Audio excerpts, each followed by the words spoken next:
Ryuto McLean died during a traffic accident in Japan, ending his ordinary life without warning completely. His consciousness returned elsewhere, reincarnated within another world, awakening beside unfamiliar surroundings and people. Ryuto discovered his class was villager, forcing him into labor, despite disappointed expectations. Accepting reality, Ryuto decided peacefully enjoying village life seemed better than chasing greatness. Cordelia and Moses found Ryuto working alone, reminding him about their shared meal plans. Ryuto realized Cordelia possessed extraordinary talent, making her a celebrated prodigy unlike ordinary individuals. While explaining himself, Ryuto accidentally touched Cordelia, startling her and creating awkward misunderstanding. Moses discussed important magical research, while Ryuto reflected on controlling unusual physical reactions carefully. Cordelia and Moses possessed cheat-like abilities, earning recognition as powerful figures capable of changing wars. Ryuto felt embarrassed comparing himself against them, knowing only exceptional individuals reached such status. Ryuto carried gathered monsters playfully, surprising Cordelia and Moses while returning through wilderness together. During dinner preparations, conversation drifted awkwardly, leaving Ryuto struggling to follow scholarly discussions. Around their campfire, Cordelia teased Ryuto's caution, while he defended his limitations honestly. A ferocious monster suddenly emerged from darkness, rushing forward with terrifying speed and aggression. Cordelia reacted instantly, cutting down the beast effortlessly while Ryuto watched her impressive strength. Cordelia brought Ryuto aside, revealing personal feelings, and showing a side rarely seen publicly. She explained future ambitions, honestly trusting Ryuto enough to share dreams and vulnerabilities. Gathering courage, Cordelia admitted affection toward Ryuto, becoming flustered when he seemed confused. Ryuto hesitated answering immediately, distracted briefly while handling an awkward practical situation. Cordelia became embarrassed and frustrated, puffing her cheeks while demanding Ryuto understand her. Cordelia instructed Ryuto carefully, reminding him to call her whenever monsters appeared during travel. Ryuto accepted the arrangement quietly, continuing support duties while following behind Cordelia faithfully. Moses handled washing duties, explaining village tasks, suited Ryuto better than scholarly work. Sitting together afterward, Moses apologized sincerely, while Ryuto wondered whether they were friends. Hearing those words, Ryuto became overwhelmed emotionally, his body trembling as memories surfaced. Moses laughed at Ryuto's friendship claim, questioning how a villager could match a sage. As medicine affected Ryuto, painful memories surfaced, leaving him confused and emotionally vulnerable. Moses revealed he was reincarnated too, explaining shared backgrounds between himself, Cordelia, and Ryuto. Declaring himself extraordinary, Moses continued speaking confidently, believing Ryuto could never fully understand. He admired Cordelia obsessively, imagining her angelic future while eagerly anticipating years ahead. Paralyzed yet determined, Ryuto declared himself worthy beside Cordelia, answering Moses's doubts firmly. Moses mocked Ryuto's ambition cruelly, dismissing him as insignificant before kicking him away. Cordelia sensed something wrong immediately, turning toward the disturbance after noticing sudden movement. Ryuto plunged into the water helplessly, while Cordelia rushed forward desperately to assist. Seeing Cordelia chase him, Ryuto smiled weakly, relieved she cared despite looming danger. Falling helplessly, Ryuto apologized internally, while Cordelia desperately reached out, unable to save him. Darkness consumed Ryuto's awareness, then memories surfaced showing carefree moments shared with Cordelia. He recalled adventures together, from hunting and exploring to laughing through countless simple experiences. Ryuto remembered guiding Cordelia forward, their hands connected like a revolving lantern's light. Reflecting upon everything, Ryuto admired Cordelia's strength deeply, while feeling painfully inadequate himself. Remembering Cordelia's tears, Ryuto resolved becoming stronger, refusing helplessness despite overwhelming circumstances and despair. A dragon appeared before Ryuto, sensing his connection with Cordelia and examining him closely. The dragon explained, legends where humans gained extraordinary power after encountering dragons throughout history. Desperate for strength, Ryuto begged accompanying the dragon, hoping transformation could change his fate. The dragon refused immediately, explaining strict requirements prevented young orphans from joining yet. The dragon revealed Ryuto was already dying, making his desperate request seem completely impossible. Realizing his condition, Ryuto confronted death directly, while Cordelia remained unaware of everything. Ryuto accepted strict conditions, securing the dragon's promise alongside access to forbidden knowledge. The dragon read Ryuto's thoughts effortlessly, becoming startled by unexpected information hidden within.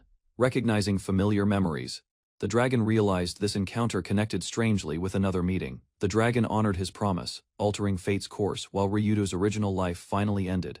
Ryuto awakened within a strange white space, confused yet alive. Despite recent death, realizing success, he concluded his gamble worked, allowing him to overcome certain demise. A goddess explained his resurrection skill, revealing he returned from death under conditions, seeking advantages. Ryuto requested another resurrection skill, but the goddess firmly refused immediately. The goddess presented available options, instructing Ryuto to select 2 additional abilities carefully. Confirming his villager status remained unchanged. Ryuto celebrated another successful gamble regarding reincarnation. He selected persistence and farm cultivation, believing both abilities would support future growth. Thinking about Cordelia's happiness, Ryuto wished to protect her smiles and flowers, accepting his choices. The goddess granted both skills and sent him onward peacefully. Reincarnating within a poor household, Ryuto prepared relentlessly, determined reaching strength despite humble beginnings. Ryuto awakened within an infant body after reincarnation, while villagers celebrated his 2nd birthday. The celebration continued joyfully as guests offered congratulations, while infant Ryuto observed everything. Ryuto noticed young Cordelia, whose birthday approached soon. Meanwhile, another child cried loudly. Villagers exchanged gifts and food generously. Ryuto's family gathered together while a woman remained close. Watching, the woman quietly approached and held Ryuto gently. Another woman noticed them, surprised by their interaction. Ryuto watched silently while the woman offered herself as another caregiver. His reaction showed complete disinterest. She seemed confused by his refusal. Ryuto remained comfortable with his mother, strengthening their close bond. His mother explained Ryuto usually cried when held elsewhere. Curious villagers watched, expecting another familiar reaction. Ryuto stayed calm, despite another woman's embrace. His mother panicked, suspecting illness and demanding explanations immediately. Convinced something was wrong, his mother seized Ryuto and rushed away, leaving everyone startled behind. Night arrived peacefully as Ryuto's worried mother finally relaxed, relieved her son healthy. While resting quietly, Ryuto reflected on familiar memories. He prepared himself for future growth. Ryuto repeatedly cast a simple wind spell from bed, carefully testing its limits, despite weak results. Exhaustion overwhelmed him after exhausting his magical energy. Even so, determination pushed him toward greater strength. Remembering his previous life, Ryuto consulted wisdom. The skill offered knowledge for strengthening a villager class. Using wisdom, Ryuto accessed countless books mentally. He discovered research explaining magical growth. The records revealed infants gained magical power fastest. Researchers once studied talented babies through extreme methods. Ryuto realized his new persistent skill reduced suffering. Unlike before, he could endure intense training. Confident in his advantage, Ryuto continued pushing magical limits. His power growth accelerated beyond expectations. Though remaining a villager, Ryuto refused resignation. He resolved to surpass everyone through relentless advancement. 2 years passed. Reaching age 4, Ryuto visited the village priest and finally checked his status. The status plate revealed remarkable growth. Ryuto confirmed his training had raised abilities far beyond expectations. Ryuto regularly explored mountain paths alone, collecting herbs and vegetables while strengthening himself. Rather than gathering everything personally, Ryuto purchased useful materials from merchants, saving effort and valuable time. Cordelia insisted on accompanying Ryuto during outings. Frustrated by neglect, she demanded attention. Ryuto apologized to Cordelia and departed alone. He believed independence was necessary. Entering the forest, Ryuto reviewed plans carefully. He activated skills while considering money and destinations. Using strengthened abilities, Ryuto found work beyond the village. His unusual strength helped him earn money. Ryuto traveled widely seeking improvement. He learned recovery magic, valuing practical skills that increased survival chances. Merchants welcomed his healing services. Ryuto treated injuries efficiently, gaining experience, reputation, and income. Ryuto balanced work and training. Constant magic use drained energy, while earnings steadily increased savings. Months of effort produced results. Ryuto accumulated substantial money and secured resources supporting future. Returning home, Ryuto encountered Cordelia waiting angrily. She crossed her arms, clearly demanding an explanation. Cordelia revealed she had waited since morning. Ryuto realized his prolonged absence caused considerable frustration. Attempting reconciliation, Ryuto offered food as a souvenir. Cordelia accepted happily, ending her complaints. Cordelia finally caught Ryuto and held his hand. She worried he might leave her behind forever. Another year passed. Ryuto accompanied Cordelia across fields, though he still preferred quiet moments. Traveling peddlers arrived carrying foreign goods. Their visit attracted villagers and temporarily brightened local life. Ryuto learned poor harvests hurt many families. Villagers struggled greatly, surviving through sacrifice. Despite hardships, Ryuto and Cordelia enjoyed playful conversations together. Their friendship continued growing stronger. Cordelia answered every question with love repeatedly. Ryuto treated it jokingly, leaving her increasingly embarrassed, misunderstanding his intentions completely. Cordelia became delighted. She believed Ryuto had confessed genuine romantic feelings. Ryuto awkwardly clarified his perspective.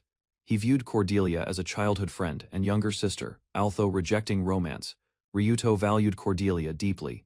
He considered her precious and important. The pair explored the bustling market together. Cordelia admired everything excitedly, while Ryuto observed calmly. Cordelia suddenly stopped Ryuto and offered a small pouch. She nervously prepared something special for him. Remembering his birthday, Cordelia revealed she had saved pocket money carefully. Ryuto genuinely surprised. Cordelia happily presented her gift. Realizing her birthday approached soon, Ryuto considered an appropriate response. Ryuto selected a flower ornament and offered it immediately. Cordelia listened curiously, awaiting his explanation. Placing the ornament gently, Ryuto congratulated Cordelia. She stared silently, touched by his gesture. Cordelia suddenly called Ryuto's name excitedly. Her emotions overflowed as she stared directly at him. Without warning, Cordelia kissed Ryuto. The unexpected action completely stunned him, leaving him speechless. Ryuto panicked and demanded an explanation. Cordelia innocently compared it to affection shown between parents. Cordelia happily admired her flower ornament. Ryuto confirmed it suited her, easing lingering embarrassment. Remembering her forgotten snack, Ryuto retrieved it. The pair sat together, peacefully sharing the treat. Ryuto traveled through the mountains. Rustling sounds surrounded him as he approached a secluded destination. Following gathered information, Ryuto reached an isolated house. He intended meeting a mysterious village outsider. Reviewing his status, Ryuto confirmed steady growth. Despite progress, he recognized missing knowledge. The stranger finally appeared inside the cabin. Ryuto immediately realized this person could become his teacher. Ryuto demanded guidance, but the ragged swordsman rejected him, raising barriers. Despite refusal, Ryuto persisted respectfully, offering valuables repeatedly until Bernard finally acknowledged his determination. Bernard's past emerged. Once celebrated, he built a family before tragedy reshaped everything around him without mercy. A monstrous attacker appeared, leaving devastation behind. As Bernard faced overwhelming loss and suffering, stripped of everything, Bernard vanished, then resurfaced decades later, carrying scars and unspoken burdens. Bernard recounted joining the victorious Knight Order, dedicating himself completely to hunting orcs and earning fame. Ryuto listened quietly, as Bernard refused teaching anyone, burdened by memories and consequences. Ryuto revealed a rare elixir capable of saving Bernard, leaving the astonished swordsman. Questioned about payment, Ryuto explained healing earned wealth, then offered access to inspect his status. Bernard examined Ryuto's extraordinary numbers, doubting humanity itself, while Ryuto casually he ordinary. Bernard questioned why gifted Ryuto sought guidance, noting prestigious academies offered superior magical instruction. Ryuto explained his villager class restricted growth, leaving advanced magic unreachable, despite remarkable abilities. Pressed for reasons, Ryuto admitted needing greater strength, withholding details while Bernard worried about consequences. Bernard paused the discussion and entered another room, leaving Ryuto waiting quietly without understanding intentions. Several treasured belongings surrounded the elixir, suggesting Bernard considered sacrificing meaningful possessions. Bernard reflected on cherished memories, choosing family keepsakes before finally entrusting Ryuto. The elixir restored Bernard completely, revealing his former appearance and proving Ryuto's sincerity. 6 years passed. 12-year-old Ryuto recalled future events, preparing before goblins threatened the village. Remembering history, Ryuto predicted a dragon would eliminate invading goblins, then planned a different approach instead. Reviewing unfinished matters carefully, Ryuto identified his first priority and immediately started addressing lingering problems.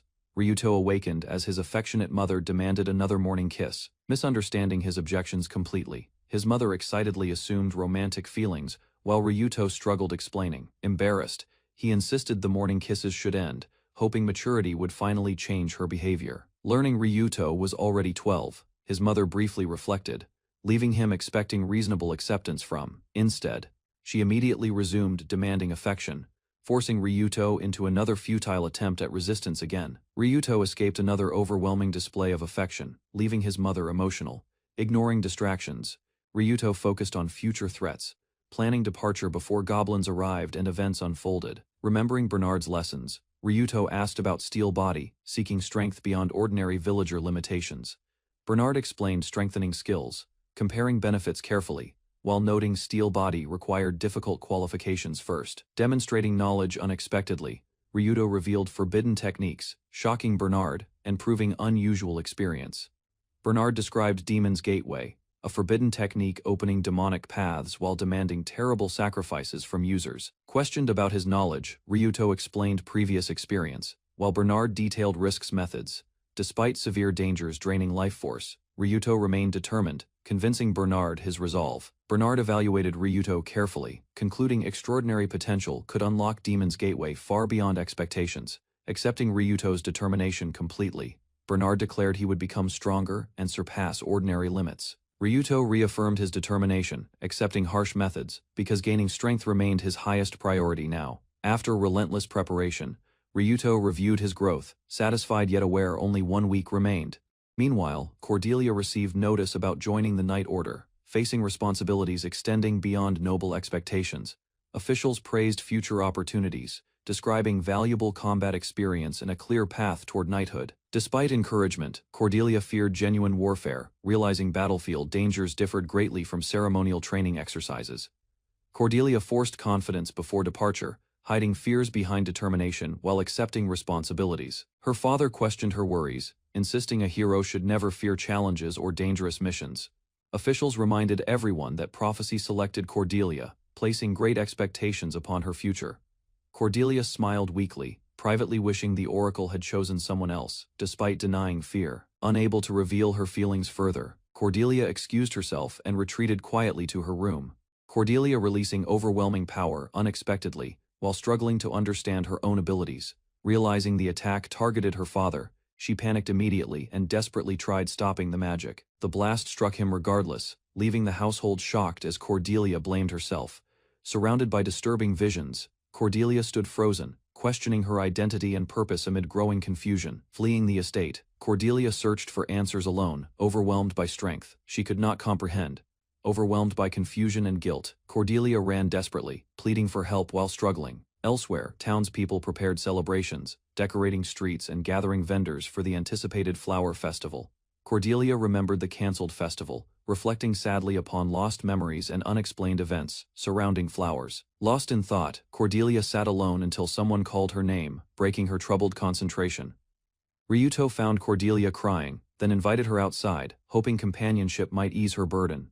Walking beside Ryuto, Cordelia accepted a gift and realized his presence felt different from childhood memories now. Cordelia sensed their shared path changing, understanding future choices could separate them. Cordelia questioned battle and monsters, wondering whether fear contradicted expectations placed upon heroic responsibilities. Ryuto challenged those expectations, insisting she should choose her path instead of forced sacrifice. Speaking impulsively, Ryuto suggested escaping together, surprising Cordelia with an unexpected possibility beyond duty. Cordelia considered Ryuto's proposal seriously, imagining escape together, yet doubting whether such freedom could survive at all. Ryuto guided Cordelia onward, revealing blooming flowers, and her surprise briefly replaced lingering fears. Seeing cherry blossoms personally, Cordelia rejoiced, fascinated by beauty absent from previous memories. When Cordelia questioned the location, Ryuto explained he created it himself. Ryuto revealed cultivation skills produced the garden, dedicating effort solely because Cordelia loved flowers. Ryuto revealed the flower garden existed solely for Cordelia, expressing care through actions. Hearing his explanation, Cordelia froze completely, overwhelmed by emotions she had never experienced before. Confused by her reaction, Cordelia examined unfamiliar feelings, while Ryuto quietly realized their meaning himself. Ryuto explained everyone possessed different strengths, describing his cultivation abilities while encouraging Cordelia's heroic role. Cordelia, deciding her power should protect cherished people, then thanked Ryuto sincerely. Ryuto happily accepted Cordelia's gratitude, pleased his efforts finally restored her confidence. Discussing the garden, Ryuto revealed concerns about approaching disaster, explaining unusual signs affecting nature. Cordelia promised protection regardless, while Ryuto suspected disturbed earth spirits contributed to looming dangers. Watching injured Cordelia among flowers, Ryuto regretted previous helplessness and strengthened his resolve further. 2 days passed. Goblins advanced toward the village, signaling the beginning of the anticipated crisis. As goblins approached, Ryuto resolved to defend his birthplace, refusing to abandon the village despite danger. Cordelia rejected escape completely, embracing her destiny as a hero, and preparing to confront fate directly. Ryuto sprinted through streets as armed goblins chased relentlessly. Closing distance, Cordelia leaped into battle, striking multiple goblins with sweeping attacks that disrupted their pursuit. Cordelia anxiously checked on Ryuto, showing relief yet concern while he regained awareness and composure. Reassured by his condition, Cordelia continued fighting fiercely against goblins as Ryuto declared he would handle everything. Ryuto revealed he had altered events, believing future history depended on different outcomes. Ryuto noticed Cordelia's hidden scar worsening during combat, recognizing dangerous black magic threatening her condition. Remembering her unusual clothing habits, Ryuto concluded the scar remained contained and posed no danger. Fighting beside Cordelia, Ryuto questioned his growing strength, rejecting heroic ambitions. Cordelia challenged his mindset, suggesting strength existed for critical moments. While questioning his chosen path, Ryuto answered confidently, revealing fierce determination and embracing the identity, shaping his actions and decisions. Activating multiple skills simultaneously, Ryuto overwhelming goblins while Cordelia watched the fierce assault. Ryuto landed a powerful punch, crushing a goblin completely and realizing his enhanced abilities worked effectively. Surrounded by enemies, he unleashed relentless attacks, defeating numerous goblins rapidly. Blood dripped from Ryuto's clenched fist, while remaining goblins hesitated, shaken by his brutal display. Despite victory, Ryuto felt intense pain from injuries, recognizing his young body still had limits. Ryuto recalled Cordelia's tragic fate, refusing repetition while villagers urged retreat and entrusted battle responsibilities. Facing surrounding goblins, Ryuto declared himself the strongest villager, revealing unwavering resolve. Concerned townspeople noticed disturbances around Ryuto's home, struggling to understand events unfolding beyond sight. His mother rushed forward, carrying tools, determined to help Ryuto, despite dangers threatening. Ryuto himself confronted his actions, questioning hidden motives behind decisions that changed expected events. Goblins attacked relentlessly, damaging buildings while Ryuto discovered their weapons shattered easily against stronger resistance. Using farming tools instead, Ryuto cut through enemies efficiently, appreciating equipment better suited for combat. He rushed across the battlefield, striking multiple goblins, while archers failed to stop his advance. Activating a cultivation skill, Ryuto manipulated massive roots, trapping enemies and disrupting formation. Reaching a heavily armored goblin commander, Ryuto confronted him directly, suspecting he led the invasion. Ryuto analyzed the commander carefully, recognizing formidable speed and power. The commander counterattacked fiercely, landing blows against Ryuto and forcing him backward. Ryuto retaliated immediately, striking hard enough to stagger the commander while shocking Cordelia and onlookers. A devastating impact tore through the commander's armor, leaving his massive body heavily damaged and exposed. Black fluid erupted from the commander, revealing something unnatural as surviving goblins reacted with alarm. Ryuto examined the fallen creature, explaining its appearance matched an oracle's warning about future dangers. Bernard remained silent, while Ryuto confidently suggested understanding thoughts offered the quickest explanation. Ryuto promising to visit the dragon's den while requesting assistance with unresolved matters. Bernard accepted his proposal, allowing trust to form as Ryuto secured cooperation for plans.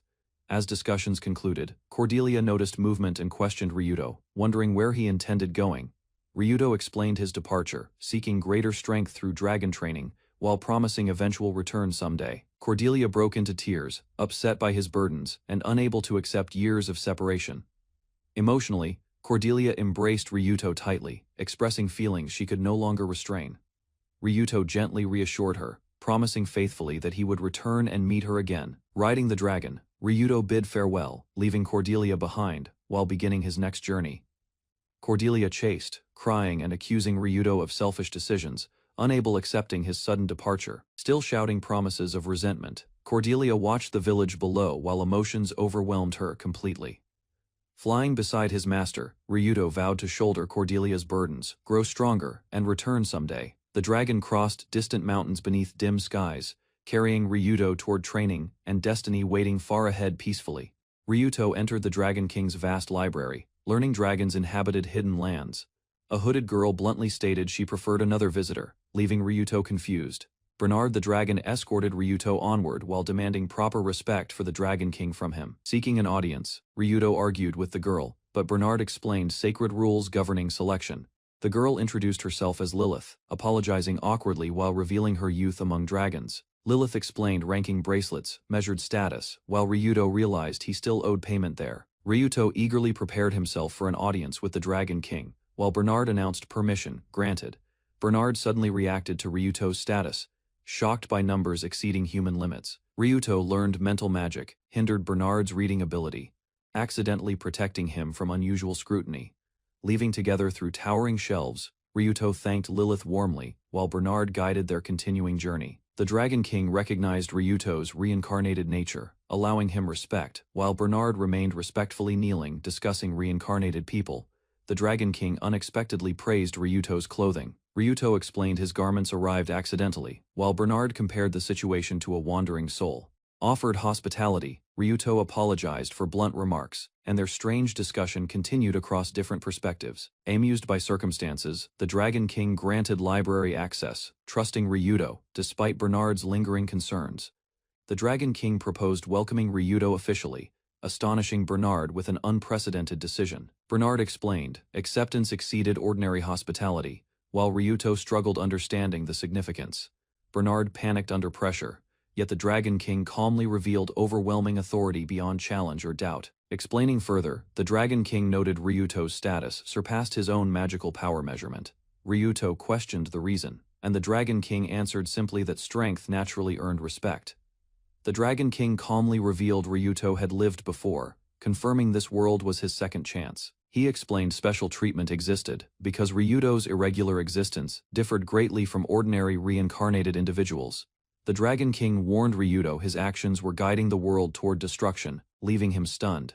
The Dragon King revealed protecting Princess Cordelia triggered destruction, while Ryuto lacked awareness. He explained, Cordelia was among 4 heroes, destined to save the world from calamity. Ryuto argued heroes should defeat darkness themselves, questioning why his protection changed anything. The Dragon King asked what occurs when a villager protects a hero, unsettling Ryuto and raising doubts.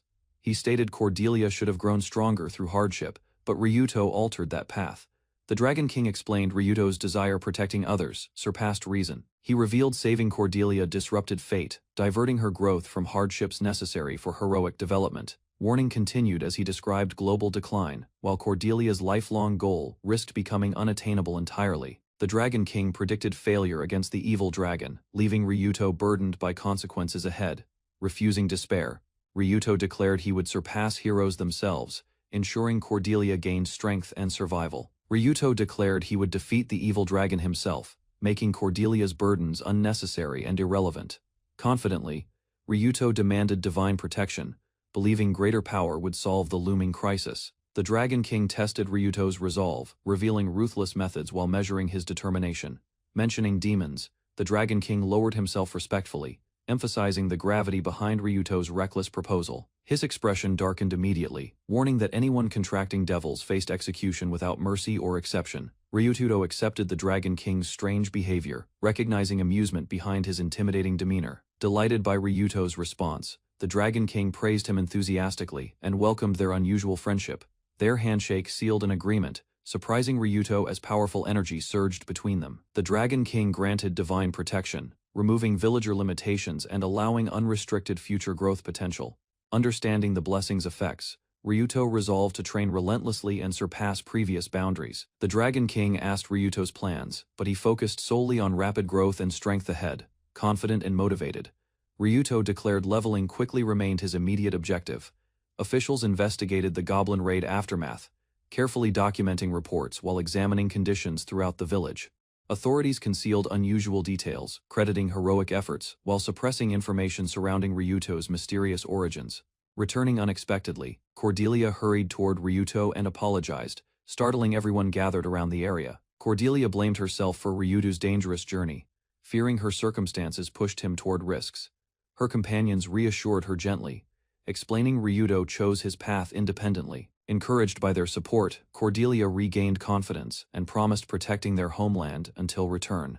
Deep within forests bordering Dragon's Den, Ryuto advanced toward a hidden underground labyrinth alone. Entering the first trial, Ryuto immediately encountered a monstrous beast. Realizing victory seemed impossible initially. Lilith discovered Ryuto entering impossible trials, questioning his choices while recalling events. Meeting within the library, Lilith learned Ryuto planned departure, causing visible concern despite her restraint. Pressing further, Lilith revealed she lacked a guardian, explaining why Ryuto's journey affected her. She described strict rules governing Dragon's Den, mourning the Earth Dragon, who once protected her. Lilith exposed a slave crest upon herself, leaving Ryuto disturbed by the painful revelation. Lilith revealed the slave crest's curse, explaining lifelong control prevented resistance and freedom. Despite her suffering, Lilith cherished her name proudly, refusing despair and preserving personal dignity. Hearing her determination, Ryuto realized the depth of Lilith's burden and difficult circumstances. Ryuto invited Lilith along, declaring they would enter the dungeon together and train extensively. Accepted as a dragon citizen, Ryuto recovered from challenges while preparing for greater trials ahead. Lilith explained becoming her custodian required, completing the rite of trials and reaching dragon maturity. Grateful for Ryuto's help, Lilith determined protecting exiled slaves without sacrificing him. Ryuto rejected retreat completely, angrily refusing Lilith's acceptance of slavery and diminished self-worth. Lilith warned his death would achieve nothing, yet Ryuto answered through unwavering determination and resolve. Ryuto insisted abandoning her contradicted his goals, choosing personal conviction over caution despite objections. They suddenly noticed something watching nearby, interrupting his preparations and drawing his attention immediately. Studying the wall carefully, Ryuto concluded hidden information existed within it and requested Lilith's assistance. Confidently, he ordered Lilith gather countless branches, preparing an unconventional strategy against impossible odds ahead. Lilith examined a strange branch inside the shelter, questioning its nature. Ryuto returned, carrying firewood, announcing preparations were finished while maintaining the shelter's steady progress. He explained cultivation transformed green wood, demonstrating his skill's effects as Lilith watched. Remembering trial knowledge, Ryuto analyzed the gatekeeper's restrictions and tested firewind interactions against barriers. 10 hours passed as intense flames spread through structures, leading Ryuto toward the long-sought answer. Ryuto revealed the gatekeeper's defeat through suffocating smoke, while Lilith struggled understanding. Defeating the guardian raised Ryuto's level significantly. Then a metal golem emerged. Studying the arena, Ryuto recalled prior knowledge and assessed the golem's strengths and weaknesses. Ryuto presented a shovel to Lilith, calculating requirements while preparing materials for his strategy. Believing dragon endurance helped, he dug traps tirelessly as Lilith doubted their chances of success. Lilith worried about dungeon time limits, while Ryuto questioned why finishing quickly mattered. Confused, Ryuto asked whether anyone chased them outside. Learning no immediate danger existed, Ryuto confirmed the objective required completion within limits, while Lilith firmly insisted promises remained absolute. Ryuto argued careful preparation mattered more than haste, teasing Lilith gently when she became frustrated. Embarrassed by his response, Lilith imitated a fierce beast, attempting intimidation while hiding her feelings.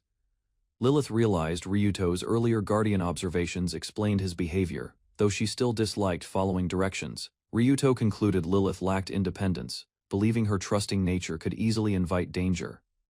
15 hours passed. Ryuto activated enhancement skills and launched the operation exactly according to plan. The metal golem charged aggressively, but Ryuto maneuvered around attacks, forcing reactions. Seeing the trap succeed, Ryuto confirmed progress while the damaged golem struggled against mounting pressure. Ryuto explained the golem's defeat, revealing the trial expected practical preparation rather than direct combat. He reminded Lilith that wisdom supplied valuable knowledge. Though she remained surprised, Ryuto activated another mechanism, convinced greater rewards awaited beyond the completed trial's immediate conclusion. Passing onward together, they entered a bonus stage filled with defeated monsters everywhere. Suddenly, creatures rushed from darkness toward them, signaling fresh challenges despite clearing previous obstacles already. Entering deeper chambers, Ryuto identified a goblin nursery, while Lilith reacted with confusion. Ryuto explained dungeon creatures were raised for trials, revealing captives existed merely as future prey. Remembering similar circumstances, Ryuto reflected grimly while witnessing lives discarded whenever stronger beings benefited. Rejecting that fate, he attacked decisively, determined to save victims despite the danger. Bodies covered the area as Ryuto continued fighting relentlessly, pressing forward through the horrifying scene. Ryuto checked newfound growth, then advanced with Lilith toward the underground lake, awaiting another trial. At the cavern lake, an enormous whale catfish resembled an island, astonishing both. Ryuto planned carefully, intending wash away blood and drain water before confronting the slippery creature. Entering the water, Ryuto expected the hibernating catfish remain inactive during approach attempts. The sleeping monster suddenly moved, dragging Ryuto underwater and revealing an unexpected additional threat. Underwater, a monstrous fish seized Ryuto, crushing his neck while its terrifying jaws closed. Refusing panic, Ryuto realized improved endurance helped him breathe longer, then counterattacked the enormous predator. Escaping briefly, Ryuto questioned assumptions about hibernation, suspecting unexpected circumstances had awakened dangerous creatures. His fears proved correct when the parent monster awakened, leaving Ryuto trapped between two threats. Ryuto awakened underwater, recalling past drowning memories while sensing danger. Lilith unleashed powerful magic, despite restraints, creating violent explosions that struck enemies and disrupted surroundings. Exhausted from casting, Lilith explained her gamble succeeded, surviving the attack while offering support through rings. Learning Ryuto risked himself earlier, Lilith angrily slapped him, frustrated by his reckless behavior. Tears streamed down Lilith's face as she begged Ryuto not shoulder every burden by himself. Lilith blamed herself for Ryuto's danger, while he urged survival and rejected reckless sacrifices. Ryuto gently reassured Lilith, encouraging determination as both faced hardships together and sought survival. Lilith studied Ryuto's expression, then accepted his answer, finding comfort within his resolve. Entering the fourth trial, Ryuto discovered stronger undead opponents, while his abilities improved significantly. Understanding maze patterns and ancient markings, Ryuto quickly cleared challenges, finishing objectives with remarkable efficiency. Reaching the fifth trial, Ryuto and Lilith discovered lesser dragons, realizing previous floors demanded greater preparation. Assessing accumulated resources carefully, Ryuto suggested resting first, choosing caution. Ryuto carried Lilith toward safety, explaining recovery remained necessary despite victories achieved through exhausting battles. Elsewhere, harsh memories surfaced, revealing violence, captivity, and suffering endured by people across lands. A fierce warrior reacted suddenly, sensing movement nearby while gripping weapons, and preparing himself immediately.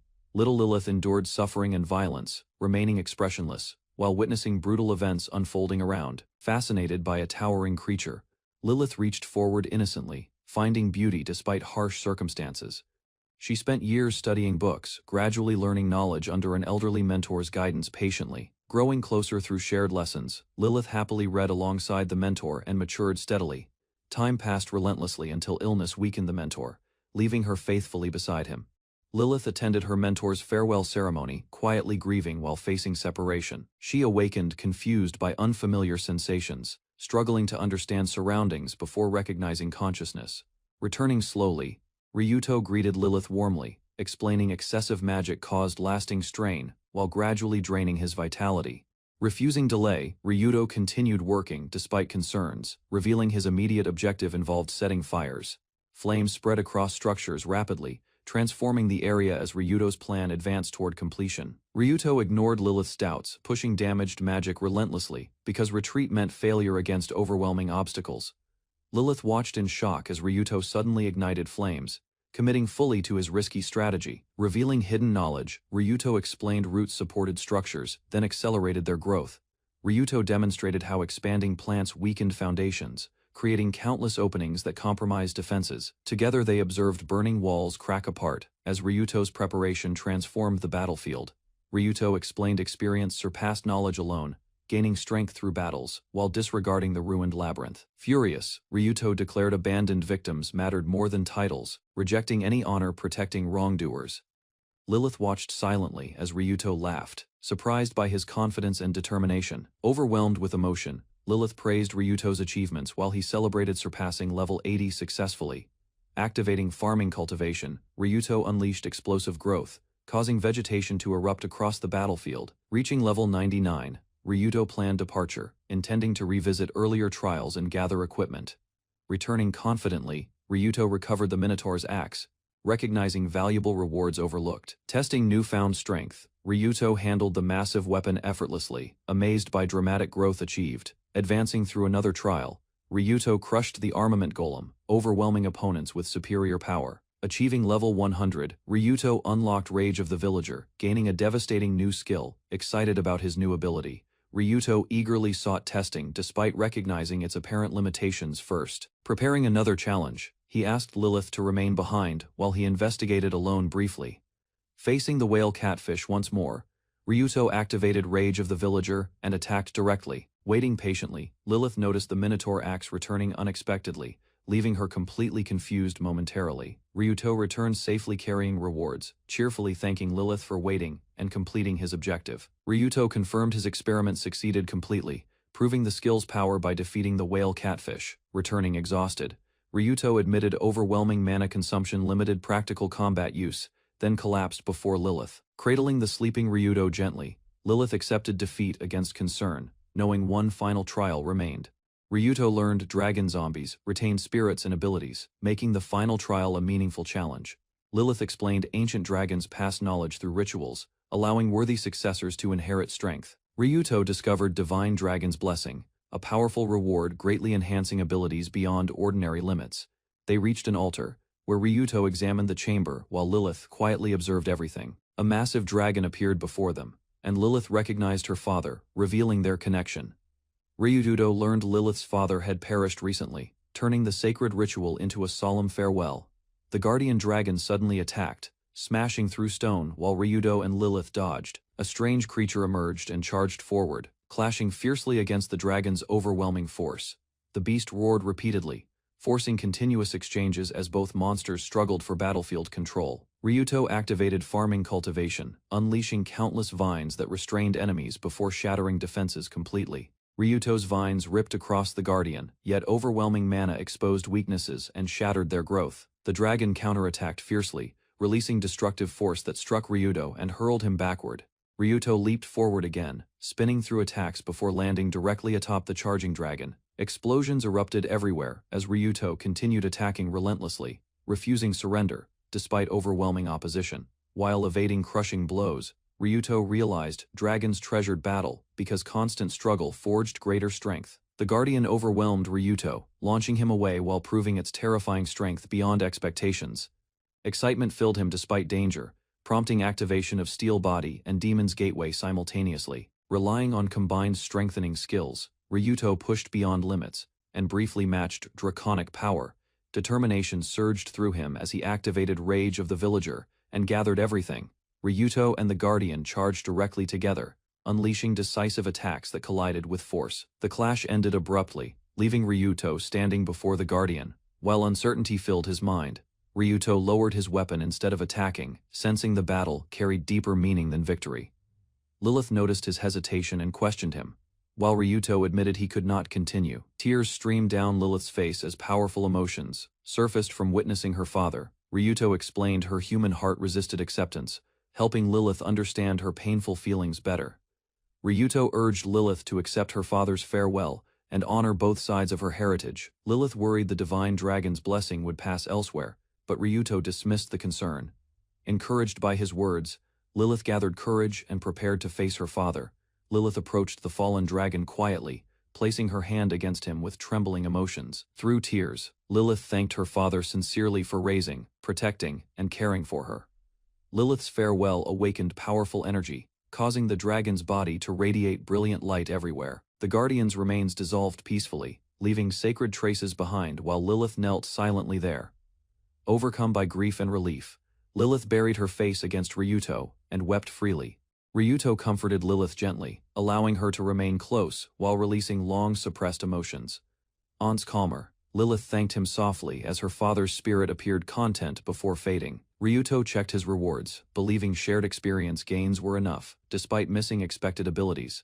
A notification revealed Divine Dragon's Blessing, surprising Ryuto with the powerful skill's effects. Another reward appeared unexpectedly, granting protection and growth benefits linked to the dragon's spirit. Lilith questioned the situation curiously, while Ryuto laughed awkwardly at the unexpected outcome. Ryuto joked that Lilith's father cared deeply for her, leaving a special gift behind. Ryuto assured Lilith her father remained with her, easing lingering sadness within her heart. He promised to stay beside Lilith, drawing a shy reaction despite her attempted composure. While resting together, they discussed future plans and possibilities awaiting beyond the labyrinth. Ryuto offered guardianship and support, encouraging Lilith to pursue whichever path she preferred. Then Ryuto invited Lilith along, offering companionship instead of letting her remain alone. Lilith happily accepted Ryuto's invitation, marking the beginning of their shared journey together ahead. The story shifted centuries earlier, introducing memories from the Earth Dragon's distant past life. The Earth Dragon recalled battling an evil dragon, believing defeat by strength honored draconic pride, rejecting regret. The Earth Dragon reflected quietly, while memories guided thoughts toward another figure. Those memories revealed an older man standing before a home, beginning an important recollection. Disguised as a human, the Earth Dragon welcomed a young woman and shared tea together. The Earth Dragon questioned her motives, struggling to understand why she rescued him. Unable to grasp her reasoning, he insisted saving a defeated dragon brought neither value nor reward. The woman answered simply, leaving the Earth Dragon surprised as her sincerity challenged assumptions. She revealed personal hardships, explaining lost family happiness while the Earth Dragon listened. The woman apologized for her story, yet the Earth Dragon listened despite considering it meaningless. She described hardships, debts, illness, loneliness, and loss, though determination continued sustaining her resolve. Smiling brightly, she promised recovery and future travels, expressing hope despite overwhelming circumstances. The Earth Dragon revealed her disease was incurable, shocking the woman and ending optimism. He apologized sincerely, admitting even dragon knowledge lacked any method capable of curing it. The Earth Dragon pondered human compassion, questioning why the woman still cared despite approaching death. He realized her love for her daughter outweighed fear, revealing strength dragons rarely understood. Learning the truth, the Earth Dragon admitted responsibility and regretted forcing her deception. Unable to forgive himself, he vowed to fulfill her greatest wish before her passing. Hearing Lilith's name, the Earth Dragon promised protection and began searching for her immediately. Several years later, Lilith visited a grave with her father, wondering about the person buried there. Learning the truth, Lilith prayed her benefactor would find happiness alongside her in another life. Beside the grave, Lilith expressed gratitude for salvation, closing a cherished chapter from childhood. Cordelia watched a noble rider, realizing idealized knights never truly existed beneath appearances and expectations. Villagers gathered indoors as unexpected visitors arrived, their reactions revealing concern, curiosity, and uncertainty. Cordelia examined documents, then imagined herself armored, comparing reality against heroic images from childhood. Ceremonial figures addressed gathered citizens, presenting honored warriors, while spectators raised hands in support. Cordelia studied cheering crowds closely, noticing hidden expressions suggesting motives differed from public admiration. Ryuto admitted becoming a hero frightened him, while Cordelia resolved confronting dangers threatening everyone there. He asked Cordelia's wishes. She wanted protecting people, yet feared devils, dragons, demon lords. Cordelia broke down crying, unable accepting cheerful masks concealing intentions she could neither understand. Seeing her distress, Ryuto immediately promised support, reaching out and reassuring Cordelia. Ryuto vowed defeating any threat opposing her path, and Cordelia treasured his encouraging promise. Cordelia remembered childhood days fondly, viewing Ryuto as dependable family, despite his unusual maturity. Growing older separated them. Status, growth, and skills created distance between hero and villager. Others opposed their connection, yet Cordelia accepted everything gladly, finding satisfaction despite surrounding criticism. During her 12th year, reality shattered expectations when Ryuto displayed strength surpassing recognized heroes. Cordelia realized ideal knights were imaginary, yet trusted Ryuto completely whenever danger threatened anyone. Cordelia proudly declared Ryuto remained her trusted companion, believing they could safeguard countless lives. Listeners mocked her tale, dismissing claims that a villager surpassed heroes and challenged dragons. Several knights questioned her judgment, arguing achievements against goblins hardly proved extraordinary strength. Cordelia recalled records denying Ryuto's deeds, claiming confusion distorted memories surrounding that incident. Overwhelmed by frustration and embarrassment, Cordelia struck her cheeks, attempting regaining composure quickly. The captain scolded everyone sternly, reminding them Cordelia's sixth sense protected expeditions from danger. Ignoring embarrassment and tension, Cordelia quickly drank from her mug while remaining lost in thought. Discussion shifted toward expedition achievements, sponsors, monsters, and sandworms, defeated through coordinated effort. Cordelia's heartbeat intensified unexpectedly, suggesting troubling thoughts resurfaced, despite attempts maintaining composure calmly. Recognizing potential danger, leaders ordered every member alert immediately, while Cordelia quietly confirmed concerns, Soldiers formed defensive circles immediately, trusting Cordelia's warning, despite failing to detect any threat. Cordelia urged retreat without hesitation, prompting commanders to withdraw forces while maintaining strict vigilance. A sudden attack severed a knight instantly, shocking everyone, and confirming Cordelia's fears completely. The unseen assailant mocked escape attempts, laughing while demonstrating overwhelming speed and deadly confidence.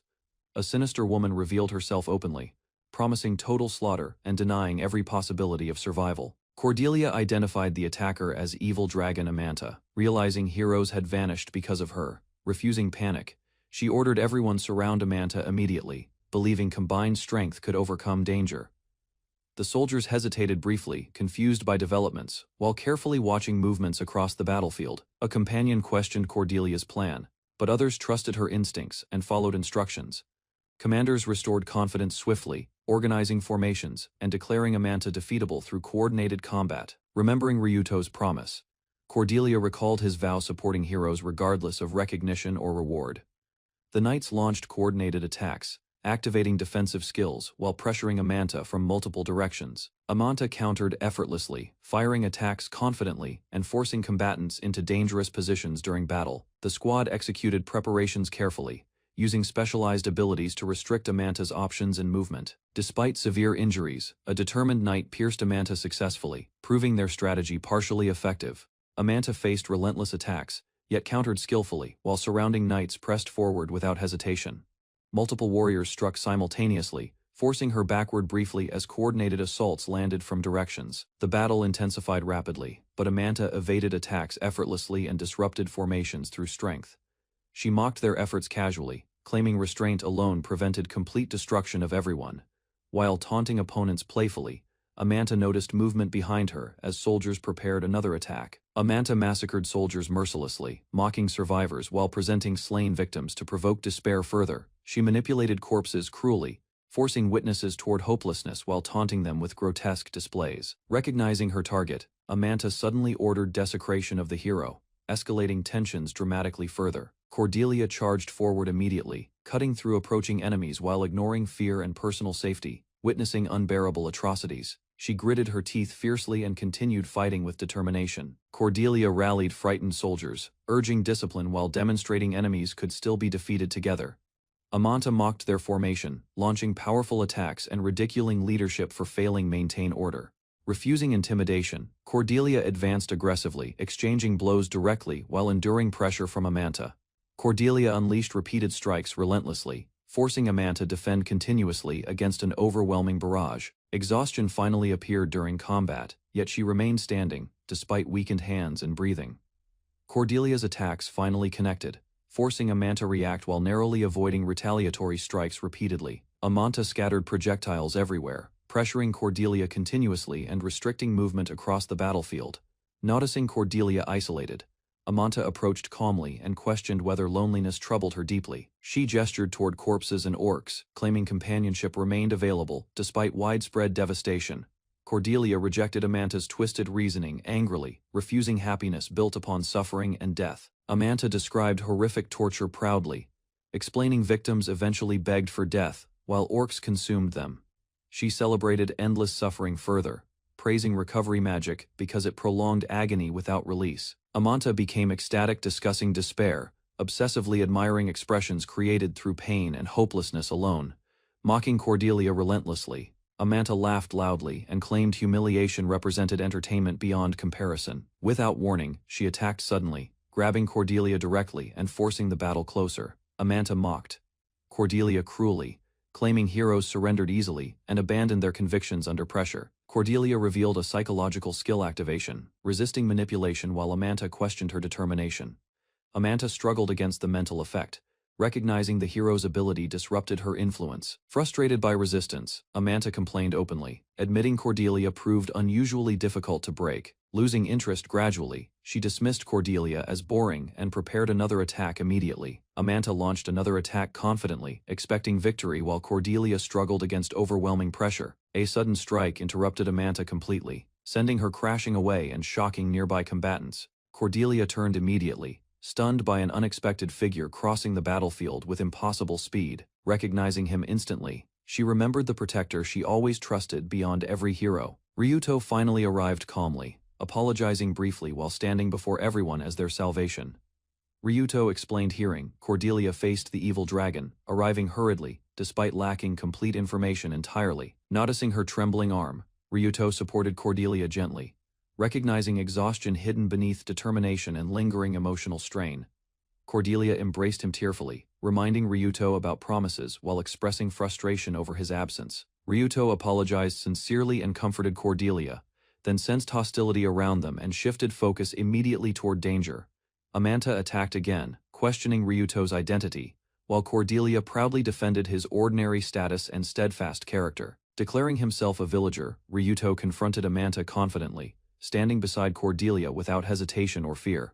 Ryuto confidently holds Cordelia, while Amanta questions villagers' strength, showing strange interest. Ryuto lightly answers that evil dragons seem unimpressive, leaving Amanta amused rather than offended. Seeing countless victims, Ryuto challenges Amanta's actions, condemning needless slaughter while Cordelia watches silently. Amanta cheerfully compares victims to insects, claiming entertainment alone motivated her brutal killings without remorse whatsoever. Furious Ryuto attacks, immediately unleashing swift strikes. As Cordelia joins battle against Amanta, Amanta dodges attacks effortlessly while noticing Ryuto's rare sword, questioning its origin during combat fiercely. She mocks Ryuto's weapon choice, claiming the sword suits someone else far better instead. Ryuto ignores interruptions, entrusts others with enemies, then challenges Amanta personally using confidence alone. Excited by resistance, Amanta pursues Ryuto eagerly, declaring he has earned her attention completely. Ryuto activates powerful skills mid-charge, preparing his answer through action while closing distance rapidly. Ryuto suddenly lands a devastating punch, sending Amanta flying before she fully reacts defensively there. Maintaining pressure, he releases overwhelming power, refusing Amanta any opportunity to regain momentum completely. Amanta crashes hard onto the ground while Ryuto approaches steadily, watching her condition carefully. Recovering quickly, Amanta reveals excitement instead of fear, praising Ryuto's successful surprise attack enthusiastically. She grins wildly and admits defeat never occurred, treating the clash like entertainment instead. Ryuto unleashes relentless attacks, forcing Amanta backward, while powerful impacts tear through surroundings repeatedly. Amanta acknowledges Ryuto's strength, yet believes such attacks remain insufficient against her completely. His continuous assault overwhelms Amanta, leaving her confused while desperately resisting every strike launched. Amanta reveals dragon power confidently, but Ryuto immediately activates the same ability himself. Shocked by revelation, she learns Ryuto once qualified for dragon kingship through extraordinary achievements. Amanta accuses Ryuto of stealing dragon authority, refusing belief that any villager earned it. Ryuto reveals another dragon reward skill, calmly inviting Amanta to demonstrate her strength fully. Witnessing repeated dragon abilities, Amanta grows shaken, realizing Ryuto possesses genuine extraordinary qualifications already. Doubt overwhelms Amanta as fear emerges, leaving her unable to accept reality before her. Amanta suddenly notices Ryuto relies solely on physical power, never using magic throughout battle. Amanta mocks Ryuto's reliance on equipment, sealing enhancements before revealing greater power confidently afterward. She unveils countless demon eyes, proudly displaying abnormal abilities and overwhelming magical potential, completely explaining her charm magic. She boasts nobody withstands it while Ryuto remains visibly unaffected. Amanta approaches intimately, attempting domination through charm, expecting Ryuto to surrender without resistance. Unmoved, Ryuto violently rejects Amanta's advance, disgusted by her behavior and intentions entirely. Ryuto reminds Amanta her strongest abilities failed completely, exposing weaknesses she never acknowledged before. Thanking her sincerely, Ryuto explains their battle helped him achieve even greater strength personally. Enraged, she boasts her unmatched status and power, refusing acceptance of Ryuto's superiority entirely, despite anger. Amanta suddenly agrees with Ryuto's demand, smiling strangely while surrendering herself. She explains evil dragons revive repeatedly, treating death lightly while promising another encounter someday. Ryuto rejects Amanta's promise completely, raising his sword while declaring her return impossible forever. Amanta panics upon learning Ryuto's weapon specifically exists to destroy evil dragons permanently. Cordelia arrives after defeating enemies, unknowingly creating distraction, while Amanta notices an opportunity suddenly. Before Amanta acts, Lilith appears and effortlessly interrupts her desperate movement.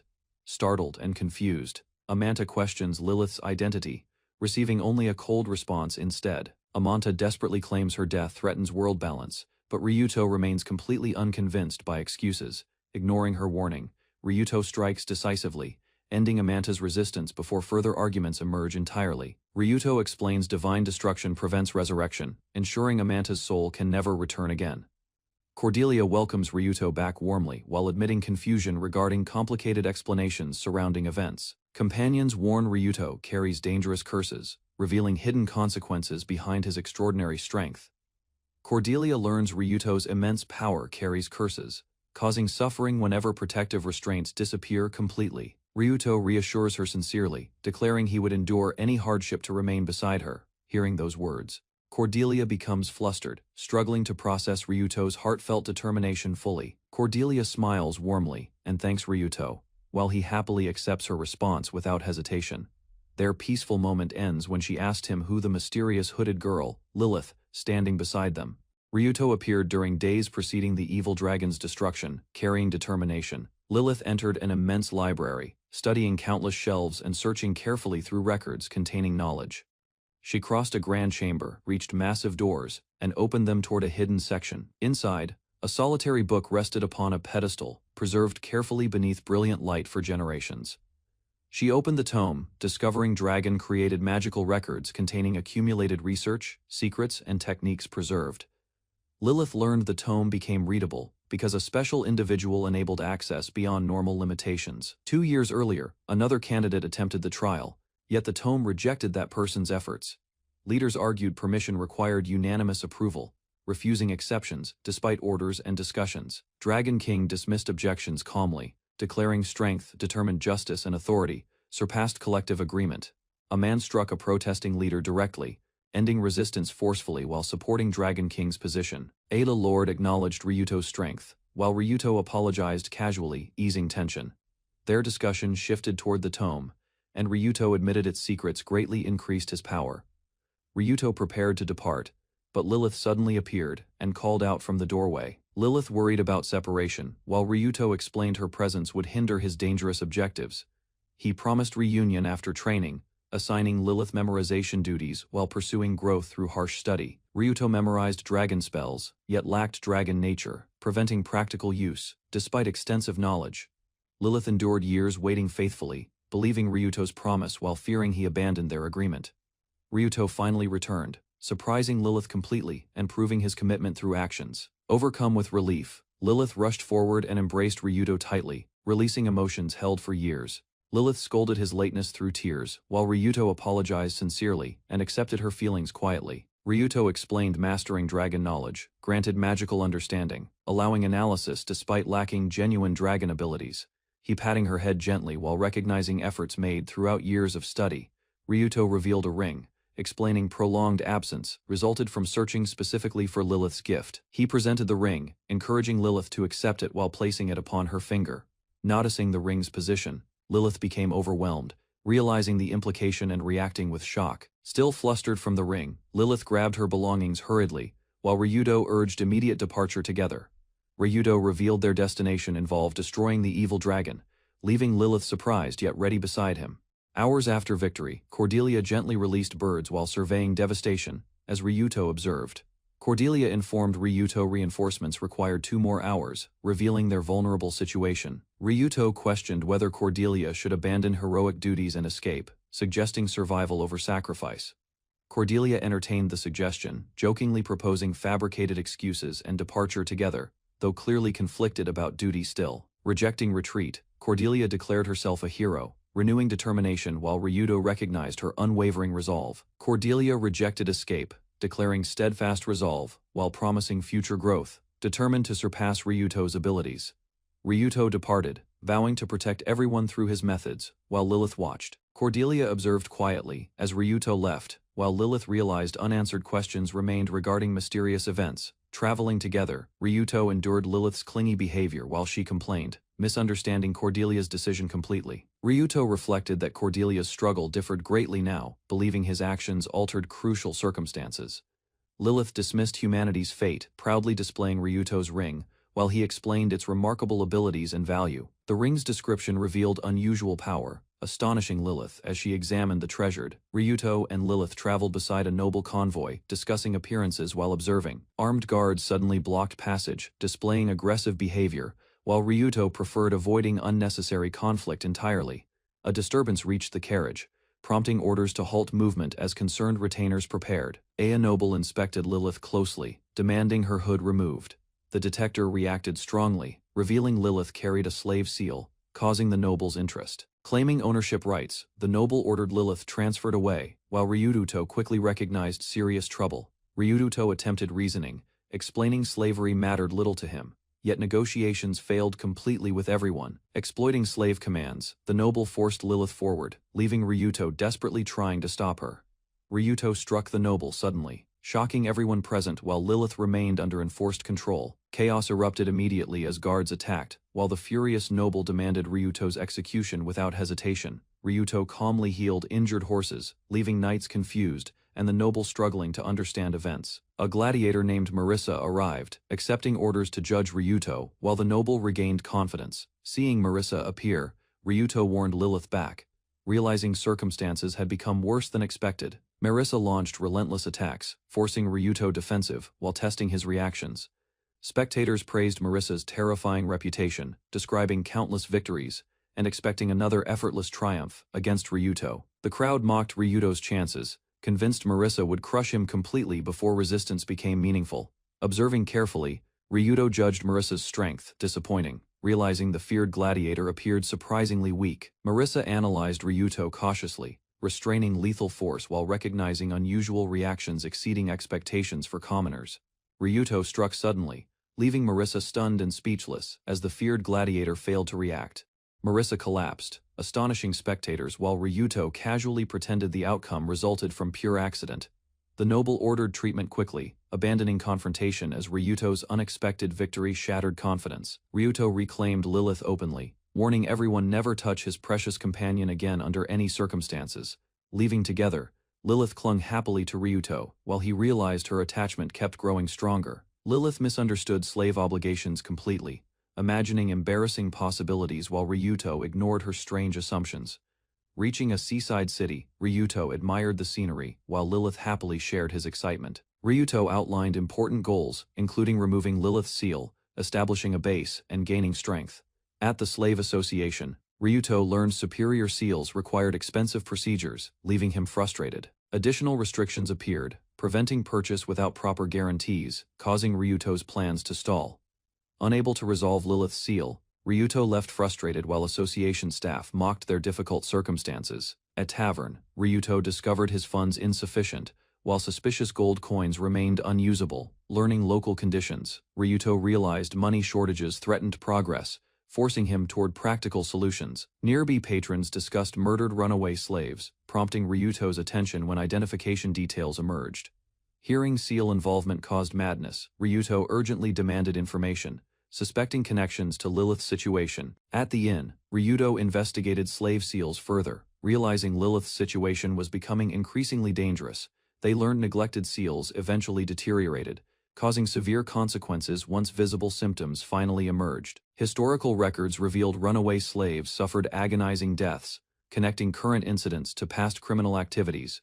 Examining Lilith's seal, Ryuto estimated limited time remained, discovering deterioration had already progressed significantly. Desperate for answers, Ryuto considered confronting the slave dealer, seeking ownership transfer through mana. Lilith encouraged Ryuto, reminding him time remained, helping replace despair with renewed determination and purpose. Motivated again, Ryuto headed toward the guild, planning intensive work to gather required funds. Guild staff rejected his proposal, leaving Ryuto frustrated because ordinary methods seemed insufficient. Further explanations revealed strict registration rules, making recruitment difficult despite Ryuto's urgent financial needs. Lilith advertised her rare skill publicly, hoping capable adventurers would join their party willingly. Lilith's recruitment announcement attracted silence, leaving observers doubtful while Ryuto awaited responses anxiously there. 2 adventurers volunteered unexpectedly, offering assistance and giving Ryuto hope for progress toward goals. The newcomers recognized Lilith and linked her to investigations, revealing suspicious knowledge about recent events. Their true intentions surfaced quickly, as they demanded Lilith accompany them, instead of joining willingly. Angered, Lilith unleashed powerful magic inside the guild, overwhelming aggressors and shocking everyone. Ryudo realized Lilith's uncontrolled anger threatened disaster, while guild punishment could ruin their plans completely. Lilith suddenly noticed her magic fading unexpectedly, leaving her confused as a strange irregularity emerged. Ryuto noticed confusion spreading across the guild hall, while Lilith stood exposed. The angry adventurer attacked Lilith directly, blaming her magic failure, but she countered his assault. Ryuto stepped forward calmly, stopping the swordsman instantly with his hand, preventing further trouble inside. A mysterious eye-patched man identified Ryuto, revealing knowledge about hidden strength and dispel magic abilities. The stranger introduced himself as Sage Gilmenas, acknowledged their achievements, then granted recognition. Ryuto thanked Gilmenas, then wondered whether the renowned sage shared similarities through reincarnation circumstances. Gilmenas departed, predicting another meeting someday, while guild members praised Ryuto's newly earned recognition. Ryuto studied request boards quietly, considering future opportunities while Lilith accompanied him through guild activities. He explained versatile support magic to Lilith, emphasizing protection, resistance, and practical experience over combat. Reviewing guild regulations, Ryuto selected rank B subjugation quests, aiming for better earnings despite restrictions. Ryuto chose a gathering quest involving rainbow fruits, valuable treasures impossible to cultivate through ordinary means. He revealed a hidden villager skill, explaining unusual harvest chances, despite the fruit is rarity. Reaching the mountain outskirts, Ryuto and Lilith prepared supplies while recovering from their journey. Lilith discovered moldy black bread inside storage, realizing their provisions had deteriorated. Ryuto accepted the inconvenience, suggesting replacement food supplies while conserving money for future necessities. Ryuto filled containers with water, rejecting rest while prioritizing rainbow fruits, and another important objective. He activated cultivation skills, scanning wide terrain efficiently while searching for traces hidden underground. Enhanced senses guided Ryuto forward, locating the target area and confirming valuable resources existed. He discovered animals consumed ripening rainbow fruits, explaining why mature specimens remained exceptionally scarce. 2 hours passed gathering fruits, yet Ryuto obtained limited amounts, proving their rarity once again. Ryuto counted gathered fruits, yet remained focused on locating another objective before leaving the area. Sudden noises erupted across the field as goblin monsters emerged, surrounding Ryuto and Lilith unexpectedly. Ryuto assessed the situation calmly, instructing Lilith to defeat approaching monsters while he observed. Lilith accepted, unleashing powerful magic attacks that struck enemies and disrupted their advance. One goblin charged aggressively with axes raised, attempting a desperate attack despite overwhelming opposition. Lilith exhausted her magic defeating monsters, while Ryuto noticed her condition and questioned the depletion. Ryuto shared equipment restoring magic power, reminding Lilith excessive spell usage carried serious consequences. He explained careless casting consumed magic reserves, creating dangerous situations during extended battles. Ryuto emphasized her low level, warning that certain threats required preparation instead of reckless actions. He encouraged continued growth through practice, believing stronger magic control would naturally develop over time. Ryuto encouraged Lilith to rely on her abilities, prompting her senses toward something concealed. Lilith reacted suddenly, while Ryuto recognized her discovery and realized they had found valuable prey.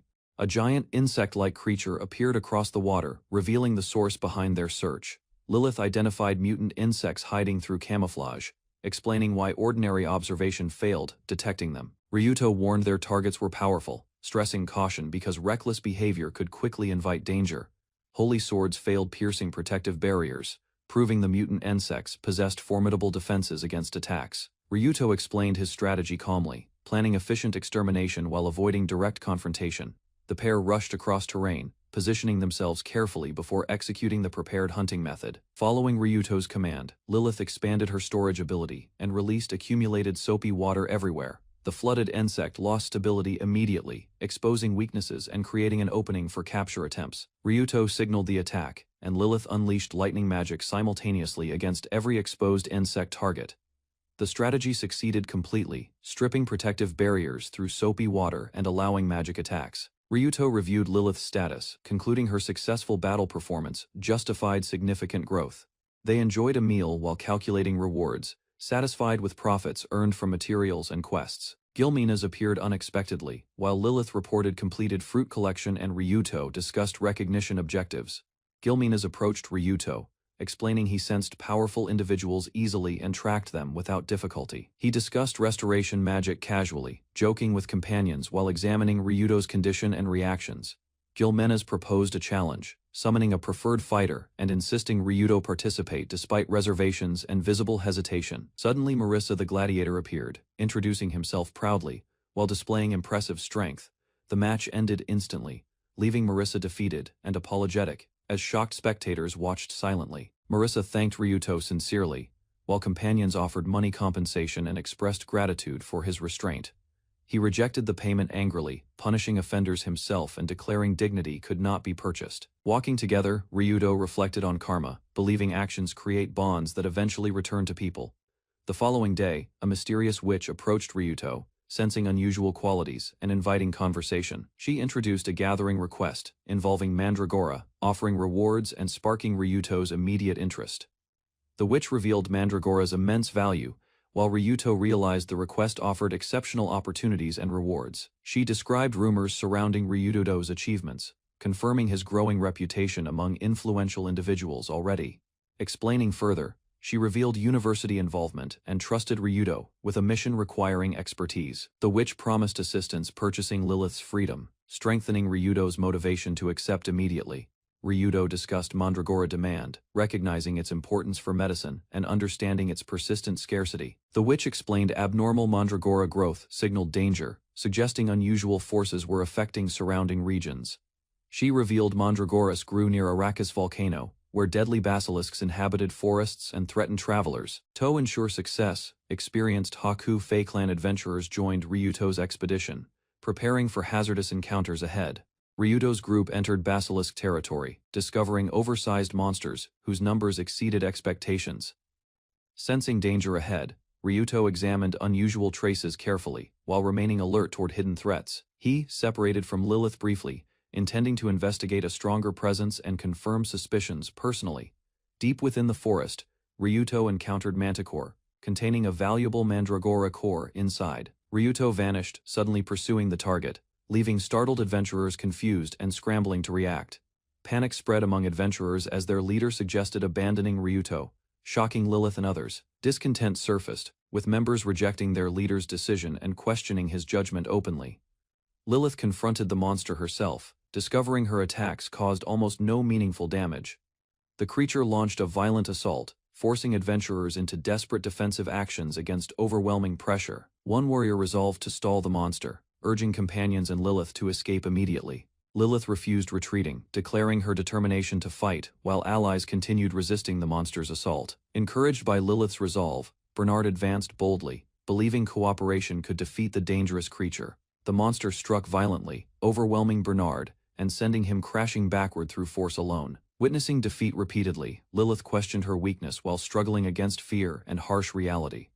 Sensing imminent danger, Ryuto intervened immediately, positioning himself before Lilith as the beast approached. Ryuto protected Lilith successfully, reassuring her safety and praising her efforts, despite overwhelming circumstances encountered. Stunned, Bernard questioned Ryuto's identity, surprised by his abilities, and concerned for Lilith. Recovering at an inn, Ryuto listened while the veteran discussed adventurers and hidden backgrounds. Bernard praised his own self proudly, offering assistance and sharing experiences gathered through many journeys. Before leaving, he warned Ryuto and Lilith against unnecessary trouble, speaking with genuine concern. Ryuto explained his plan clearly, preparing Lilith for intensive training focused on rapid growth. He instructed Lilith to unleash powerful magic repeatedly, using himself as a durable training target. Lilith attacked continuously with lightning spells, yet Ryuto endured through skills and extraordinary resilience. The relentless training continued, while Lilith complained angrily and Ryuto remained focused on objectives. Despite protests, Lilith kept casting thunder magic repeatedly, gradually gaining experience through sustained practice. Lilith exhausted her magic reserves completely, collapsing weakly while remaining conscious. Lilith recovered enough through repeated casting, astonishing companions while displaying remarkable growth. Despite lingering harm, Ryuto's party reached the Mandragora location, yet barren ground stretched widely, revealing no visible traces. Bernard inspected crumbling soil carefully, doubting Mandragora survived where dryness devastated conditions severely.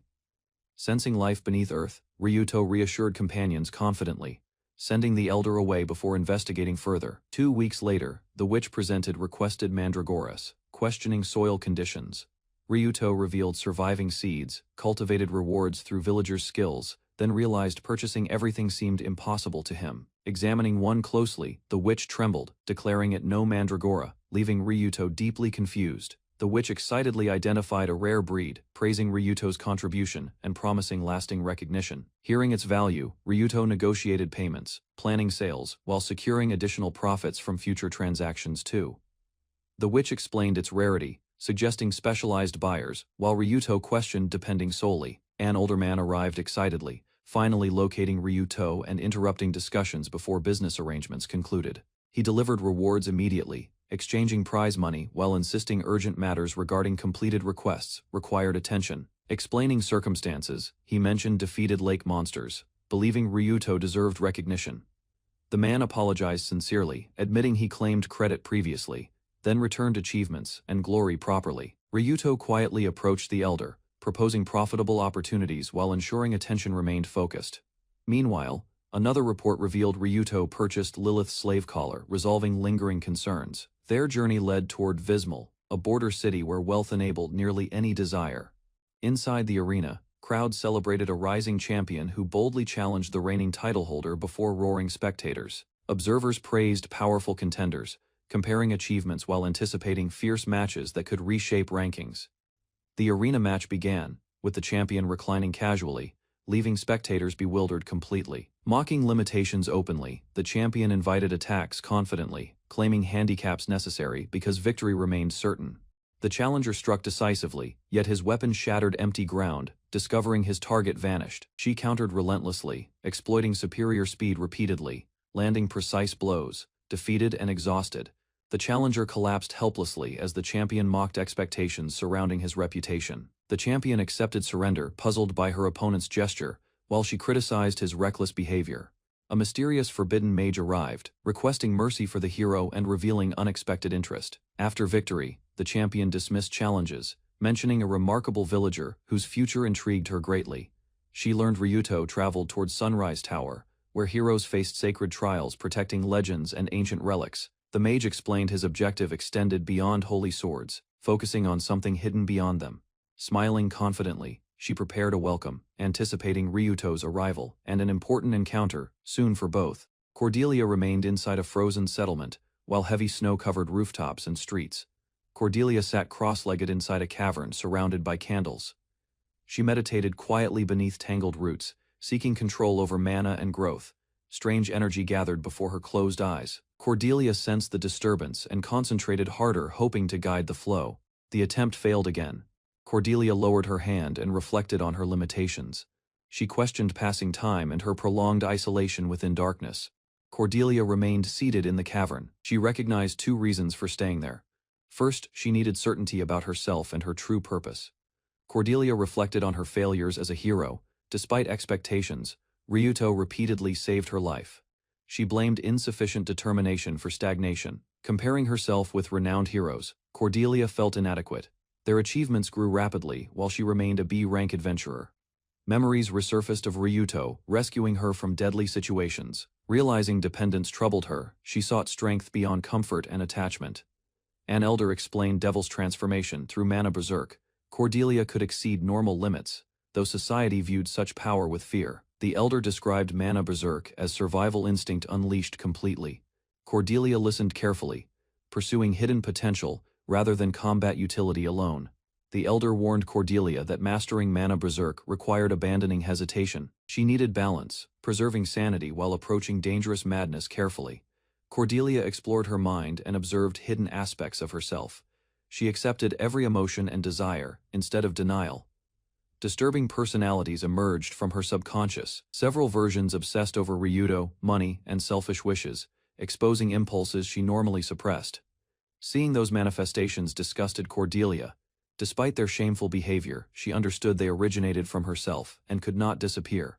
Cordelia resolved to confront every aspect directly. Declaring her determination, she challenged the unruly personalities and began asserting control. Cordelia accepted direct confrontation as the only solution. Though embarrassed by violence, she advanced against her manifestations without retreating anymore. Her determination exploded into action. Cordelia struck fiercely, refusing defeat and overwhelming several unruly personalities that challenged her resolve. One remaining manifestation questioned her sincerity and exposed hidden darkness. Its words unsettled Cordelia, forcing deeper reflection beyond anger. Rejecting weakness completely, Cordelia attacked that lingering self. She declared she would never return to her former dependent mindset. She awakened from the mental trial before the Elder. Having overcome her desires, she successfully completed Devil's transformation training. Having completed the trial, Cordelia received instructions to reach Khazro Tower. She accepted the challenge and prepared to prove herself. Far from the cavern, a mountainous landscape stretched beneath open skies. A small figure observed the wilderness quietly below. A fierce wyvern suddenly emerged and charged forward aggressively. Its massive body surged across the area while searching for prey. The wyvern opened its jaws and lunged ahead. A swift attack flashed across its path before impact occurred. Ryuto effortlessly defeated the wyvern and celebrated lunch. Beside him, Lilith worried her leveling progress had nearly stopped completely. Ryuto examined Lilith's status and discovered unusual growth. Her experience gains reflected monster continent conditions rather than human territory. He reviewed their remaining objectives within the city. He planned to remove Lilith's slave seal and continue training. While eating grilled meat enthusiastically, Lilith heard mention of Khazro Tower. The unfamiliar location immediately captured her attention completely. Ryuto explained Khazro Tower and its sacred surroundings. Despite concerns about Cordelia, he believed their goal required moving forward. Confident in the opportunity ahead, Ryuto proposed training within Khazro Tower. A hidden area beyond sacred grounds suited them. Ryuto explained their business within the city had ended. With funds secured, he left remaining details for Lilith. Walking through town, he sensed suspicious figures watching them.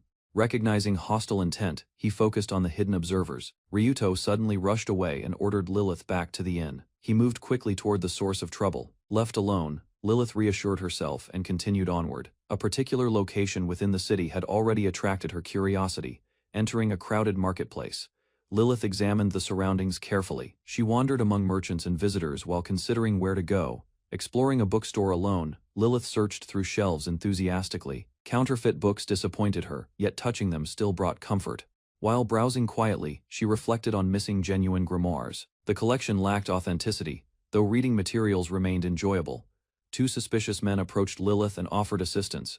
Their behavior concealed harmful intentions, despite presenting themselves as friendly strangers.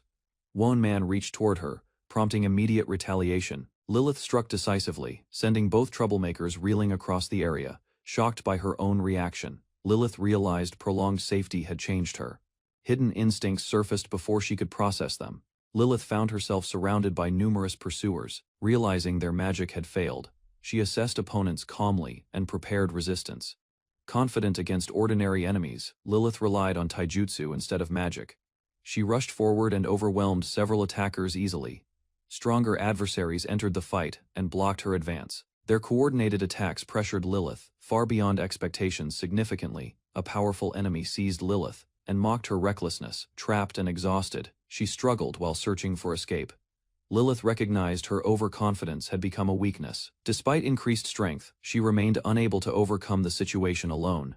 Cornered by enemies, Lilith lashed out desperately. Her frustration erupted openly as she resisted capture and rejected their threats. Rage replaced hesitation completely. Lilith shouted fiercely and struggled harder, determined to survive while terrifying her opponents unexpectedly. Ryuto arrived and neutralized the attackers immediately. Debilitating vines immobilized them, leaving the remaining enemies helpless and frightened. Safe again, Lilith apologized for causing trouble. She blamed her reckless choices while Ryuto listened without criticism carefully. He reassured Lilith and dismissed her worries. Their conversation shifted toward Khazro Tower as they prepared continuing together. Ryuto warned Lilith that future growth depended entirely on her resolve. Failure would mean returning her to Dragon Village. Distressed by those words, Lilith pleaded desperately. Determined to remain beside Ryuto, she vowed to become much stronger. News spread throughout the city that Cordelia would challenge Khazro Tower. Merchants immediately recognized opportunities and anticipated increased attention. Ryuto arrived at a crowded festival where merchants gathered and spectators anticipated a hero tournament. A public notice announced the Hero vs. Holy Sword match, and Lilith happily sampled food while observing preparations. Lilith watched from the stands, eating snacks and judging contestants. as rumors spread regarding attacks involving important figures across the city. Ryuto explained that the tower, once reserved for heroes, became accessible through trials designed to attract visitors from many regions seeking growth opportunities. Guiding Lilith, Ryuto chose the tower route over crowded festivities, aiming for their objective, while she considered its dangers and possible benefits.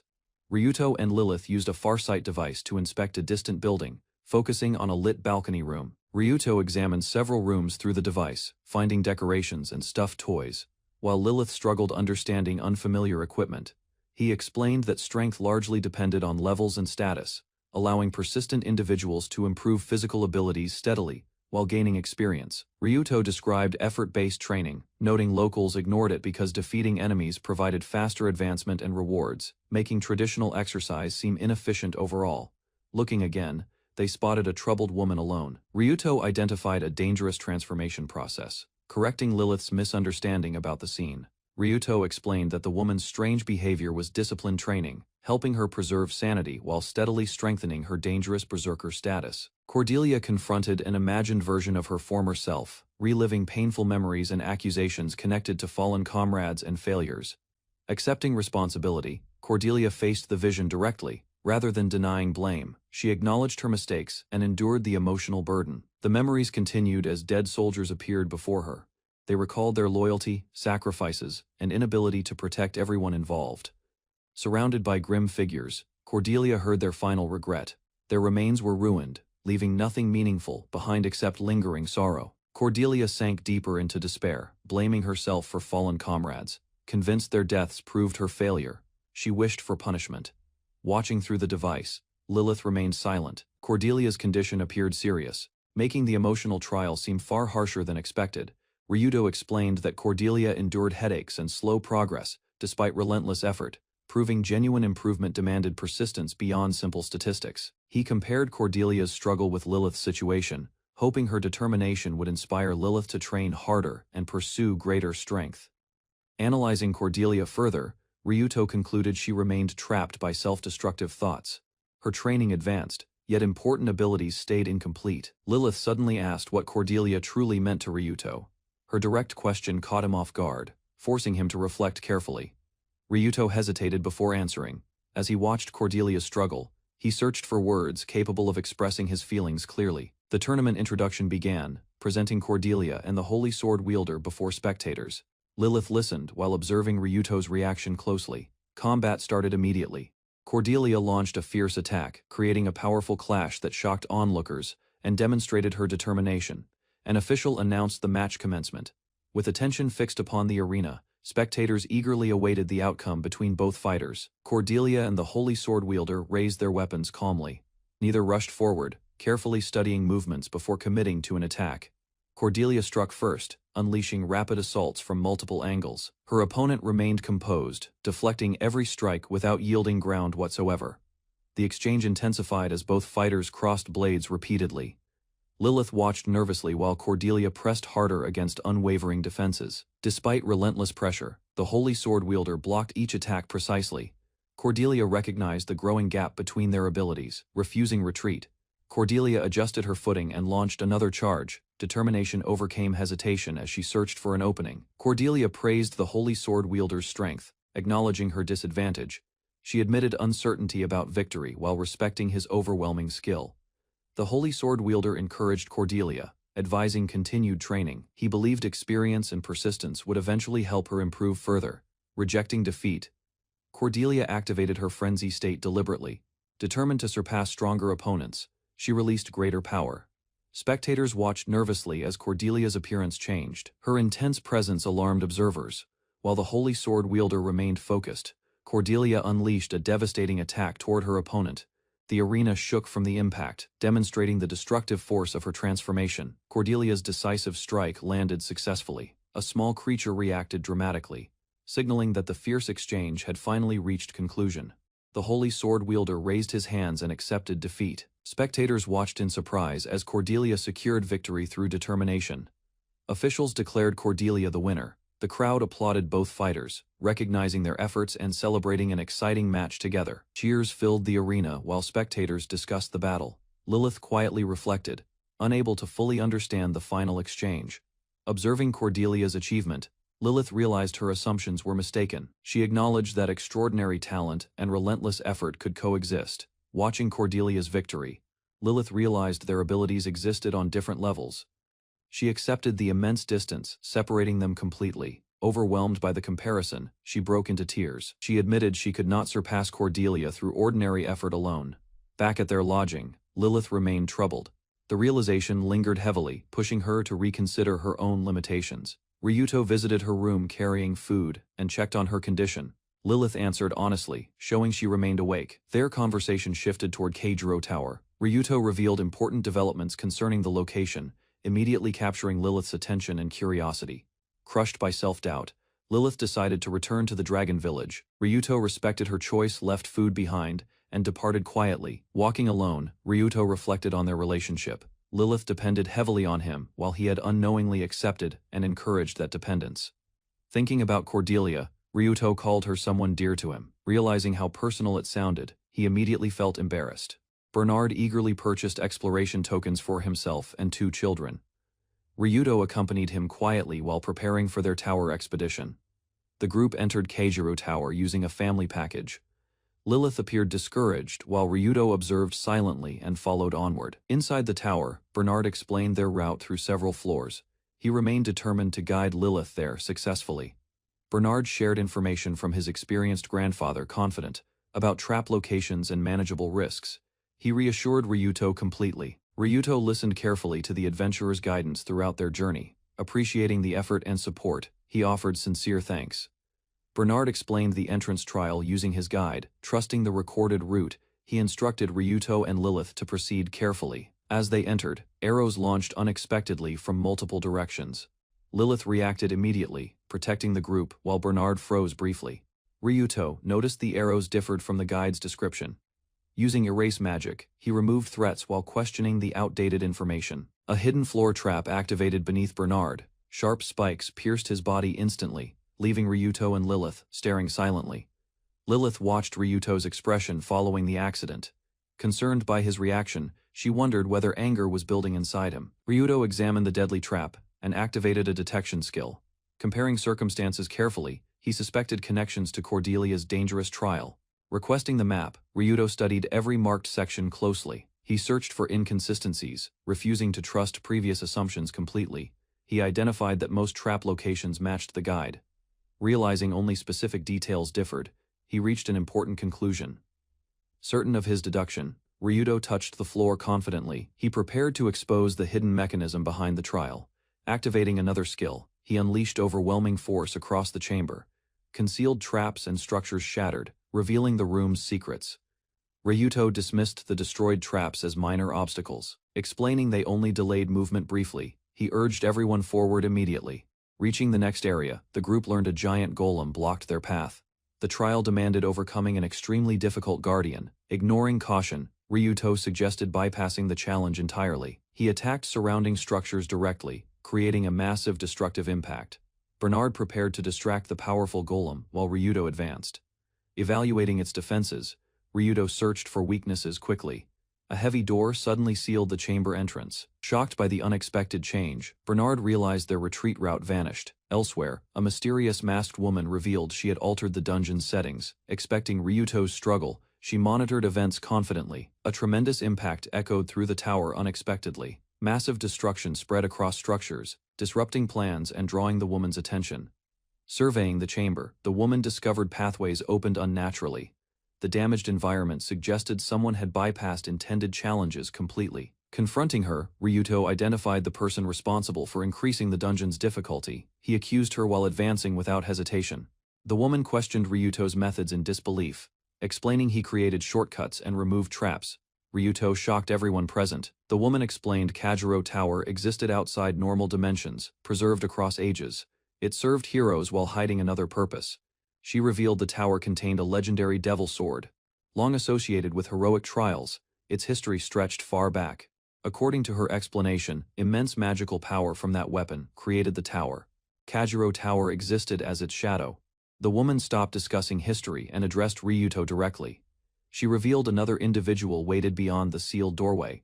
As the door opened, the woman urged Ryuto forward quickly. Suddenly immobilized, He realized the knife controlled his movements. Ryuto examined the knife controlling his body and realized additional magic restrained him. He recognized the woman had prepared thoroughly, while Bernard and Lilith remained immobilized.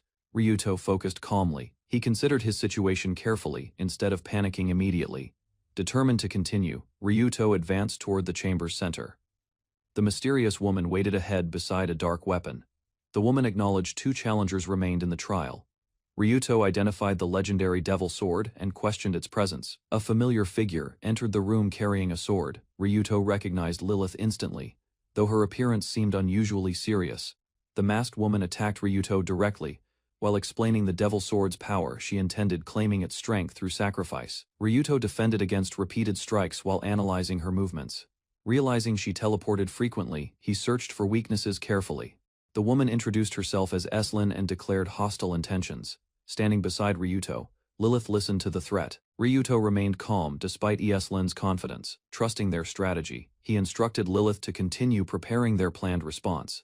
Eslin launched another attack toward Ryuto immediately.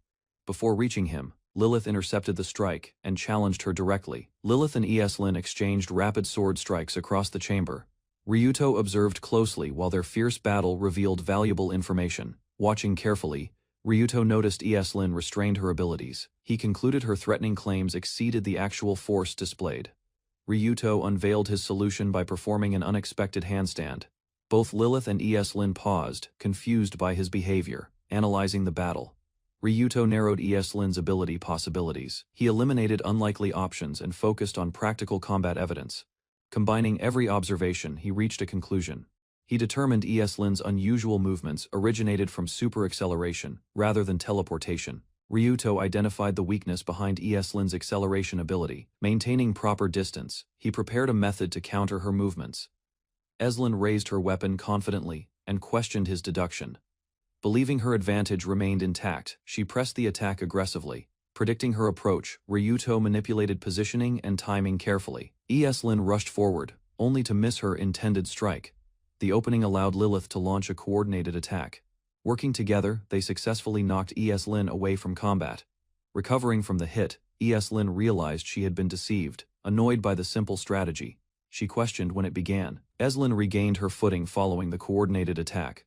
Realizing Ryuto anticipated her movements, she reassessed the battle cautiously. Ryuto explained how scattered weeds exposed Eslin's movement pattern.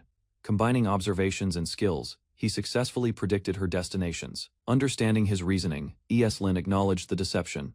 Her earlier confidence faded as Ryuto revealed the preparation behind everything. Eslin retaliated immediately, striking Ryuto despite his precautions. Wounded by the attack, he realized she remained extremely dangerous. Standing over Ryuto, Eslin abandoned her restraint completely. Declaring serious intent, she prepared to unleash her full strength. Ryuto endured Eslin's relentless assault as multiple weapons pierced his body, yet he remained standing, gripping his sword despite severe wounds. Eslin prepared another attack, raising a curved weapon confidently. Violent impacts erupted across the battlefield, showing their struggle escalating further. Ryuto charged through the barrage and swung decisively. His blade cut across Eslin's position, forcing her backward while maintaining pressure continuously. Eslin realized Ryuto had countered a technique considered impossible to repeat rapidly. His unexpected response shocked her during combat. Breathing heavily, Eslin glared at Ryuto and called him stubborn. Despite exhaustion and injuries, neither fighter showed intentions of yielding. Ryuto analyzed Eslin's abilities while enduring pressure. He recognized instant teleportation patterns, trusting experience and predictions to guide decisions accurately. Eslin noticed Ryuto advancing, despite her spell preparation. His behavior seemed unusual, making her question whether he intended disruption. A growing sense of unease spread through Eslin. She paused to reconsider the battle, searching for her opponent's hidden objective. Eslin launched another attack, but strange objects appeared around her position. Their placement confused her before a sudden strike followed. Ryuto revealed poisonous gas concealed within the objects. Although resistance prevented complete paralysis, his plan successfully weakened Eslin considerably. Ryuto anticipated Eslin's desperation. Watching her condition worsen, he concluded she would attempt one decisive attack to determine victory. He endured repeated strikes intentionally, gathering information. Every exchange helped him understand her movements and identify her fastest reaction. Ryuto advanced confidently toward Lin. He believed predicting her destination nullified instant teleportation's advantage, allowing him to maintain control. Lislin smiled beneath her mask as realization struck. Ryuto sensed danger immediately, recognizing she still possessed a hidden plan. Mocking his confidence, Lin unleashed her ultimate assault. Weapons materialized from every direction, trapping Ryuto within an overwhelming barrage.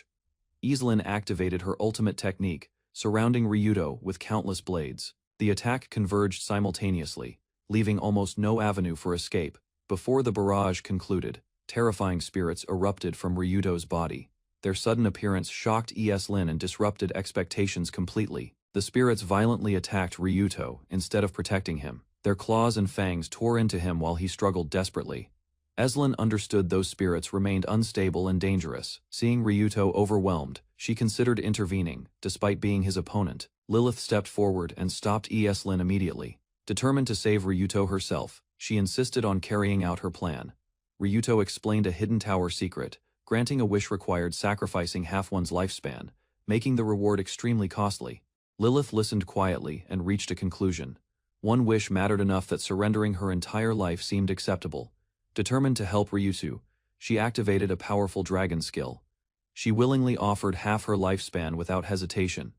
The skill transformed its user into a dragon. Lin immediately realized Lilith intended to change herself for Ryuto's sake. Ryuto apologized for forcing such risks upon everyone. Despite concerns, Lilith firmly urged Lin to proceed with the plan. Lilith unleashed Golden Roar through her dragon power, creating a massive attack that struck Lin while shielding Ryuto from danger. Lin survived the blast but recognized its limitation. The technique consumed immense energy and could not be repeated. Ryuto stood beside Lilith and rejected thoughts of victory, believing the battle remained unfinished, despite their successful counterattack and continuing pressure. Lin revealed the Ring of Nocturne, an artifact capable of absorbing magical power and draining Ryuto's reserves to replenish Lilith's exhausted energy. Empowered once more, Ryuto and Lilith charged together as Lilith released another Golden Roar, forcing Lin onto the defensive. With Lin defeated, Lilith worriedly approached Ryuto. Relieved by survival, she asked whether her efforts had truly been helpful. Ryuto thanked Lilith sincerely and listened quietly. Embarrassed yet determined, she hesitantly requested something personal from him instead. Lilith asked for an honest answer regarding her feelings. Ryuto gently patted her head, encouraging her to continue speaking. Gathering courage, Lilith directly questioned her place in Ryuto's heart. The unexpected question left him briefly speechless and thoughtful. He finally answered without hesitation, declaring Lilith belonged to him. Shocked by his response, she stared silently in disbelief. Ryuto admitted Lilith had become someone extraordinary. Recognizing her courage and growth, he confessed she inspired him far more deeply. Pulling Lilith into an embrace, he thanked her sincerely. He credited her persistence for changing his outlook and future path. Lilith happily accepted his feelings and hugged him tightly. Her long-held wish was finally answered, filling her with relief. Their intimate moment ended abruptly when a strange woman appeared dramatically. Her sudden entrance startled both Ryuto and Lilith. The eccentric newcomer loudly congratulated them while teasing their relationship, amused by the situation. She mocked their behavior playfully. Ryuto suspected the masked newcomer guarded the tower's secret. He offered Lilith's sacrificed lifespan, hoping to obtain answers at that moment. The woman dismissed his proposal immediately. She agreed to return Lilith's lifespan, arguing the sacrifice benefited nobody in its current state. Unimpressed by Ryuto's attitude, the woman mocked him lightly. Her reaction suggested familiarity with unusual requests and bargains from countless visitors. Without warning, she fired a powerful attack into the distance. Ryuto and Lilith stared, stunned by the sight. Lilith stared wide-eyed, as Ryuto's head was shattered, while a masked observer watched silently, intrigued by the sight. Lilith stood beside fallen figures, studying the scene with confusion, while a distant woman remained under the archway. Trying to understand events, Lilith leaned closer and gently called for Ryuto, hoping he would respond and explain the strange situation before her.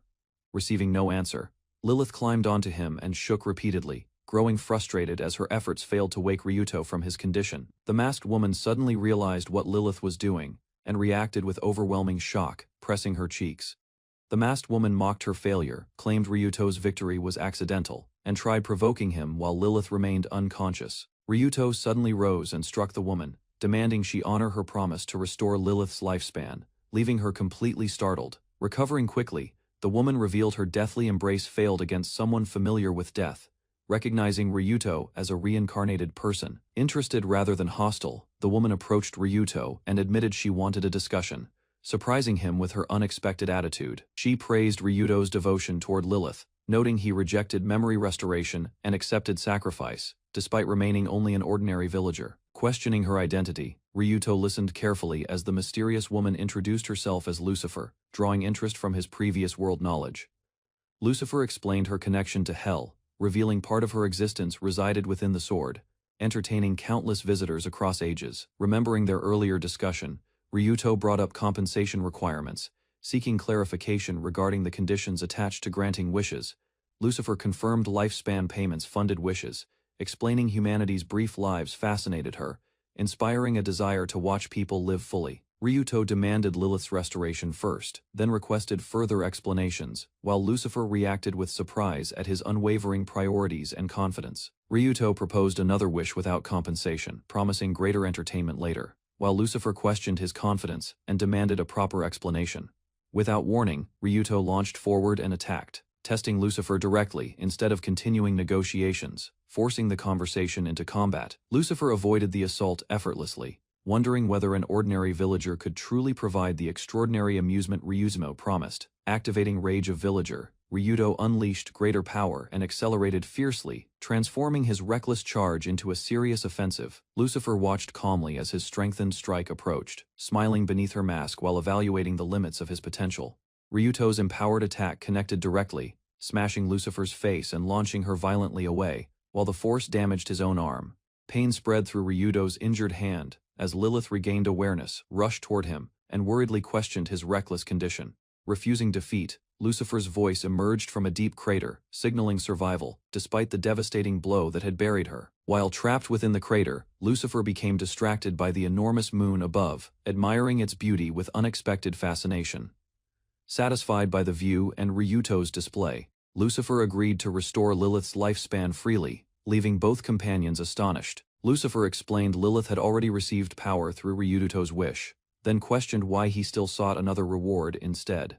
She revealed their souls were deeply connected, offering a transformation ability linked to the Dragon King title hidden within Ryuto. Lucifer recounted an ancient legend describing a gigantic wolf that consumed a god, gaining overwhelming power and lasting fame. Realizing the implication, Ryuto understood Lucifer was presenting an opportunity to devour a god and obtain divine abilities. Lucifer casually transferred the God Eater skill to Ryuto, leaving him stunned while she jokingly worried about being eaten. Ryuto jokingly warned Lucifer not to tempt his new skill, while Lucifer reminded him about delivering the promised amusement later. Lucifer reflected on an ancient farming god devoured by her offspring, wondering what fate awaited Ryuto after obtaining God Eater.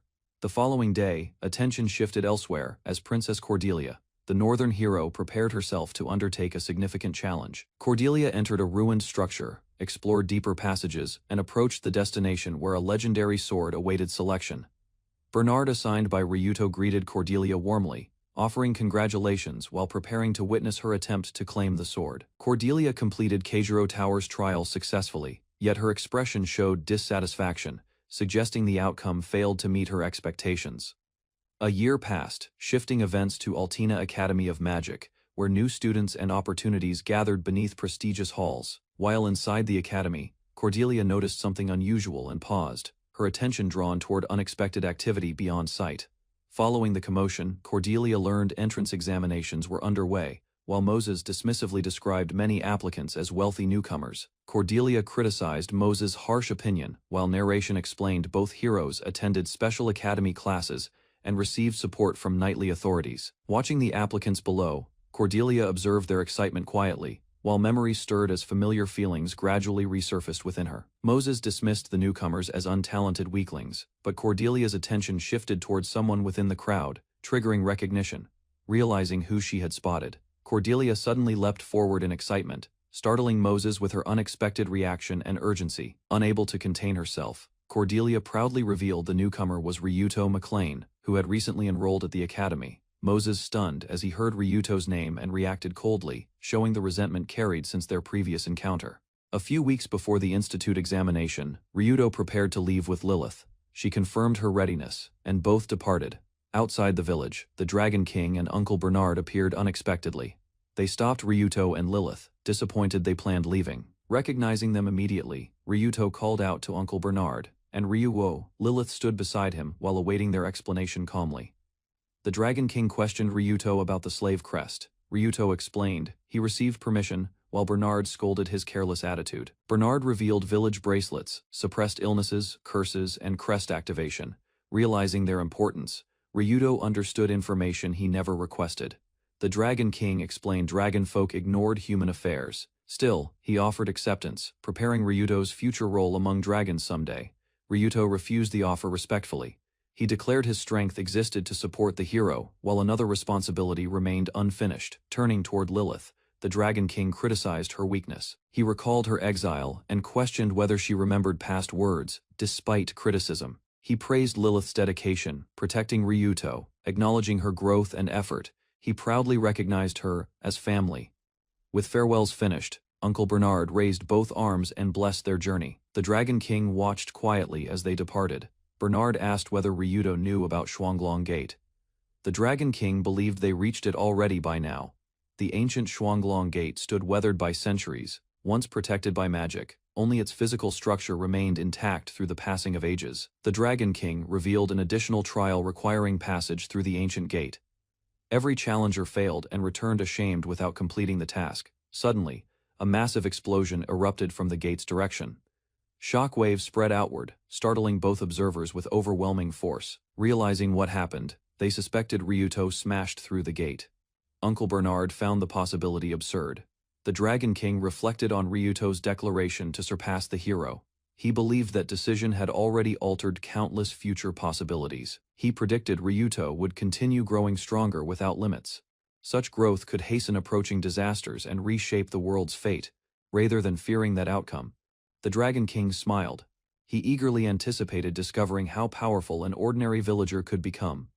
Far away, the scene shifted toward the Magic Institute. A grand academy awaited candidates, preparing to challenge its entrance examination. At registration, Ryuto submitted his information.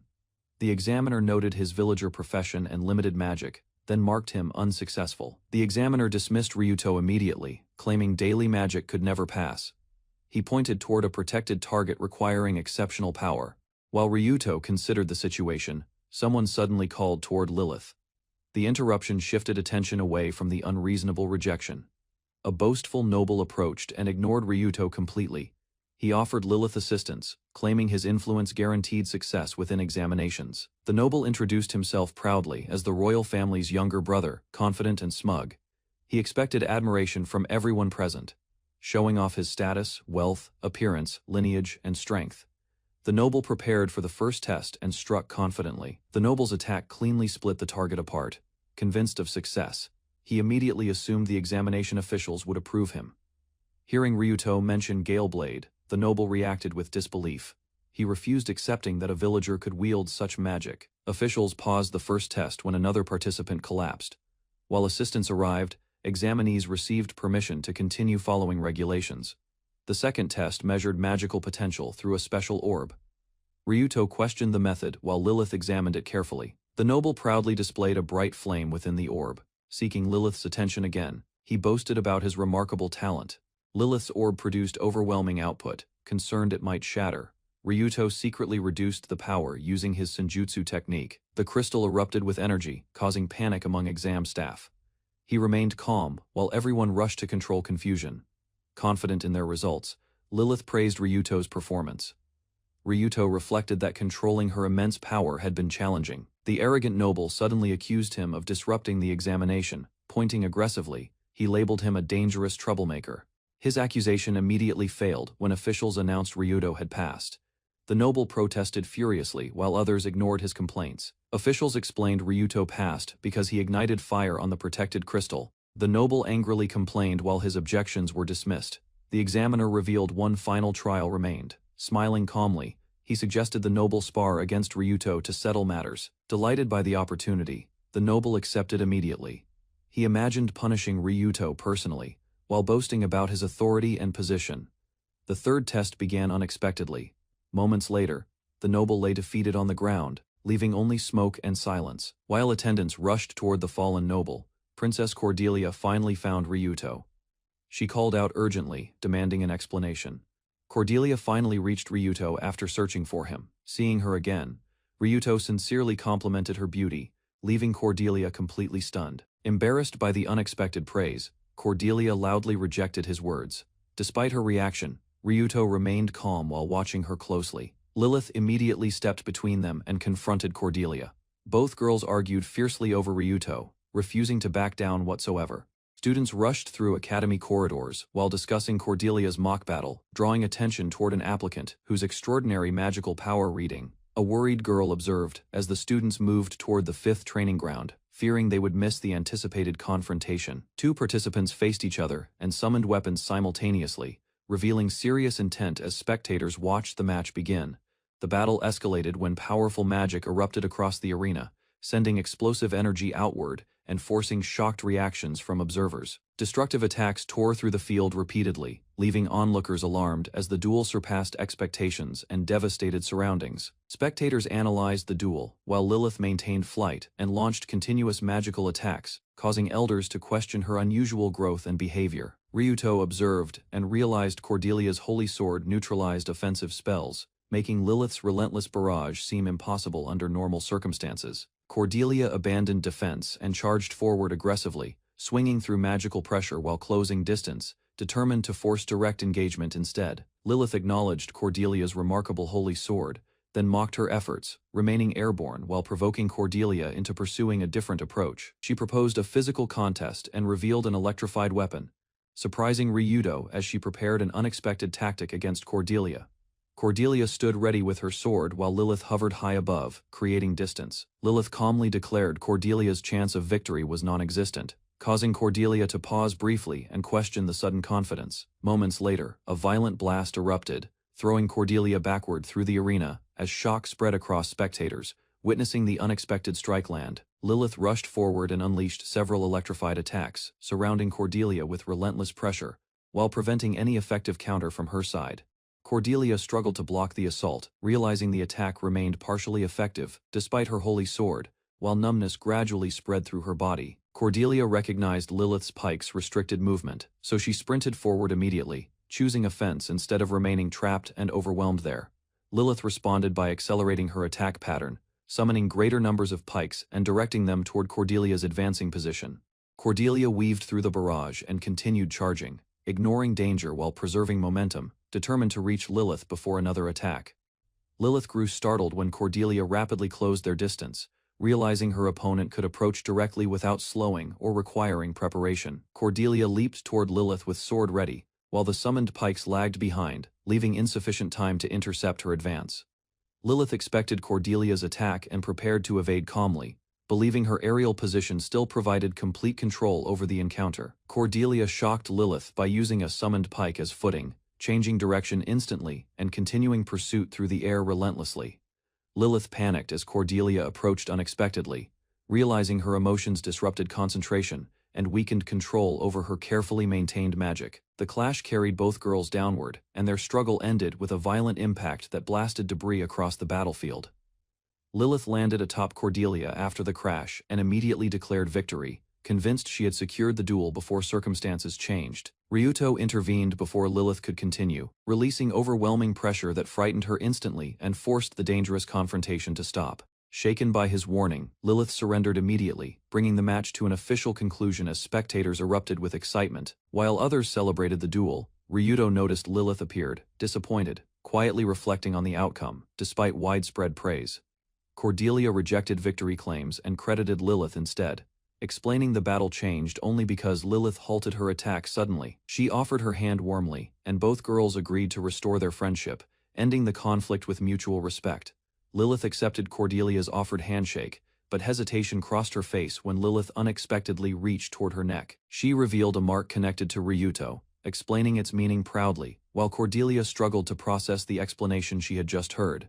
Lilith cheerfully declared her bond with Ryuto, forming a heart shape with her hands and expressing the connection. Cordelia froze completely as the statement sank in, her expression turning blank while frustration quietly built beneath the surface of her thoughts. Ryuto noticed Cordelia's reaction and called out, yet she suddenly rushed away at full speed, leaving him confused. Lilith struck a triumphant pose beside Ryuto, celebrating enthusiastically while he stared in confusion, questioning her actions.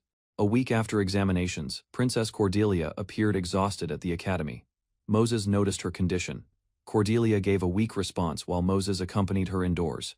He remarked that she would become the commoner's savior in the future. Cordelia questioned the date when someone mentioned the month's first day. Her reaction suggested confusion, leaving others concerned. Ending the conversation, Cordelia walked away without explanation. Moses watched silently, puzzled by her dismissal and strange attitude during their brief meeting there. Left alone, Moses reflected on a shocking realization. Thinking about Ryuto McLean, he struggled to accept his survival, despite everything believed before. 10 years earlier, Moses encountered Ryuto within a village. Recognizing him immediately, Moses approached and confirmed the boy's identity. Introducing himself politely, Moses explained his recent move. He extended friendship toward Ryuto, hoping their matching ages would encourage companionship. Ryuto rejected the offer and walked away. Watching his departure, Moses expressed disappointment, hiding deeper thoughts behind courteous behavior. Alone with his thoughts, Moses revealed a terrifying side. His hatred surfaced openly as he promised future chances to eliminate Ryuto. Returning to the present, Moses reflected carefully. He remained astonished that Ryuto, once weak and insignificant, had survived this long. Moses analyzed Ryuto's examination performance carefully. Suspecting similarities with himself, he considered whether Ryuto might also possess reincarnated memories. Cordelia stood within the forest, recalling recent events. New possibilities emerged in her mind, reshaping assumptions she previously accepted. Ryuto approached Cordelia and stopped her path. He confirmed the month's first day, causing visible surprise across her face. Without hesitation, Ryuto extended a bouquet toward Cordelia. The unexpected gesture left her staring silently at the offered flowers. He explained the flowers' qualities and local rarity, smiling warmly. He believed they suited Cordelia perfectly, deepening her confusion. Ryuto noticed Cordelia still possessed their old ornament. Realizing he remembered shared history, she listened while recalling earlier memories. He shifted the discussion toward Lilith. Requesting information about her, he warned Cordelia that the explanation would require considerable detail. Sitting together within the forest, they exchanged information quietly. Cordelia reflected on events, struggling to process everything she learned. Ryuto clarified the slave seal situation directly. He revealed Lilith's seal was broken, explaining the mark remained merely decorative. Cordelia reacted with surprise, while hunger interrupted discussion. Ryuto teased her lightly, turning the serious conversation into playful banter. Walking together, Ryuto mentioned preparing a bouquet for Lilith. Cordelia questioned his reasoning, though he insisted Lilith would appreciate it. A stern instructor greeted the new students aggressively. His intimidating introduction immediately established the harsh atmosphere awaiting everyone there. The instructor explained their class ranking bluntly. Students faced restrictions on skills, magic, and items, relying solely on physical abilities. Carrying heavy packs, the students began their challenge. Following orders, they marched toward an old school building inside woods. Their destination was Wellham Forest, a dangerous region. Once ordinary land, a mysterious incident transformed it into forbidden territory. The students learned their class was divided into groups. Their objective involved exploring the forest where an old school vanished. Ryuto met Arthur Malcolm, a friendly villager student. Arthur introduced Brian, whose attitude showed little interest in socializing. Ryuto reflected on their status within society. Even among struggling nobles, villagers occupied a position considered beneath respect. A hierarchy chart explained regional structure clearly. Villagers ranked low socially, while religious and political leaders dominated authority completely. Further explanations described villagers lacking suitable professions. Society judged worth through combat potential, reducing many people to inferior classifications. The lesson continued describing villagers' hardships. Society treated them as expendable workers, forcing survival through labor without recognition or opportunity. During the explanation, Ryuto noticed someone approaching him. Curious yet cautious, he turned toward the unfamiliar presence quietly. A cheerful girl introduced herself as Segusa Koharu. Sharing his group, the international student, immediately attracted attention from others. Lilith suddenly appeared and confronted Koharu. Declaring affection for Ryuto, she dramatically interrupted the conversation before tensions escalated. She boldly announced her intention to protect Ryuto. Her confidence stunned everyone, while classmates questioned her unusual behavior. 2 hours passed while students reviewed written materials. The lengthy briefing continued, preparing everyone for demanding training requirements ahead. The instructor revealed an extremely strict schedule. Magic cuffs restricted abilities, forcing students to rely upon effort and discipline. Students discussed the harsh program with concern. Training emphasized physical growth, mental endurance, and constant improvement through relentless practice. Ryuto welcomed the restrictions without complaint, believing his abilities exceeded normal limits. He viewed the training as beneficial. Early the next morning, training preparations began. Ryuto noticed Koharu standing alone and questioned Lilith's absence from the group. Koharu found the situation unusual while discussing Lilith's absence. Elsewhere, Lilith avoided crowds, finding comfort through Ryuto's lingering scent. Students observed the fortified grounds surrounding Wellum Forest. No monster attacks appeared within the barrier, maintaining relative safety. Ryuto explained the area's historical significance. Once humanity's final defense line, strong protections preserved the location despite surrounding wilderness. Lessons shifted toward catastrophes and dangerous monsters. Instructors described calamities creating powerful creatures beyond ordinary classifications and expectations. Records revealed a disturbing pattern among catastrophes.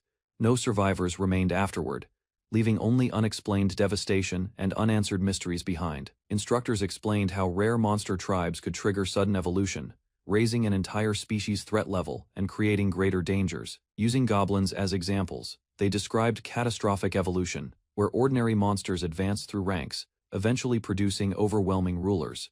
One such creature, Ultima, surpassed goblin emperors completely. Its power matched evil gods, allowing it to devastate nations and command unstoppable monster forces.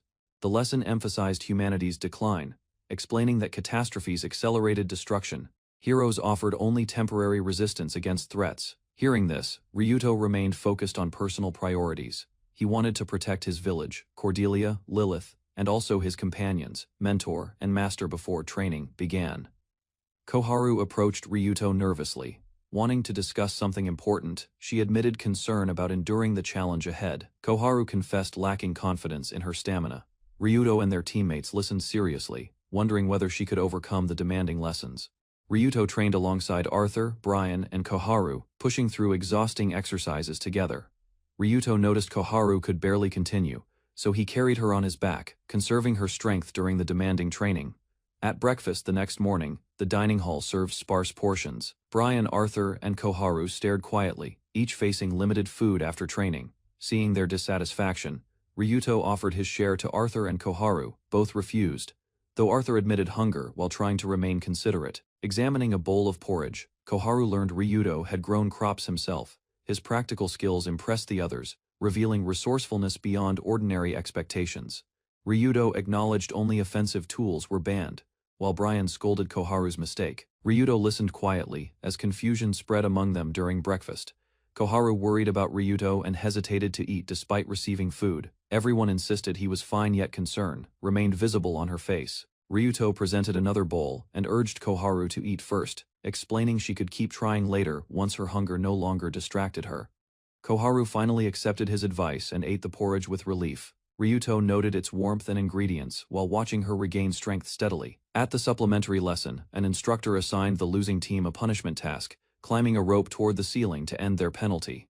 Arthur asked whether failure would worsen their punishment. The instructor refused, stating their reduced food portions would simply continue unchanged. Unwilling to hesitate, Arthur grabbed the rope confidently. Believing risks brought rewards, he challenged the task with determination despite uncertainty. He lost his grip before reaching the top and crashed down hard. The instructor watched calmly while Arthur recovered painfully. The instructor requested another challenger. Brian reasoned that if Arthur failed, neither he nor Koharu stood much chance succeeding. Ryuto volunteered immediately and seized the rope. While others watched from below, he began climbing upward with steady control. Ryuto climbed steadily without magic, relying on endurance alone. Arthur watched in disbelief as the difficult challenge seemed manageable for him. The instructor expected students to surrender once exhaustion broke their resolve. Ryuto struggled visibly, yet his determination remained completely unshaken. While climbing, Ryuto suspected the punishment existed to force failures and remove students. Even so, he focused on advancing upward. Injured participants groaned elsewhere, blaming themselves for dragging teammates into hardship. Their suffering highlighted how severe the Academy's trials. Ryuto continued ascending despite fatigue. Koharu and Brian cheered enthusiastically from below, encouraging him as he approached the goal. Ryuto paused briefly during the climb, His hands were battered and trembling, showing the accumulated strain from pushing himself relentlessly. A strange change spread through Ryuto's body as he slipped. Koharu watched in alarm, fearing he had finally reached his limit. Koharu shouted nervously about his fall. Brian immediately smacked her head, telling her to stay quiet while watching. Refusing defeat, Ryuto activated fortitude and endured mounting fatigue. Trusting years of training, he forced his exhausted body onward. Koharu stared upward in astonishment. Ryuto regained momentum and climbed higher again, drawing closer to the ceiling, despite danger. Reaching the top, Ryuto nearly fell, but the instructor caught him. Realizing the rescue, the teacher expressed genuine gratitude immediately. Ryuto rested while Koharu, Brian, and Arthur gathered around. Arthur silently watched him, his expression growing unusually intense. Elsewhere, Moses observed events through a magical device. Intrigued by Ryuto's performance, he regarded the student with interest. Following the challenge, Arthur's attitude changed noticeably. Ryuto sensed hostility developing but could not understand the reason behind it. During combat practice, Arthur partnered with Ryuto and attacked seriously. Confused by the aggression, Ryuto questioned what caused it. Brian explained Arthur's father had once led a famous chivalric order. Ryuto listened carefully while entering the room quietly. The former captain supported villagers joining sword competitions. Defeat by a villager forced his resignation, damaging both reputation and status. Brian added that the disgraced captain eventually declined. Ryuto remained silent, considering how deeply the incident affected Arthur. Arthur despised his fallen father despite respecting him greatly. Those conflicting feelings shaped his views and fueled lasting resentment. Brian concluded one villager had triggered everything. Ryuto wondered whether that person should have understood the consequences beforehand better. On the third day, the instructor changed training completely. Students carried heavy packs and faced a 100-kilometer forest march. The instructor declared it an individual challenge. Anyone unable to finish alone risked failure, regardless of teammates' situations or success. Many students viewed Brian and Koharu as burdens. Completing such a demanding march seemed impossible for weaker participants within. Ryuto understood the challenge differently. He believed overcoming hardships would eventually let him stand beside Cordelia as an equal. Looking at Brian and Koharu, Ryuto questioned the academy's motives. He wondered whether targeting vulnerable students was simple bullying. During the forest march, Ryuto protected Koharu when a powerful eastern oni appeared. Suddenly, the monster charged directly toward them. Carrying Koharu securely, Ryuto struck the creature repeatedly. His usual weapon skill seemed unavailable, forcing him to fight differently. He continued attacking while evading danger. His blows damaged the oni, yet he realized the situation remained extremely dangerous. More monsters emerged from multiple directions. Understanding they had been lured deliberately, Ryuto recognized the encounter was a trap. The assault intensified around them. He was struck hard and crashed away, leaving Koharu shocked as she called out. Ryuto survived the impact, astonishing an approaching monster. Despite heavy damage, he remained conscious while the enemy prepared another attack. Multiple oni rushed forward aggressively. Their coordinated assault tore through the area, forcing Ryuto into an increasingly dangerous position. Hidden among the trees, Ryuto watched anxiously. Koharu faced a monster alone, while additional enemies closed from behind. Ryuto noticed Koharu frozen by fear and unable to move. Injured and exhausted, he searched desperately for a solution. Realizing escape was impossible, Ryuto made a difficult decision. Determination replaced hesitation as he prepared for drastic action. A mysterious horned figure appeared within Ryuto's thoughts. The being observed calmly while the desperate situation continued unfolding around them. The figure sat before a massive demonic presence and examined Ryuto with interest. Its attention focused entirely upon him reaching toward the giant creature. The figure commented on an appealing scent. The strange interaction carried an unsettling atmosphere. The horned figure spoke casually about a family outing while surrounded by corpses. Ryuto listened without understanding its intentions. Reality returned abruptly. Ryuto stood among defeated monsters, while Koharu remained unharmed, suggesting the crisis had ended somehow. Ryuto examined his altered hand while checking Koharu's condition. Confirming she could walk, he encouraged her. The Dragon King criticized the absurd combination of God-Eater and Beelzebub, while Ryuto explained the abilities countered each other. The Dragon King described how Gluttony and God-Eater continuously devoured one another, generating energy while keeping the unusual power stable and active. Ryuto admitted he barely understood where the energy went, but noted rage of the villager remained constantly active. The Dragon King speculated Ryuto's transformed right hand might be attempting to merge Gluttony and God-Eater into part of the Dragon King. The Dragon King explained. Ryuto's excess energy sustained his human form. Ryuto ignored details, focusing instead on becoming stronger quickly. Ryuto struggled to process everything.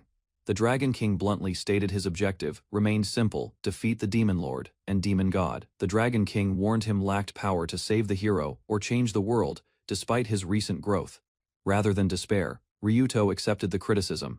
He realized his confidence had grown excessive and acknowledged his present limitations. Even with newfound abilities, he concluded his strength remained insufficient. Remembering earlier words, he prepared himself for greater challenges. The Dragon King warned that Moses, a reincarnated sage, understood this world deeply. Unlike villagers, sages could reshape reality itself. Ryuto accepted the challenge confidently. Believing Moses underestimated him, he decided to exploit that assumption and manipulate the sage. Their discussion ended, and morning arrived. A new day began as events within the academy continued moving forward. Brian protested fiercely when instructors discussed expelling students. He insisted Ryuto would become a great hero despite their judgment. The instructor dismissed Brian's claim completely. Frustration filled Brian's face as his warning received no serious consideration whatsoever. Students noticed movement near the academy entrance. Attention shifted immediately as someone pointed toward an unexpected arrival, approaching steadily.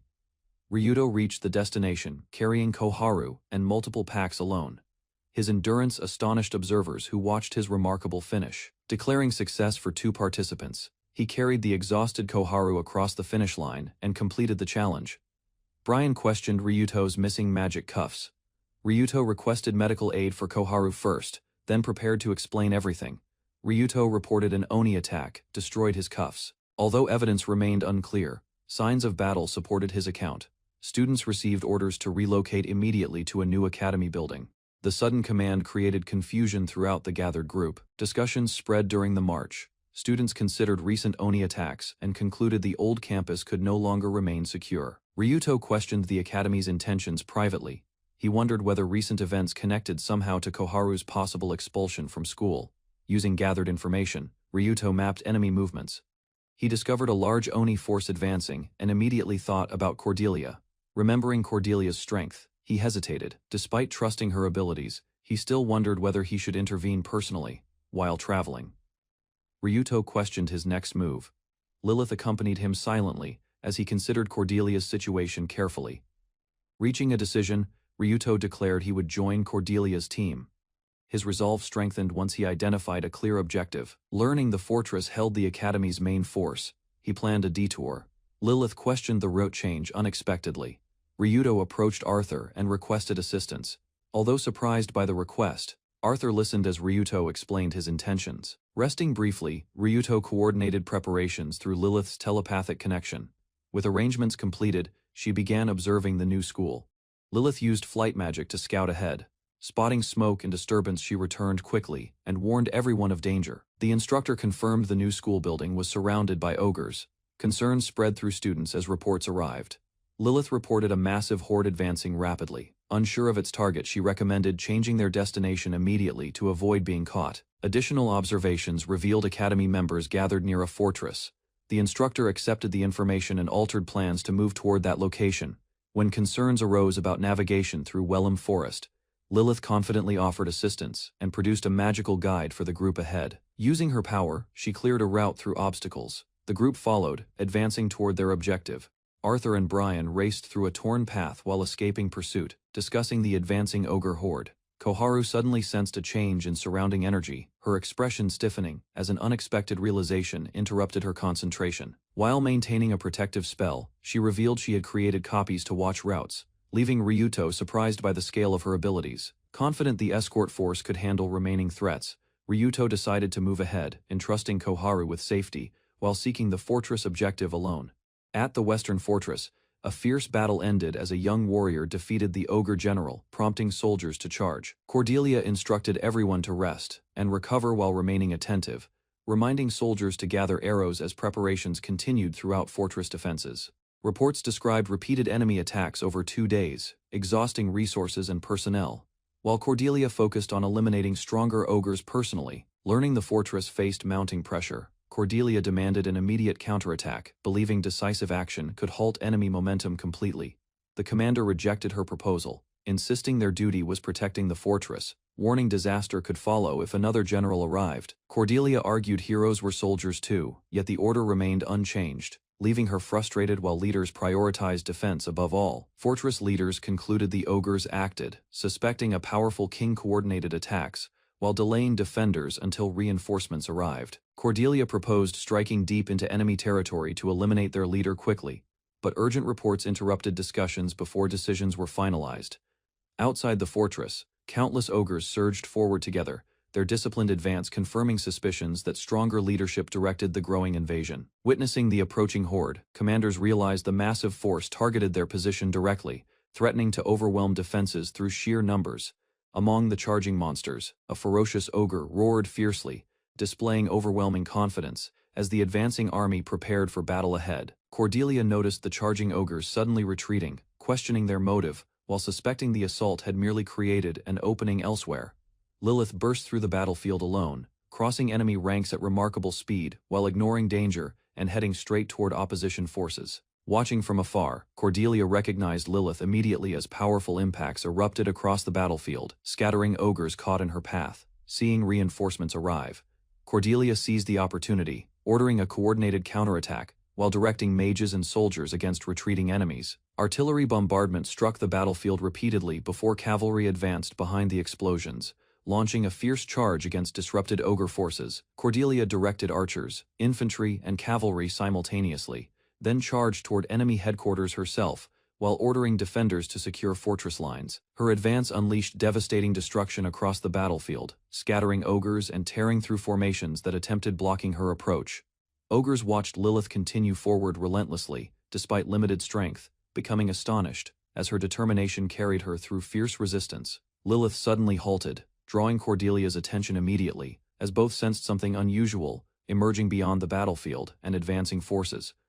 Standing alone ahead, she faced a gathering presence while numerous ominous creatures appeared, signaling a dangerous threat approaching rapidly. Lilith discovered two ogre kings, commanding the battlefield together, immediately recognizing the overwhelming danger their combined presence created for everyone. Facing the approaching rulers, Cordelia proposed cooperation against the shared threat, setting aside personal differences for survival and victory. Lilith admitted disliking Cordelia, while Cordelia returned the sentiment, yet both accepted that confronting two kings separately was foolish. Without further discussion, the uneasy alliance began instantly as both women moved together, preparing attacks while maintaining constant awareness. The ogre kings struck first with tremendous force, shattering the ground violently and announcing the beginning of their confrontation.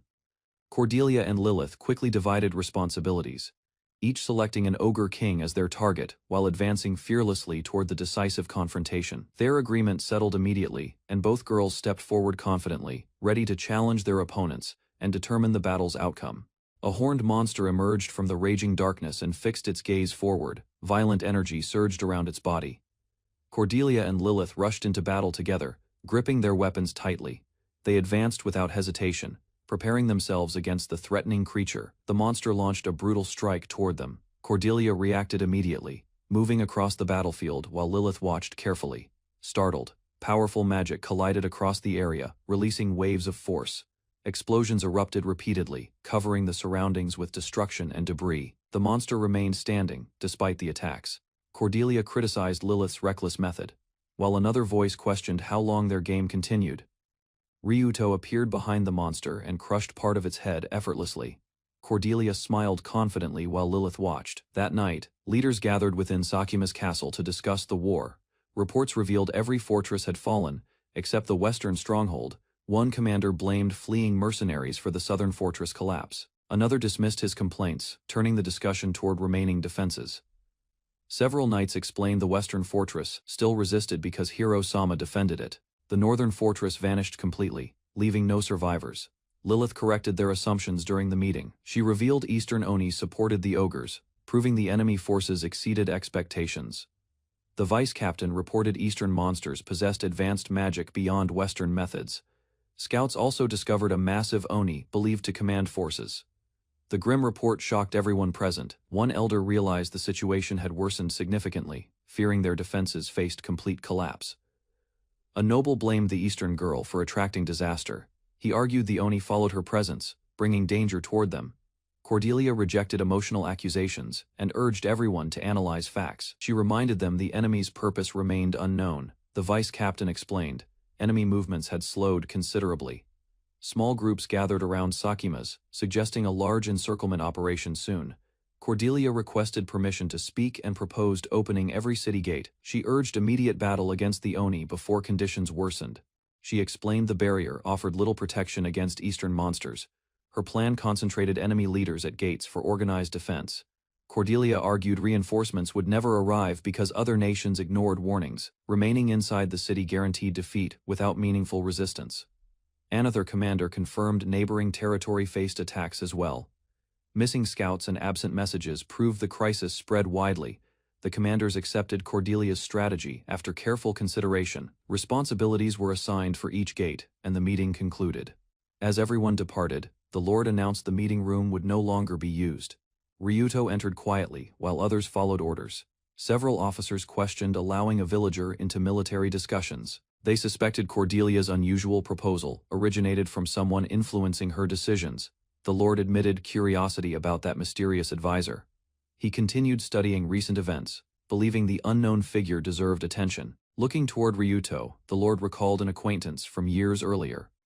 Similarities between them stirred memories and deepened his interest. Ryuto stepped forward before Cordelia and Lilith. He calmly declared the situation remained manageable, insisting this crisis was different. Ryuto explained the enemy differed from a true catastrophe. Their generals appeared weaker than expected, suggesting unnatural interference behind events. He proposed the monsters were forcibly evolved through artificial means. Koharu listened carefully, while Ryuto outlined his theory confidently. Using strength rankings, Ryuto organized defenders among 4 gates. He identified the western gate as the greatest concern. Ryuto assigned Koharu to protect the western gate. He encouraged retreat if necessary, believing her power exceeded king-class opponents. Entrusting the western gate completely to Koharu, Ryuto prepared for battle elsewhere. He urged her to protect classmates proudly. Ryuto finalized the defense plan and encouraged everyone confidently. He instructed Cordelia and Lilith to fight freely without restraint. 2 days passed before the expected attack. Dark enemy forces gathered outside Sachima's, surrounding the northern gate in silence. Cordelia observed enemy positions carefully from the walls. Their numbers concentrated heavily in the east, matching Ryuto's earlier prediction. An older knight approached Cordelia and recognized her immediately. Remembering past battles, he noticed her calm confidence greatly. Cordelia explained her composure without hesitation. Trusting a powerful ally at her side, she awaited the coming battle. Cordelia expressed confidence in the mysterious female mage. The veteran knight trusted her judgment completely and believed victory remained possible. The knight apologized for treating Cordelia as a child. On battlefields, he regarded her as a capable soldier. The surrounding soldiers declared their loyalty openly. They promised unwavering support, strengthening Cordelia's resolve before the approaching confrontation greatly. Warning signals echoed across the fortress walls. Enemy forces finally advanced, marking the beginning of the long-awaited battle. The veteran knight urged Cordelia to fight without concern. Grateful for their trust, she accepted their support and smiled. Cordelia charged directly into the enemy formation, without hesitation. Her swift attack struck first, forcing surrounding Oni generals into confusion. Explosive power erupted across the battlefield as she shattered attacking monsters, declaring engagement. She confronted the northern army head-on alone. At the southern gate, defenders noticed someone advancing toward enemy lines. The unexpected movement immediately drew attention across the battlefield. Lilith stepped forward despite warnings from allied mages. They demanded space for offensive spells, but she ignored objections. Calling upon her father's golden dragon, she unleashed devastating magic. A massive attack surged forward, targeting the enemy army. Lilith's dragon magic descended across the battlefield with overwhelming force. A colossal blast struck enemy positions, shaking the entire area. Soldiers stared speechlessly at the destruction before them. Lilith calmly turned around, seemingly unaware of the chaos she created. Ryuto observed the battle's progress from afar. Satisfied with northern and southern fronts, he shifted attention eastward instead. The veteran lord suddenly asked Ryuto about Bernard. Surprised by the question, Ryuto revealed Bernard was his master. The lord immediately understood their connection and recognized the resemblance. Remembering Bernard's hardships, he expressed concern for his pupil. The veteran lord turned toward Ryuto and requested his assessment. He wanted an honest opinion regarding the battlefield situation ahead. Ryuto answered confidently, without showing concern. Believing victory was certain, he described the entire conflict as completely manageable. Before further discussion continued, a massive enemy suddenly appeared. Recognizing the threat immediately, Ryuto prepared himself while the battle entered a dangerous new phase.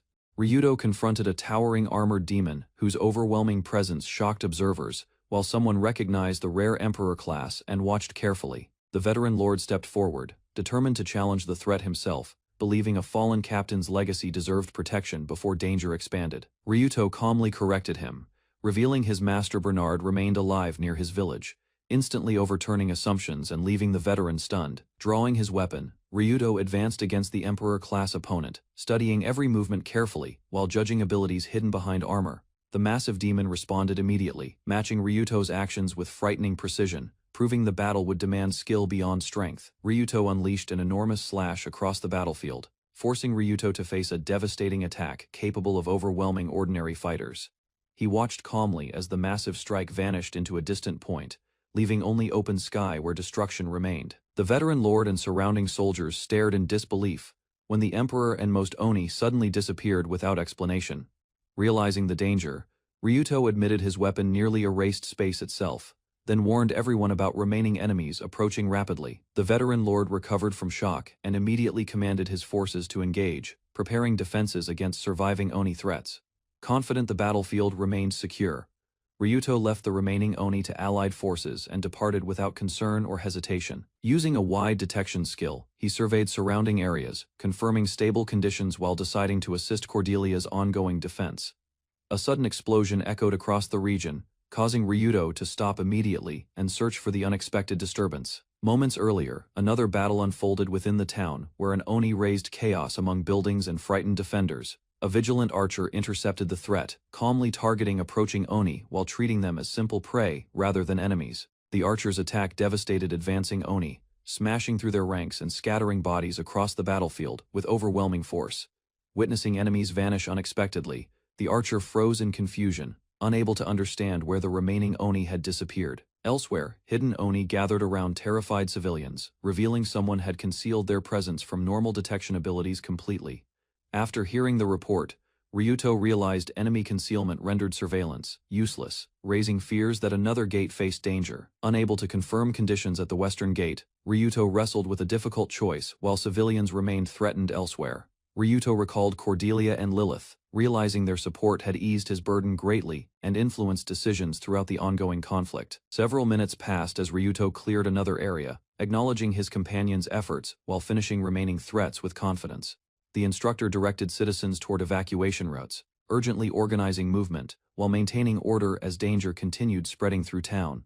The academy instructor strengthened defensive barriers against incoming attacks, yet enemy pressure exceeded expectations and steadily shattered his protective magic. Ryuto arrived before catastrophe struck, destroying the threat instantly and praising his teacher's efforts before taking responsibility himself. Ryuto declared eliminating monsters suited a villager's role, then stepped forward confidently, while his instructor watched in astonishment behind. He crushed surrounding enemies effortlessly, forcing the teacher to question reality and regret previously dismissing Ryuto's humble class completely. The instructor admitted he had opposed Student McLean before, finally recognizing that Ryuto had been responsible for past events. Ryuto casually asked whether he had passed the instructor's test, showing confidence, despite the dangerous battle continuing around them. Learning of a larger threat, Ryuto requested flight assistance, entrusted local defense to his instructor, and rushed forward eagerly. Ryuto activated Simple Surface Survey once more, concentrating carefully while searching for hidden threats responsible for ongoing destruction everywhere.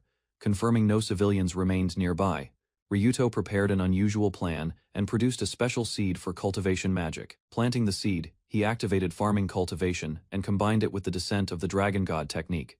Power erupted violently from the ground, shaking buildings and transforming the battlefield, as something enormous emerged from below. A colossal dragon-like entity appeared above the city, leaving observers speechless, while Ryuto's extraordinary cultivation strategy revealed its results. Ryuto expanded his search ability across the battlefield, using detailed analysis to trace concealed enemies hidden beneath confusion and chaos. Following movements through the earth itself, he exposed disguised Oni positions, proving concealment skills could not escape detection. Powerful attacks erupted from multiple directions, striking hidden targets, and forcing several concealed monsters into the open immediately.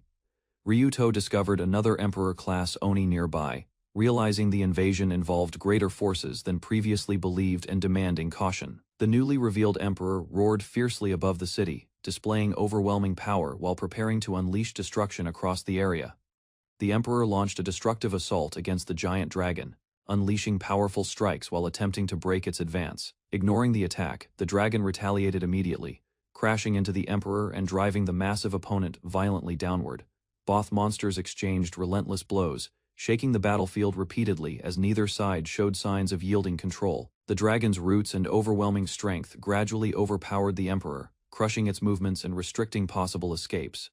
A devastating impact erupted through the Emperor's body, spreading destruction across surrounding buildings and pushing the battle toward conclusion. The shattered Emperor lay defeated beneath the dragon's overwhelming power. Watching the scene, the instructor trembled and called it monstrous.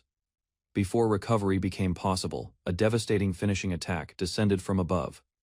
Twin beams struck the battlefield directly, engulfing the area completely. At Sakima's west gate, guards shouted evacuation orders as a shadowy monster crashed through streets.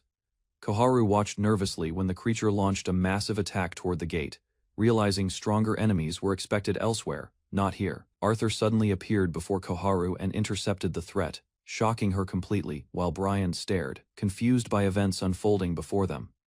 Koharu questioned Arthur's actions, wondering why he protected her, but he treated defending the gate as simple duty and common sense. As more enemies approached, Arthur ordered Koharu and Brian to run, while fighters remained behind, preparing resistance together against the advancing threat force. Arthur and Brian faced the shattered battlefield as a powerful strike erased the monster, leaving Koharu stunned. Cordelia and Lilith arrived at the gate and confidently took command, offering support while preparing to confront remaining enemies.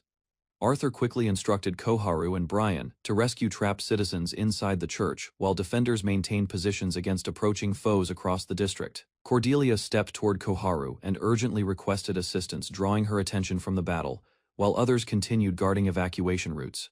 Lilith dismissed the idea immediately, claiming Koharu could not contribute much, causing tension within the group, despite mounting danger. Lilith criticized Koharu harshly, claiming Ryuto trusted her with the gate, while failure and hesitation only worsened the chaotic situation. A powerful Emperor monster appeared at the west gate, forcing Cordelia and Lilith into action despite their disagreement moments earlier. Lilith unleashed magic and promised only 3 minutes of support, while Koharu stood uncertain as battle preparations intensified rapidly.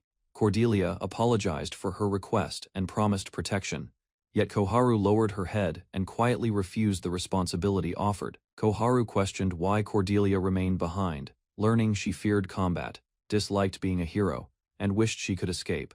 Cordelia recalled Ryuto encouraging her to escape burdensome expectations, promising she could abandon hero duties and seek peace elsewhere. Koharu asked why Cordelia stayed, learning she wished to protect Ryuto and cherished companions, believing strength carried responsibility toward others. Cordelia declared pride in her role, choosing protection over retreat because trusted allies stood beside her against danger. Accepting her decision, Cordelia joined the battle again while asking Koharu to keep her private fears hidden from others. Left alone with those words, Koharu lowered her head silently, struggling with uncertainty, while distant fighting continued across the city. While battle raged around the gate, Koharu rejected Cordelia's reasoning internally, believing the answer she sought remained completely different. Confusion spread through her mind as memories and emotions collided, leaving her questioning whether her earlier conclusions were mistaken. Dark feelings surfaced violently, and Koharu convinced herself that everyone around her constantly judged, dismissed, and looked down on her. Lilith and Cordelia noticed the sudden change immediately, staring with alarm as an unsettling presence emerged from Koharu unexpectedly. Surrounded by monsters, Cordelia sensed something strange beyond the battlefield. Realizing Koharu's emotional outburst had triggered an unknown disturbance, Cordelia sensed the disturbance too late, as a violent force erupted beneath the battlefield, launching destruction upward with overwhelming power.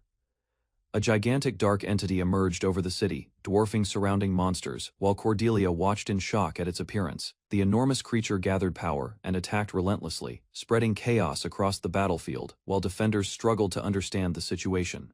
Koharu completely lost control, laughing wildly while attacking monsters herself, and declaring brutal hatred toward the Oni surrounding her.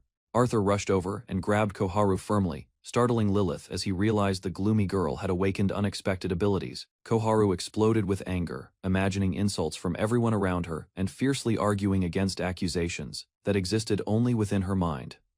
Cordelia questioned her identity, while Koharu insulted Cordelia and Lilith, rejecting their advice and refusing to accept criticism. Declaring future revenge against both women, Koharu rushed away recklessly, while her unstable emotions continued spiraling further out of control.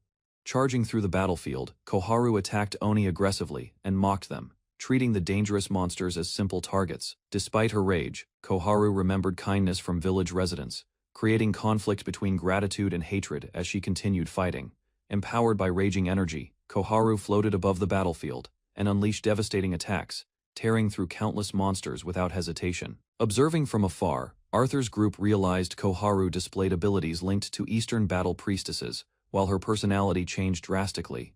They explained that Eastern techniques borrowed spiritual power, allowing unusual effects without exhausting magic reserves through conventional methods. Lilith compared the process to forcing a river with bare hands, warning that Koharu's body might suffer severe consequences.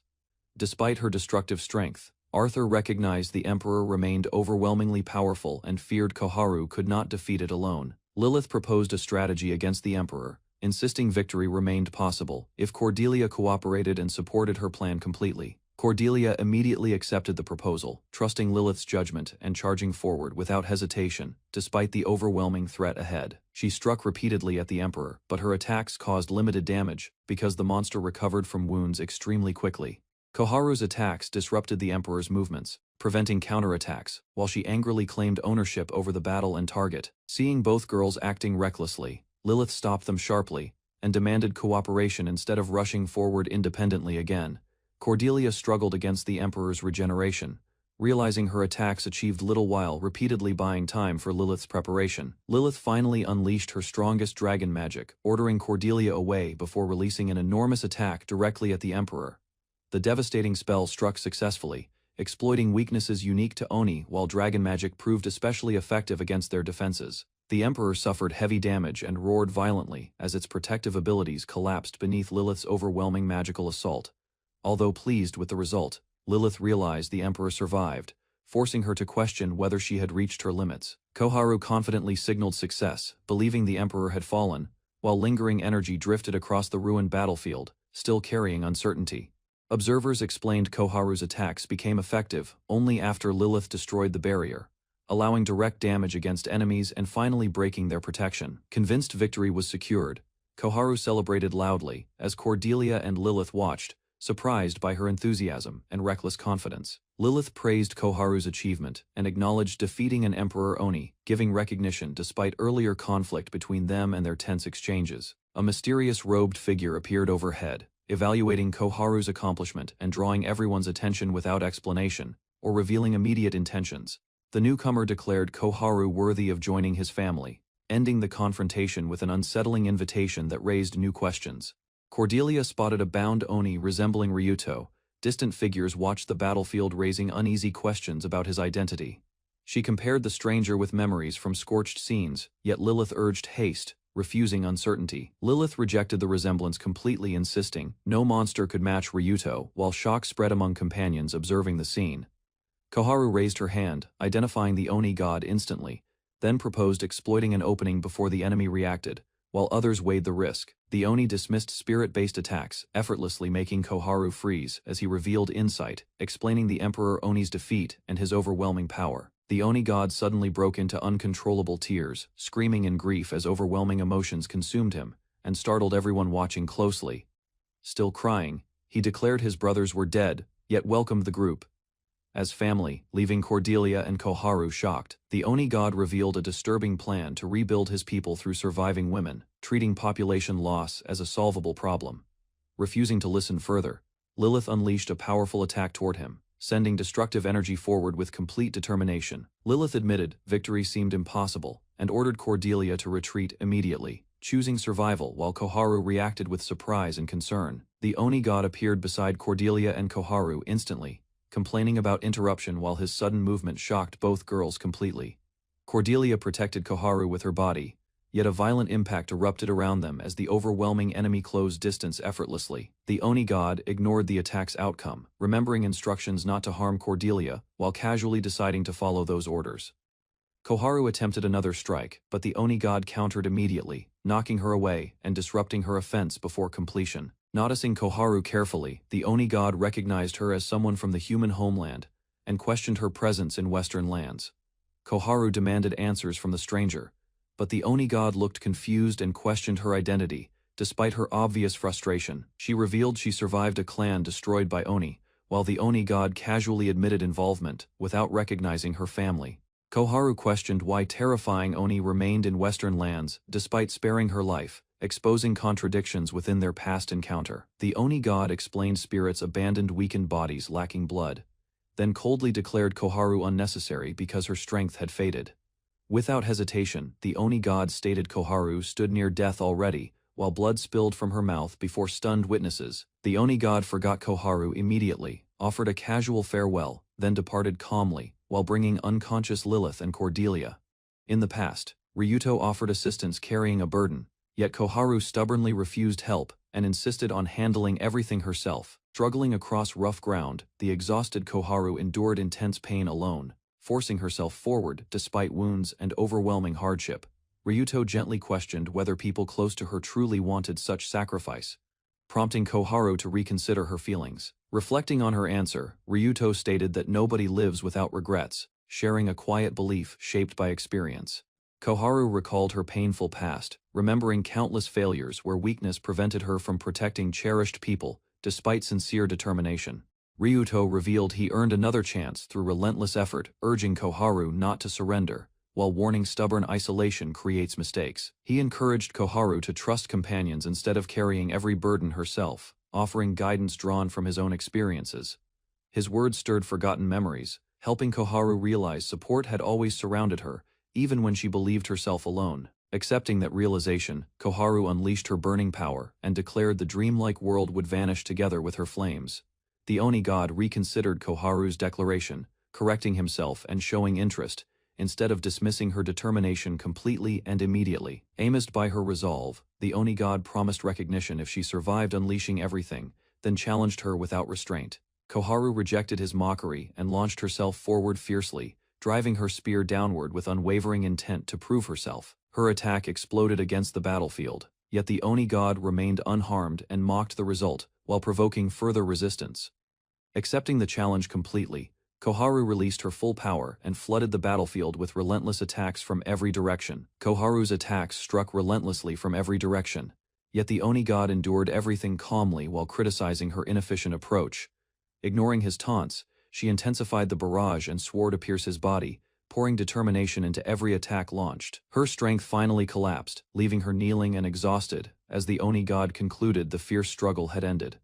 The Oni god mocked her disappointing performance, while Koharu searched desperately for Cordelia and Lilith through fading consciousness alone. A sudden voice declared victory belonged to everyone together, startling the Oni god as unexpected developments unfolded behind him.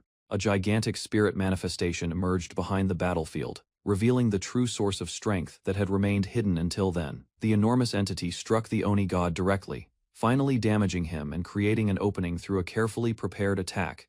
Realizing the ambush succeeded, the Oni god thanked his opponent sincerely, acknowledging the person responsible while feeling strangely relieved. Multiple attacks pierced the Oni god before he could recover, leaving him stunned as the unexpected assault continued relentlessly. Ryuto arrived at the crucial moment, praised Koharu's efforts, and revealed their coordinated ambush had finally turned battle. Ryuto entrusted Lilith and Cordelia to Koharu. He reassured her warmly, and she accepted responsibility for protecting them.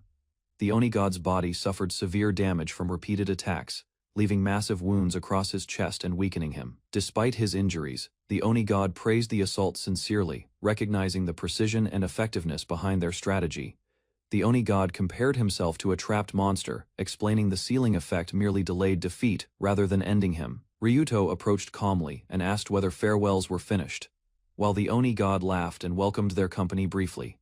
Ryuto suddenly struck the Oni god mid-conversation, interrupting him again and landing a powerful blow that shattered the brief exchange. Annoyed yet excited, the Oni god rushed forward with a fierce grin, eager to continue fighting Ryuto. despite accumulating injuries. The Oni god crashed through shattered debris, but Ryuto remained calm. He tracked the enemy's movement carefully, preparing another decisive strike ahead. Ryuto lunged forward with overwhelming speed. The Oni god noticed his approach, yet the distance vanished before any defense formed. His attack landed directly against the Oni god's body. Violent force erupted outward, tearing flesh apart while Ryuto watched closely. The damaged Oni god attempted resistance, despite severe wounds. Ryuto followed immediately, driving another crushing blow that hurled him away. Explosions burst across the battlefield as impacts chained together. Ryuto stood firm, maintaining pressure while the Oni god suffered continuously.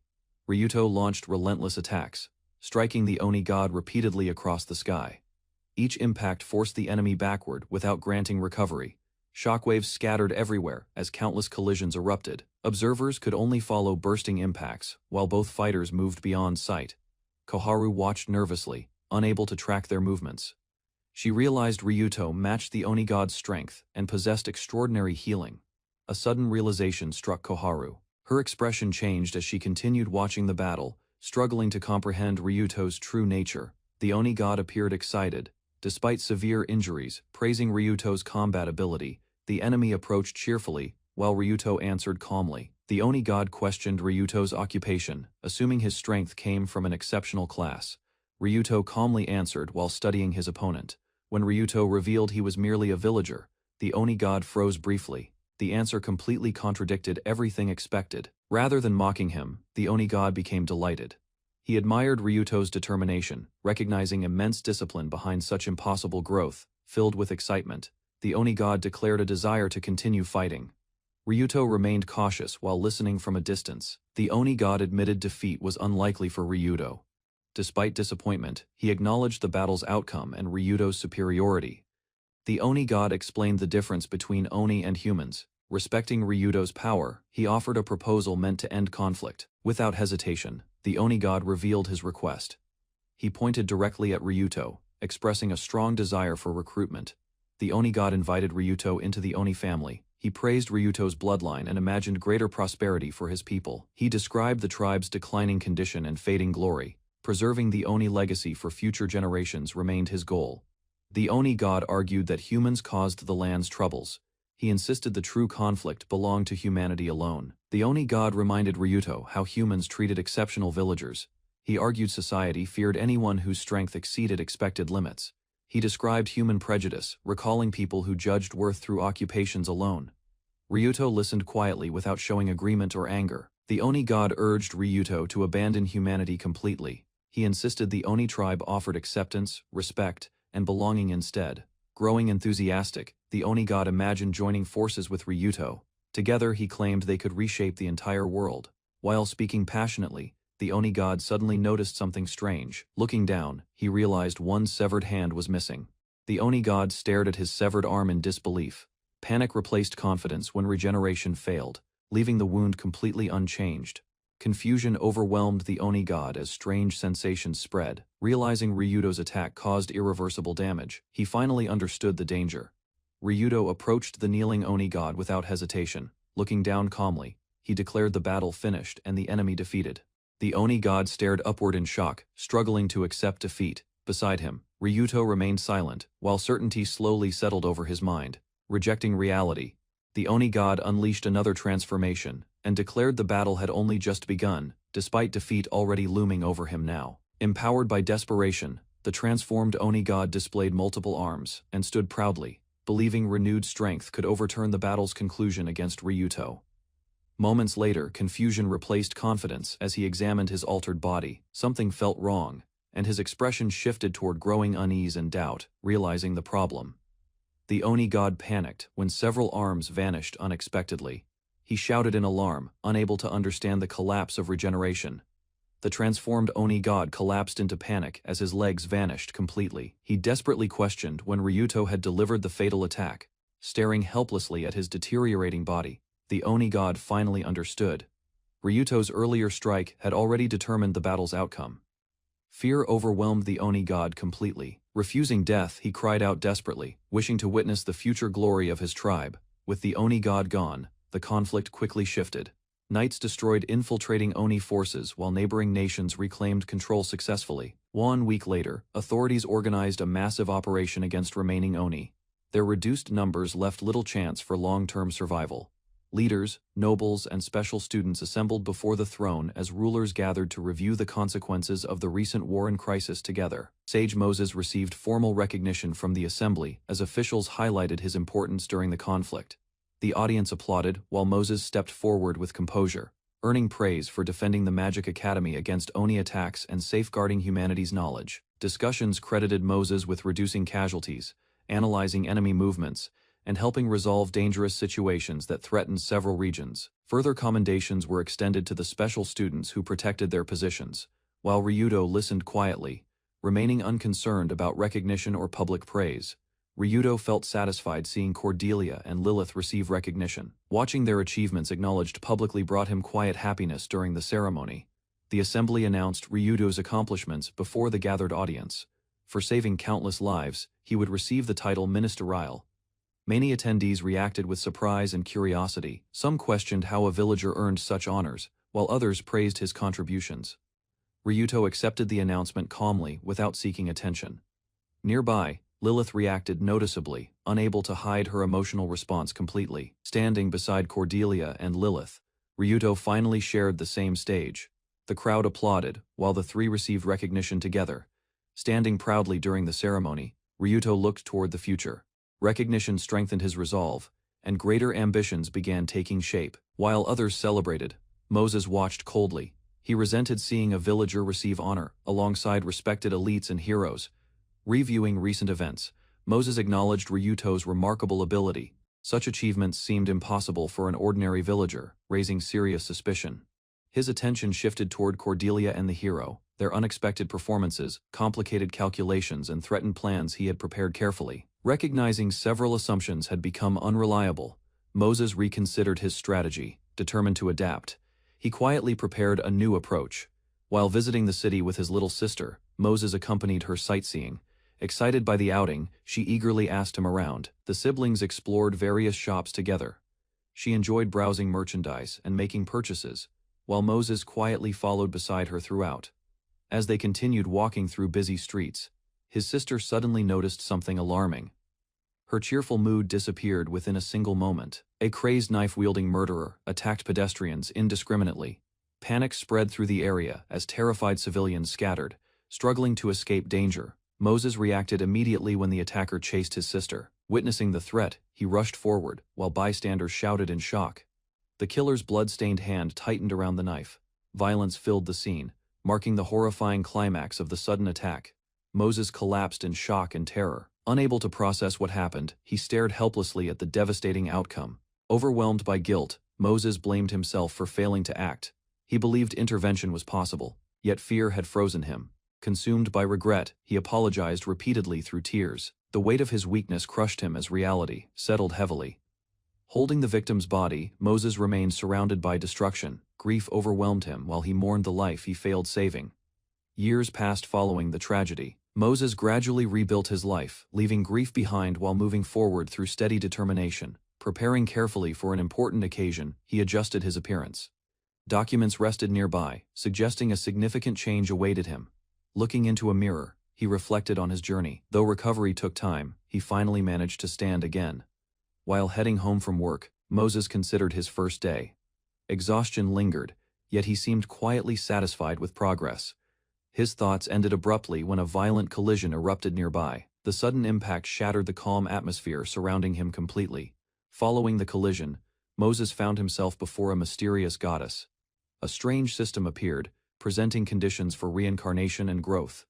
After examining the options carefully, Moses accepted reality. He learned memories would remain intact, despite being reborn as a villager. The goddess explained he could choose 2 skills before reincarnation. Moses considered practical abilities that would support future development effectively. Although retaining memories offered advantages, Moses hesitated briefly. Starting a new life while carrying old regrets felt complicated. Remembering the tragedy that haunted him, Moses reached a decision. More than anything else, he desired overwhelming strength. Before accepting reincarnation, Moses questioned the goddess thoroughly about skills, growth, and future possibilities. He wanted certainty before beginning again. remembering his past failure. Moses made his choice with determination. He vowed to protect precious people and never repeat regret. Ryuto arrived at a new dorm after earning the ministerial title. Granted a private room, he settled while Lilith unpacked belongings with interest. Ryuto realized the unexpected title elevated his status and academy standing. The fortunate change created opportunities. Lilith complained that a sage had taken credit for Ryuto's achievements. She remained frustrated by the unfair recognition. Ryuto explained he could not defeat the sage directly. Lilith reacted aggressively, suggesting elimination of their enemy. He presented 3 reasons supporting his theory. First, Moses possessed exceptional abilities matching the feats attributed to Ashkenaz, making him the likely culprit. Ryuto suspected Moses caused the fake disaster and controlled monsters. Despite connecting several clues, he lacked evidence and could not prove anything. Presenting his second reason, Ryuto explained that many people remembered only the Ashkenaz battle. Lilith listened closely as doubts emerged. He revealed several individuals forgot crucial events entirely. Ryuto believed memory manipulation affected them, creating confusion and distancing people from truth. Ryuto rejected the idea that Moses altered memories personally.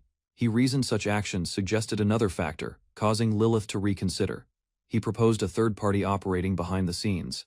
Comparing trusted allies aiding him, he suspected Moses received similar support. A group of masked figures gathered around a large table.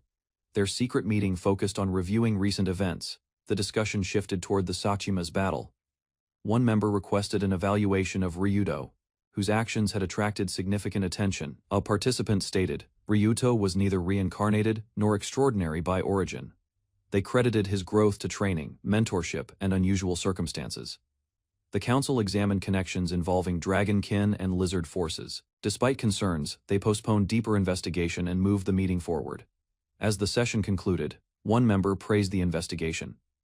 Another questioned Cordelia's judgment, suggesting her conclusions had become increasingly irrational. The council criticized Cordelia's performance as a hero. Zero openly supported placing her under Holy Knight supervision, despite objections raised. Zero accepted responsibility for guiding Cordelia personally. Her confident response suggested strong influence within the organization and considerable authority there. Several members questioned Cordelia's future role. Zero dismissed concerns, focusing instead on strengthening her faction against growing evil god believers. The council discussed increasing numbers of reincarnated individuals. They concluded an uncontrolled hero could trigger disaster greater than ordinary monster threats. A masked member called for immediate preparation against monsters. The gathering united behind plans for a large-scale campaign across the world. Leaving the meeting chamber, Zero questioned Moses about Cordelia's strength. The conversation shifted toward sensitive matters involving reincarnated individuals. Moses reminded Zero that contact between reincarnated people violated strict rules. His response revealed caution and concern about hidden activities. Zero casually teased Moses while walking beside him. Their relaxed exchange contrasted sharply with the secrecy surrounding their organization. Zero doubted Cordelia alone defeated the Oni god. She also questioned reports claiming the powerful enemy had disappeared completely. Moses reviewed Cordelia's report and reached a conclusion. Since no known reincarnated matched the description, suspicion fell upon Ryuto. Zero explained that status plates revealed suitable roles from birth. Despite this, she dismissed suspicions that Ryuto was reincarnated. She argued many reincarnated remained undiscovered by the church. She questioned why Moses ignored alternative possibilities during his investigation. Teasing him playfully, Zero suggested hidden activities were occurring behind scenes. Moses remained silent while she avoided giving details. Moses accepted that Cordelia would enter Zero's supervision. His decision reflected trust in her abilities despite their differing views. He worried Cordelia lacked sufficient preparation for future dangers. Believing ordinary training was inadequate, he sought her survival instead. Moses stopped before leaving and sincerely asked Zero to protect Cordelia. His concern revealed personal feelings hidden beneath restraint. Zero immediately noticed Moses's attachment to Cordelia. She confronted him directly, suggesting his concern extended beyond ordinary responsibility. Ignoring the remark, Moses stated he would inspect Cordelia's condition. Personally, his serious attitude convinced Zero the matter was important. Watching him depart, Zero reflected quietly on his behavior. The exchange strengthened her belief that Cordelia mattered greatly to him. The scene shifted to a grim aftermath. Bloodied feet resting upon the ground hinted that violence had already occurred elsewhere. Moses revealed his preparations had reached completion. Confidently targeting Ryuto, he challenged the villager to surpass heroes and prove expectations. Standing before a grotesque creature, Moses appeared to oversee its existence. The disturbing scene suggested a dangerous scheme advancing steadily. Elsewhere, a messenger delivered important documents. The arrival interrupted routine matters and immediately drew attention from those present. The order announced Cordelia's transfer to the Holy Knights Kanzai Union. Shock spread quickly as officials processed the decision. Senior members condemned the organization's reputation and methods. Despite strong objections, the command originated from higher authorities beyond challenge. Lilith reacted to Cordelia's transfer with amusement. She viewed the assignment as a demotion and openly teased the departing princess. Ryuto apologized for casualties linked to his strategy. Cordelia rejected blame toward others and accepted responsibility for resulting consequences herself. Cordelia firmly declared she would bear the burden alone. Her determination impressed everyone, though Ryuto responded with a playful reprimand. Before leaving, Cordelia promised to train hard within the Holy Knights. Ryuto handed her a special item for protection. Cordelia gratefully accepted the jade necklace from Ryuto. He instructed her to call for help whenever danger appeared around her. Cordelia accepted Ryuto's gift and promise with gratitude. Ryuto firmly assured her he would come whenever she needed help. The group separated across the countryside. Cordelia departed toward her new destination while Ryuto watched her leave from afar. Lilith warned that discovering the pendant's true purpose could anger Cordelia. She questioned whether Ryuto had considered that possibility. Ryuto answered without hesitation. Even if Cordelia hated him, protecting her life remained far more important than preserving affection. Reflecting on recent events, Ryuto identified the transfer's source. He concluded Moses had arranged Cordelia's reassignment to the Holy Knights. Ryuto concluded Moses arranged events to isolate Cordelia deliberately. Despite concerns, he viewed the transfer as valuable training opportunity. Comparing motives, he realized both he and Moses wanted Cordelia stronger. Their difference lay in methods and intended outcomes. Ryuto reflected on hidden forces manipulating heroes and demons. He suspected Cordelia had been prepared for purposes beyond heroism. His thoughts centered on mysterious beings influencing events. Ryuto understood only that heroes possessed special significance to them. Questioning hero restrictions, he connected several mysteries together. He believed Cordelia, the fourth hero, would become the key. Ryuto identified a weakness in Moses's strategy. Cordelia's current vulnerability created an opportunity to redirect attention toward himself instead. Determined to act, Ryuto decided to become the substitute target. He planned to replace a hero and attract Moses's focus. To accomplish that goal, he investigated the hidden forces. Understanding their obsession with heroes became his highest priority now. Ryuto realized direct action was impossible alone. He considered another route to contact them and searched for reliable assistance. Keeping Cordelia's safety as his objective, he prepared for confrontation. He resolved to uncover the truth and defeat them. Ryuto and Lilith visited a guild seeking admission. An elf receptionist immediately refused, insisting applications were limited to graduates only. Ryuto presented his credentials and persisted despite resistance. Knowing rank determined influence, he sought advancement to support Cordelia effectively. The receptionist mocked his ambitions and dismissed him repeatedly. She boasted about the guild's prestige while refusing serious consideration. Their argument attracted attention throughout the building. The guildmaster finally appeared, surprising everyone and recognizing Ryuto immediately. Bernard knelt in the meeting room, crying heavily and repeatedly apologizing, while his dramatic remorse startled everyone. Ryuto listened from his seat as Bernard continued bowing, forcing others to calm him before the conversation could proceed. Unsettled, Bernard asked Ryuto for cooperation protecting Cordelia, then questioned why an elf worked under human authority, despite common social expectations.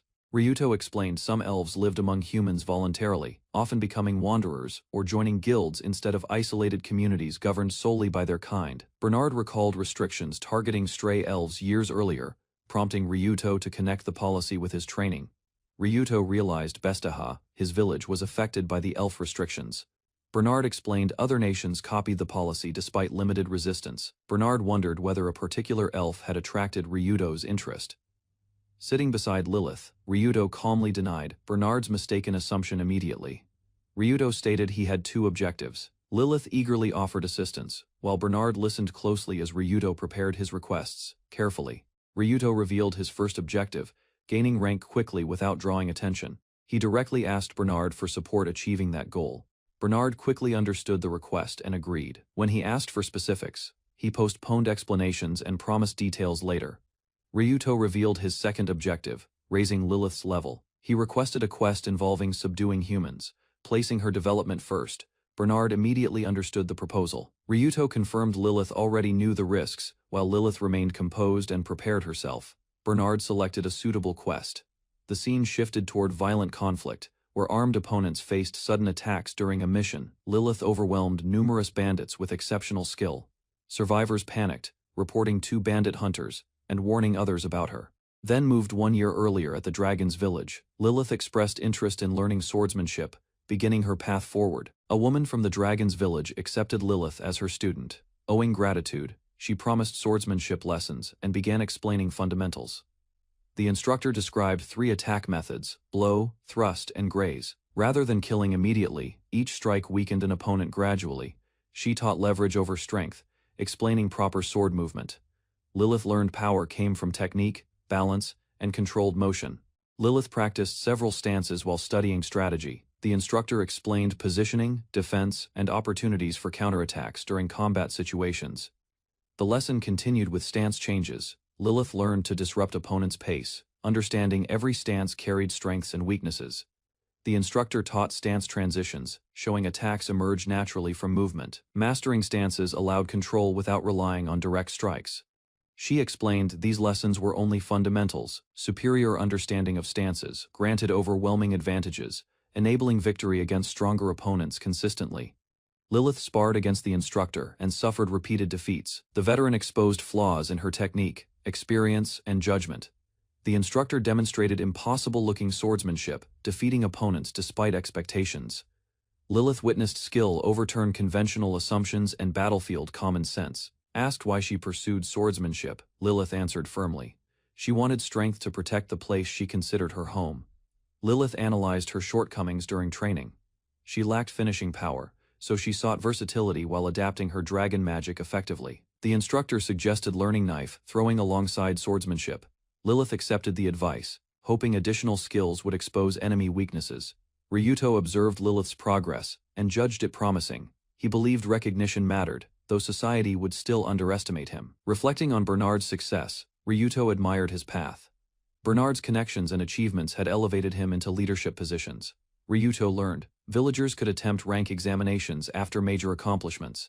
Still, no villager had ever attained an official rank. Ryuto reflected on Bernard's history. Despite earning recognition as an orc killer, Bernard preferred modest achievements and secured lasting trust.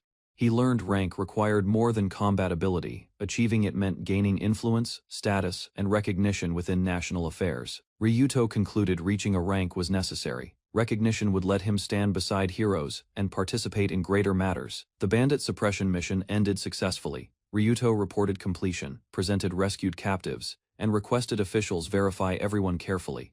While authorities handled the aftermath, an elf official reviewed documents quietly. Noticing her attention, Ryuto invited her to speak. The elf official praised the mission's success and rescued captives. Despite gratitude, she remained troubled by Lilith's overwhelming combat ability. Speaking with Ryuto, the official admitted greater concern. Lilith had eliminated many elves calmly, leaving a difficult impression behind. Lilith explained her motivation directly. Strength was never pursued for glory. Her determination originated from a deep desire for revenge. Remembering earlier years, Lilith recalled sword training. Improving her abilities seemed enjoyable, and steady progress encouraged greater dedication daily. Her purpose gradually expanded beyond herself. Surrounded by companions and younger students, Lilith trained harder to protect those precious people. Lilith recalled the day everything changed. A mysterious swordsman appeared among fallen bodies, marking the beginning of her obsession.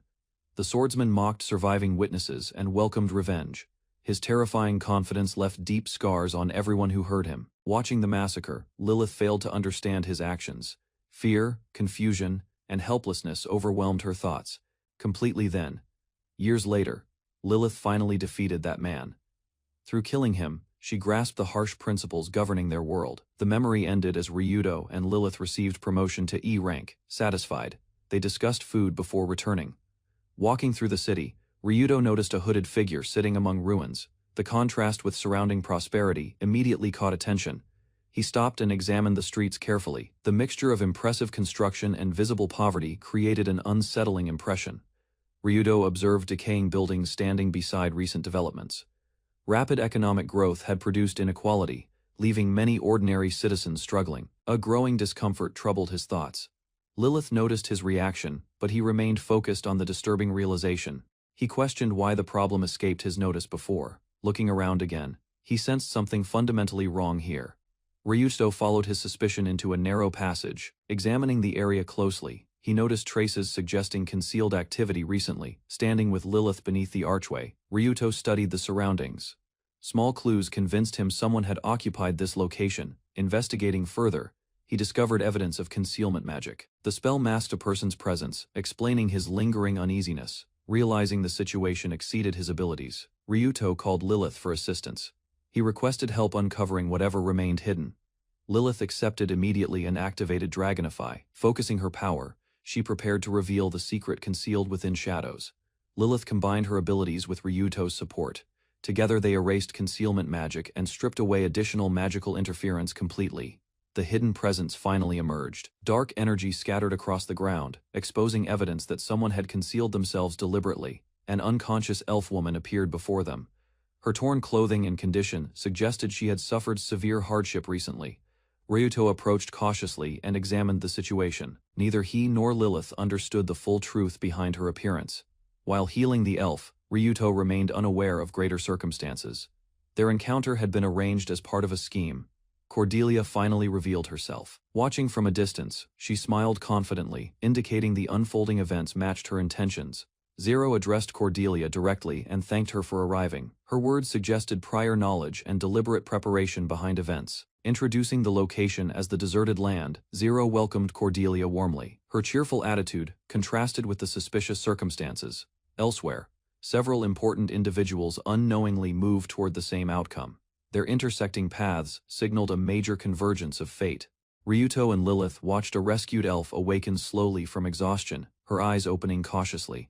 The elf noticed Ryuto beside her bed, and Lilith quietly, realizing strangers had sheltered her and ensured her recovery. Ryuto gently explained their rescue and introduced himself alongside Lilith, helping the confused elf understand where she was and why they offered assistance. He described how Lilith changed her clothes and cleaned her wounds, while healing herbs and magic restored her strength. Gathering herself despite lingering weakness, the elf looked toward her caretakers and finally revealed her name as Liz, easing their uncertainty at last. Lilith suddenly ordered Lilith toward the bath, insisting on proper cleanliness while surprising Ryuto with her forceful attitude. Ryuto recalled finding Liz collapsed earlier, while Lilith initially wanted to ignore the situation, fearing trouble from helping a stranger. While resting in Ryuto's arms, Liz quietly asked Lilith not to become angry, revealing concern, despite her weakened condition. Lilith imagined herself as Liz's mother, causing a strange realization that left her frozen while exaggerated thoughts filled her mind. Accepting that idea completely, Lilith declared they should save Liz, then wondered whether Ryuto's role made him the father. Liz observed Ryuto calmly and recognized he intended to rescue her immediately, praising his growing ability to understand and support others. A guild member arrived and reported securing the surroundings, assuring everyone no threats remained while guards maintained watch beyond sight. The man explained elves possessed remarkable healing abilities and described the hidden shelter, a useful emergency facility beneath an ordinary structure. Wanting answers about Liz's circumstances, Ryuto permitted the guild member to begin his report without delay or interruption. The report revealed northern tribes captured elves regardless of origin, then transported them beyond the mountains toward the distant north. The guild member explained northern nations beyond the mountains, describing long conflict between elves and beastmen, ending with defeat and silence. He added that elves followed separate factions and strict traditions, leaving many uninformed about distant territories, despite sharing ancestry. Another rumor claimed northern beastmen enslaved elves, forcing captured victims into servitude, which explained growing concern regarding Liz's situation. During a bath, Liz suddenly transformed into a small dog-like creature, shocking everyone and interrupting the serious discussion completely. Excited by her transformation, Liz reacted energetically, while Ryuto and the guild member recoiled, struggling to understand the unexpected change. A dangerous situation erupted suddenly. Ryuto reassured Lilith and the guild member, ordering them back while preparing to handle matters. Sensing immediate danger, Ryuto calmly instructed everyone to evacuate. A hostile beast advanced nearby, radiating aggression and threatening the room. The transformed creature staggered across the floor.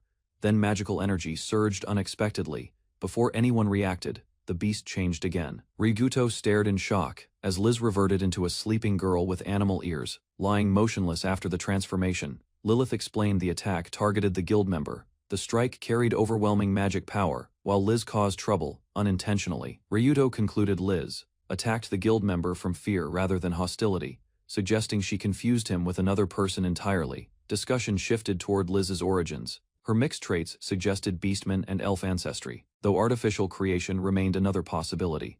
Ryuto considered the issue carefully. Beastmen and elves rarely formed relationships, despite comparable strength, making Liz's existence extremely unusual. While analyzing events, Ryuto focused on one question, wondering why Liz had been abandoned at that specific location. Evidence suggested assassination attempts and a powerful curse. Liz's clothing indicated status, while delayed rescue would have ensured death. Ryuto questioned the assassination theory, noting hidden magic protected Liz. Such preparation suggested someone expected rescuers to discover her. Additional evidence deepened suspicion. Liz carried a concealment gem and could have sought help herself, making her situation seem planned. Ryuto proposed another possibility. Someone might still be monitoring Liz secretly, while answers depended on learning information directly from her. The scene shifted to deserted land, headquarters of the Holy Knights Kanzai Union, where crowds filled busy streets and alleys. Elsewhere, Cordelia walked behind Zero through the city. Around them, residents continued daily activities without noticing anything unusual. Zero guided Cordelia through a rough district, explaining such residents were common there, and warning her sheltered upbringing faced challenges. While leading Cordelia onward, Zero rejected her former name completely, introduced herself differently, and announced an entrance examination awaited. Inside the facility, the vice captain welcomed the hero respectfully and presented a restrained individual prepared for demonstration purposes. The vice captain introduced the captive as Daz, displaying the unusual figure before continuing his explanation about the organization. He explained Daz rapidly advanced ranks after years of stagnation. Zero expected Cordelia, as a hero, to understand. Zero began Cordelia's examination by releasing Daz. The captive immediately seized a weapon, forcing everyone to react cautiously. Daz escaped confinement and rushed outside. The vice captain declared Cordelia's test: simple, capture or eliminate the fleeing target. Zero warned that hesitation would increase casualties. Understanding the urgency, Cordelia prepared herself despite obvious nervousness and uncertainty. Encouraged by Zero's cheerful attitude, Cordelia launched into pursuit, racing across the city while focusing entirely on her mission. Cordelia reached a devastated area filled with victims. Seeing the destruction firsthand, she realized the situation was far worse. Daz reveled in the chaos around him, boasting that countless victims provided experience points and increased his strength significantly. Cordelia struck decisively with her sword, defeating attackers instantly. Bodies scattered apart while her powerful attack cleared the battlefield. Daz stared in disbelief while falling helplessly. Cordelia's overwhelming strength surpassed expectations, leaving him unable to understand defeat. The crowd erupted with cheers as danger vanished. Cordelia remained calm, watching the aftermath. While confirming the threat ended, citizens celebrated enthusiastically and thanked Cordelia. Grateful survivors praised their hero while others prepared food and drinks together. Cordelia struggled to understand the citizens. Despite heavy losses, they laughed freely and even gambled on her battle's outcome. Summonie offered simple praise for her victory. The encouragement contrasted sharply with Cordelia's confusion regarding the crowd's behavior. Zero congratulated Cordelia and explained the examination. She also noted Cordelia showed little hesitation when killing a dangerous criminal. Zero revealed an important exception. People above level 100 gained significantly greater experience points from defeating other humans. She explained human levels normally stopped around 150. Reaching level 140 greatly slowed future growth. Zero revealed methods to surpass natural limits. One option involved entering the demon realm and pursuing further growth there. She explained another path. High-ranked adventurers often gained experience through killing humans, making advancement easier beyond certain levels. Zero admitted some adventurers followed that path completely. Several eventually became serial killers while pursuing greater power and experience. She explained their organization hunted such criminals. Protecting citizens and eliminating dangerous murderers formed an important responsibility of their duties. After hearing the explanation, Cordelia finally understood the union's purpose and accepted why the organization continued operating. Cordelia rejected Zero's methods completely, arguing her conclusions were wrong. Furious and determined, she challenged Zero's beliefs without hesitation whatsoever. Zero stepped forward before Cordelia and the crowd, wearing a smug grin while presenting herself dramatically, turning serious tension into amusement. Raising her hand confidently, Zero announced a betting game about the duel, encouraging spectators to gamble while treating combat like entertainment. Cordelia stared in disbelief at Zero's proposal, feeling insulted and frustrated, because the situation appeared completely absurd and disrespectful.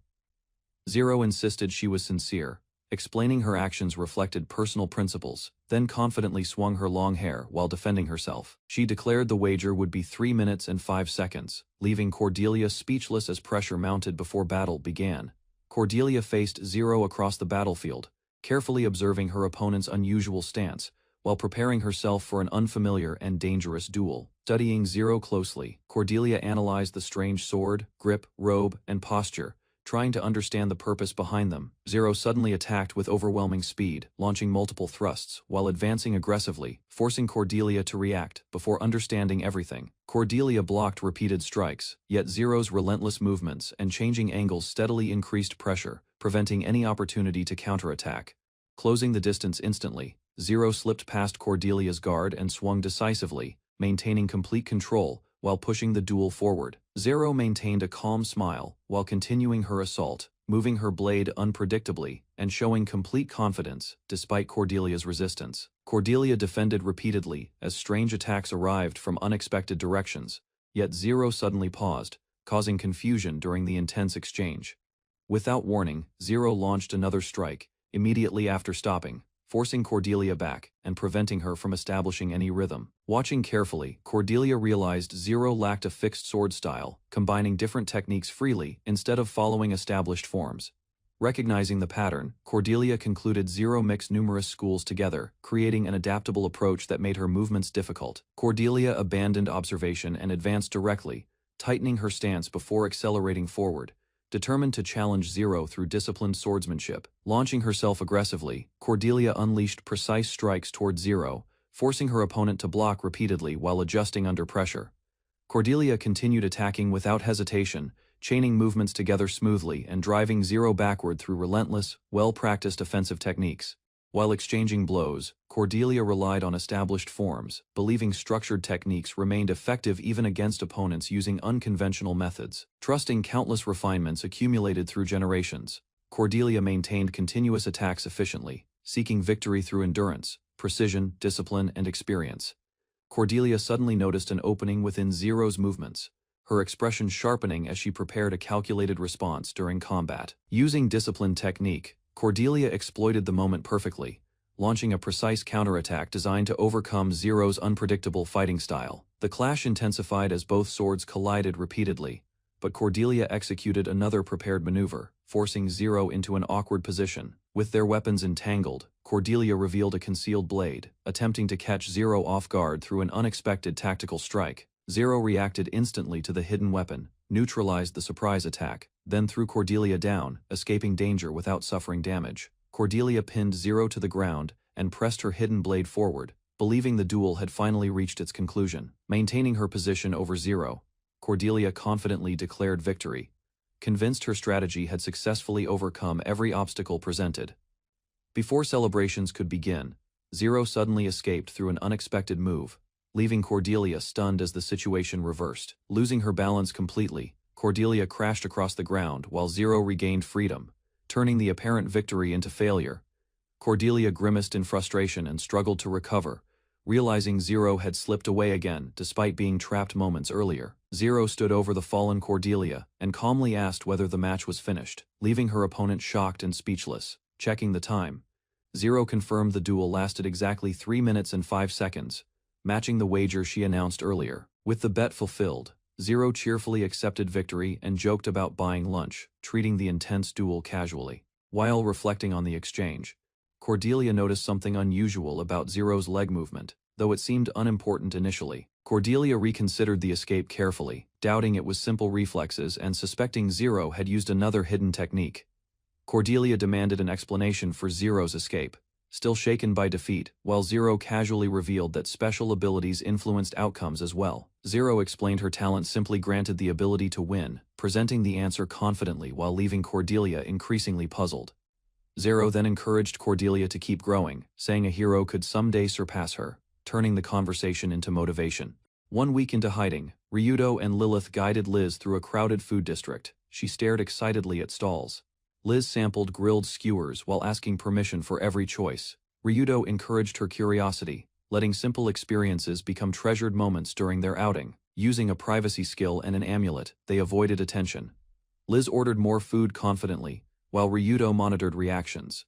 Lilith discovered children's clothing and eagerly promoted various outfits. Ryuto explained local prejudice against elves and answered patiently, despite her enthusiastic sales pitch. Lilith imagined raising many children wearing those outfits. While Ryuto warned Liz don't go too far. Ryuto noticed a figure watching from behind a wooden partition. The stranger avoided attention, causing him to quietly observe further. Continuing through the market, Liz cheerfully ran ahead while carrying purchases. Ryuto and Lilith followed calmly, though his attention remained divided. Liz sensed Ryuto's concern and questioned his situation. Rather than dismissing her curiosity, she waited seriously for an honest explanation. Ryuto hesitated before responding, unsure how much information to reveal. Liz accepted his silence, though disappointment briefly appeared across her face.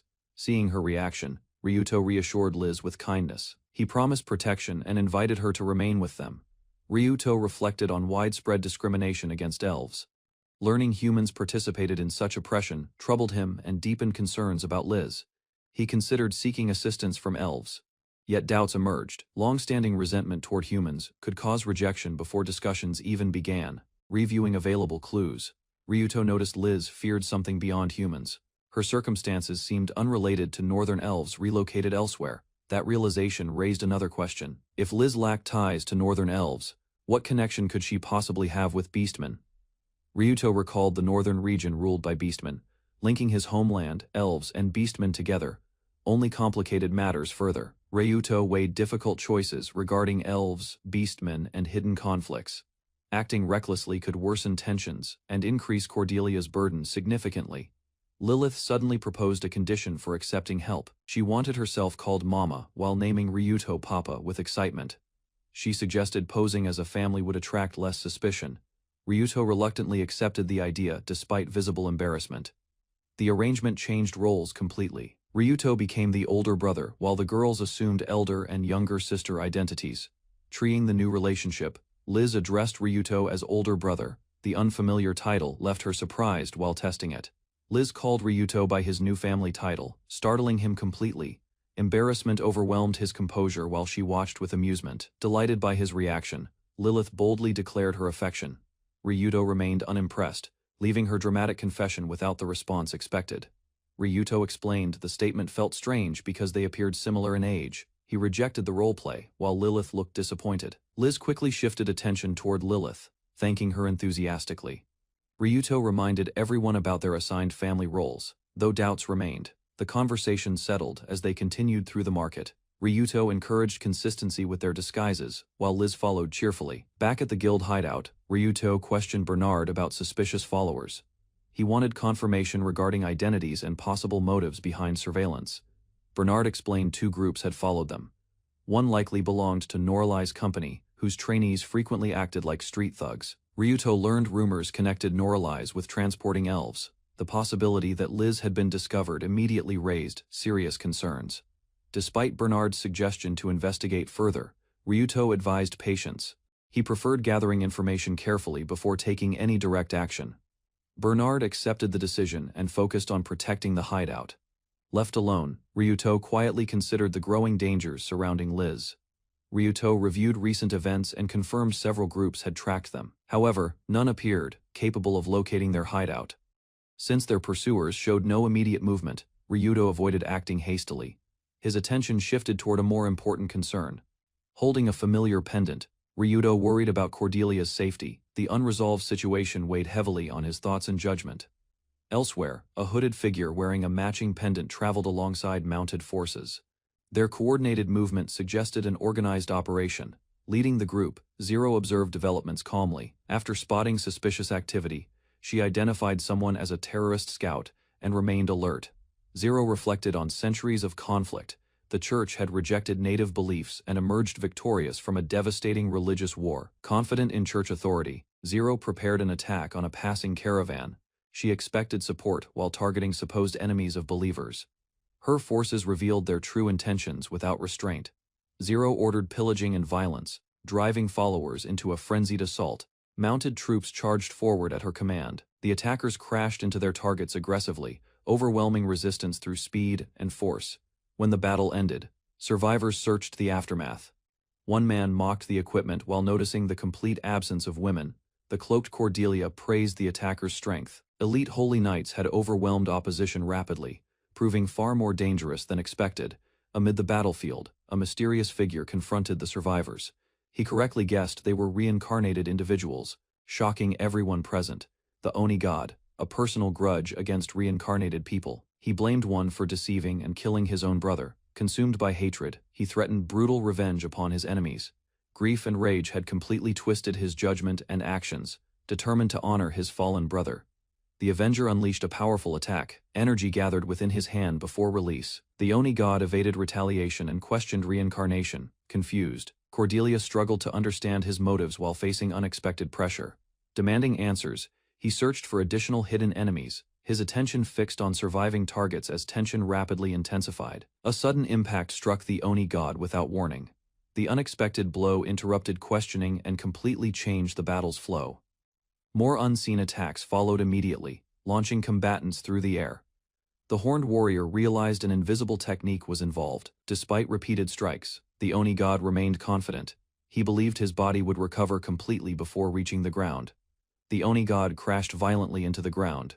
Expecting regeneration, he instead awoke confused among scattered debris and shattered remains. Trying to recover, he discovered his healing had slowed dramatically. As consciousness faded, an unknown woman questioned his understanding.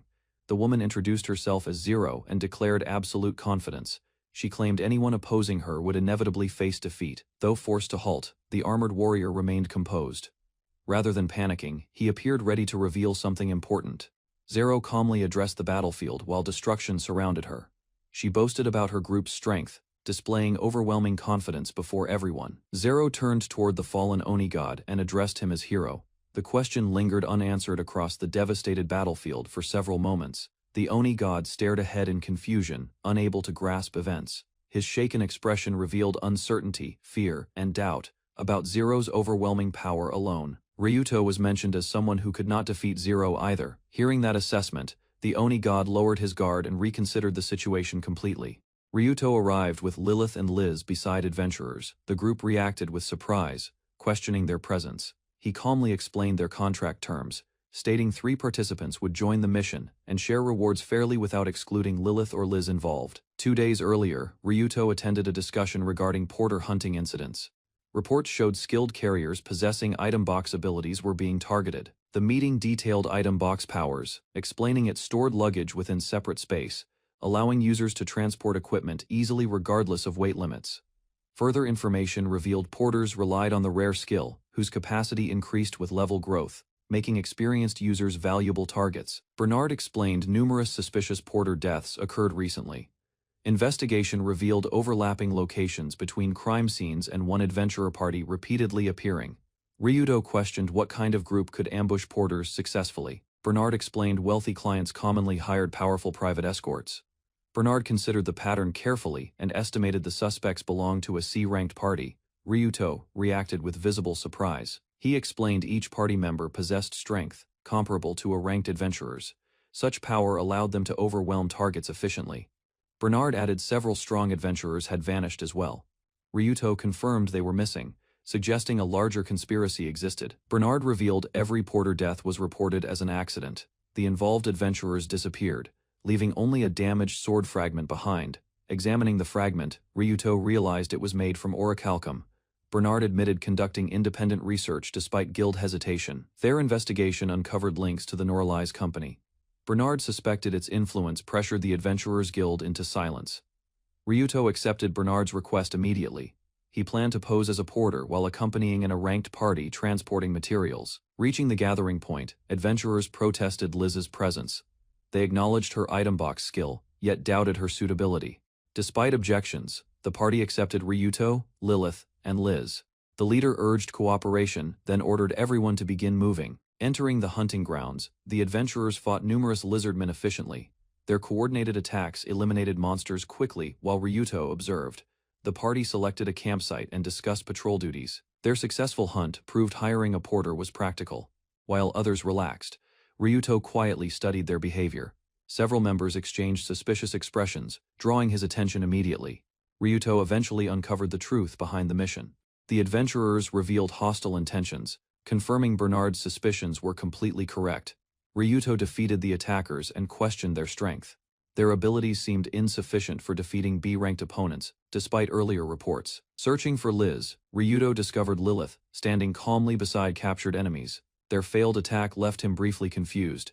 Realizing Lilith acted independently, Ryuto ordered the prisoners restrained. He rushed forward, regretting his mistaken assumptions about her. One captive suddenly approached Liz from behind. His desperate movement suggested he intended using her as leverage. Before the plan succeeded, a beast struck the attacker violently. The ambush collapsed completely as the enemy suffered defeat. Ryuto reflected on the situation quietly. He had suspected the truth already, yet personal pride prevented him from accepting it.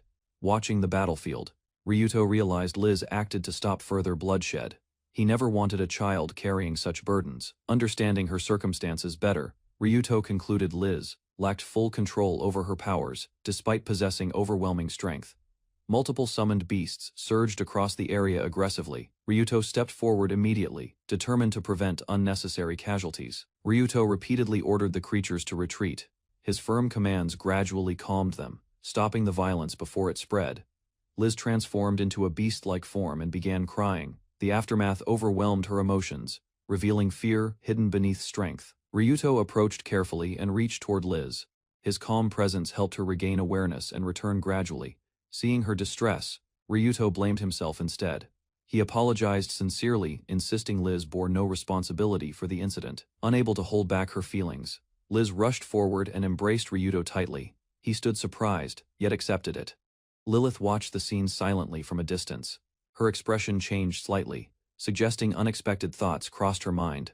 Ryuto questioned the defeated adventurer about a recently activated magic item. He demanded answers, suspecting another hidden threat remained. Cornered and heavily injured, the captive revealed the item's purpose. With hatred lingering, he declared everyone present would die. The magic item activated immediately. Strange energy erupted outward, signaling the beginning of a dangerous unforeseen development. A brilliant flash spread across the area. Ryuto and the others watched cautiously as the disturbance expanded rapidly. Massive monstrous creatures emerged before Ryuto. Their terrifying appearance confirmed the item had summoned an even greater threat. The summoned monsters obeyed their master's final command and targeted Ryuto immediately. Their reckless scheme backfired, unleashing uncontrollable beasts against everyone. Ryuto's attack struck the beast's exposed fangs, shattering crucial evidence. The creature screamed in panic while Lilith watched silently. Liz covered her mouth as the wounded beast staggered. Its broken jaws trembled repeatedly, revealing damage that worsened. The beast lunged wildly despite severe injuries. A violent impact erupted across its head, crushing resistance and scattering debris. Ryuto and Lilith stared at the aftermath in shock. Ryuto realized the destroyed fangs had been important evidence for their investigation and suspicions. Before Ryuto could react, a cloaked figure appeared unexpectedly. Unable to sense him earlier, Ryuto reached out urgently, seeking answers from the stranger. A hidden beast lunged from behind Ryuto without warning. Lilith spotted the danger first and shouted urgently, forcing his attention backward. Ryuto observed the creature calmly while it attacked. Its movements appeared crude and predictable, revealing little combat experience or discipline. The beast charged again with its jaws wide open. Ryuto advanced directly, determined to recover the evidence lodged inside. Ryuto's strike forced the creature to cough violently. A solid object emerged from its mouth, while saliva spilled across the ground. The beast lowered its head and stared toward Ryuto. Holding the recovered evidence, he paused cautiously as its behavior changed. Liz stepped forward and begged Ryuto to stop hurting the beast. Her plea revealed concern, causing him to reconsider immediately. Ryuto asked Lilith for the Grim Reaper's cuffs. He also requested clothes for Liz, while preparing another solution carefully. The cursed item transformed the beast into a small dog. Liz watched quietly, surprised by the harmless creature before her. Ryuto decided the animal should be trained instead. Their group discussed keeping it safely under supervision, rather than eliminating it. He named the dog Aruto. giving it a fresh beginning. Gathering courage, Liz requested permission to share her story. Liz began explaining her past to Ryuto and Lilith. She revealed unknown pursuers sought her life, forcing constant concealment. She described a long conflict between McKinley and Forsrium. The Beast King ended the war, securing victory for Beastmen. Following Forsrium's defeat, devastation spread across the kingdom. Men faced execution while women endured humiliation under the Conqueror's rule. The elven princess suffered a harsh fate as well. Sold to the second Beastman prince, she entered a false marriage. What began as a political arrangement slowly changed. Genuine affection developed between them, altering the course of their lives. 2 years passed, and Liz was born into the family. Her parents cherished her deeply, enjoying a brief period of happiness. Liz's father helped lead reconciliation efforts between elves and beastmen. Growing cooperation created hope that long-standing hostility might finally end. The Beastman King observed these developments with growing anger. Political tensions intensified, and his hostility toward the situation surfaced openly. Liz was declared an abomination and marked for execution. Supporters arranged her escape, though their contact died before meeting her. Finishing her story, Liz admitted her uncertainty through tears. Feeling powerless and lost, she struggled to decide her future. Ryuto thanked Liz for sharing her painful past. His kind response eased her fears. While Lilith listened beside them, Ryuto reassured Liz that she was no longer alone. Promising protection alongside Lilith, he offered comfort and dependable support. Relieved by their encouragement, Liz finally smiled. Her expression softened as trust gradually replaced the anxiety burdening her. Ryuto requested additional information regarding relations between elves and beastmen. Determined to understand everything, he began investigating the broader situation. New reports revealed discrimination against elves within human territories. Unaware of these circumstances, Liz remained confused about recent developments. Ryuto reflected on Liz's account and noticed several inconsistencies. Her isolated upbringing explained gaps in knowledge about external affairs. Reviewing available information, he formed several questions. The Beastman King's motives, timing, and actions appeared unusually inconsistent and suspicious. Another concern involved a resistance organization operating secretly. Ryuto found it difficult to believe such a group remained hidden. Investigation revealed the organization's leaders were Liz's Aunt Felice and the legendary elf magician Abe McMillan instead. Ryuto considered another possibility regarding Sage Abe. Rumors claimed his death centuries earlier, yet surviving connections seemed increasingly plausible. Ryuto focused on understanding the situation correctly. Asking about magical beasts, he sought details that might explain important differences. Liz explained beastmen shared close connections with animals and magical beasts. Humans occupied a recognized position, though not completely equal. According to Liz, beastmen viewed humans more favorably than elves. Humans remained animals to them, yet received better treatment. Ryuto questioned whether humans lived within the Beastman kingdom. Liz hesitated briefly, recalling only limited observations from her past. Liz remembered seeing a few humans from afar. Believing they were guests of royalty, she knew little else. Ryuto reviewed the recovered magical device fragments carefully. The evidence raised questions about how inexperienced adventurers summoned Oruto successfully.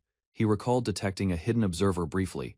Their concealment vanished momentarily, suggesting advanced skills beyond ordinary individuals' capabilities. Ryuto concluded someone controlled Oruto remotely before removing restrictions. Such rare magical tools seemed impossible for common adventurers to obtain. Combining the clues, Ryuto suspected Moses. Beast taming and powerful concealment abilities matched the methods used during incidents. Memories from childhood strengthened Ryuto's suspicions further. Moses rarely appeared within the village, despite living there for years. Ryuto remembered Moses spent much of his youth in Bestaha. His travels as a sage began only after gaining recognition. Reviewing every clue carefully, Ryuto rejected premature conclusions. Liz's situation and other incidents required separate consideration for proper analysis. He remained troubled by abilities that concealed multiple enemies. Believing reincarnated individuals were involved, he prepared for direct confrontation. Determined to overcome stronger opponents, Ryuto strengthened his resolve. He recognized that further growth would be necessary ahead. Bernard arrived unexpectedly and requested Ryuto's presence. Someone from the academy wished to meet him without delay. Ryuto arrived at the academy and entered a grand chamber. Cordelia waited alone, creating an uneasy atmosphere there. Opening the conversation, Ryuto apologized for arriving late. Cordelia remained silent briefly before preparing to reveal her feelings.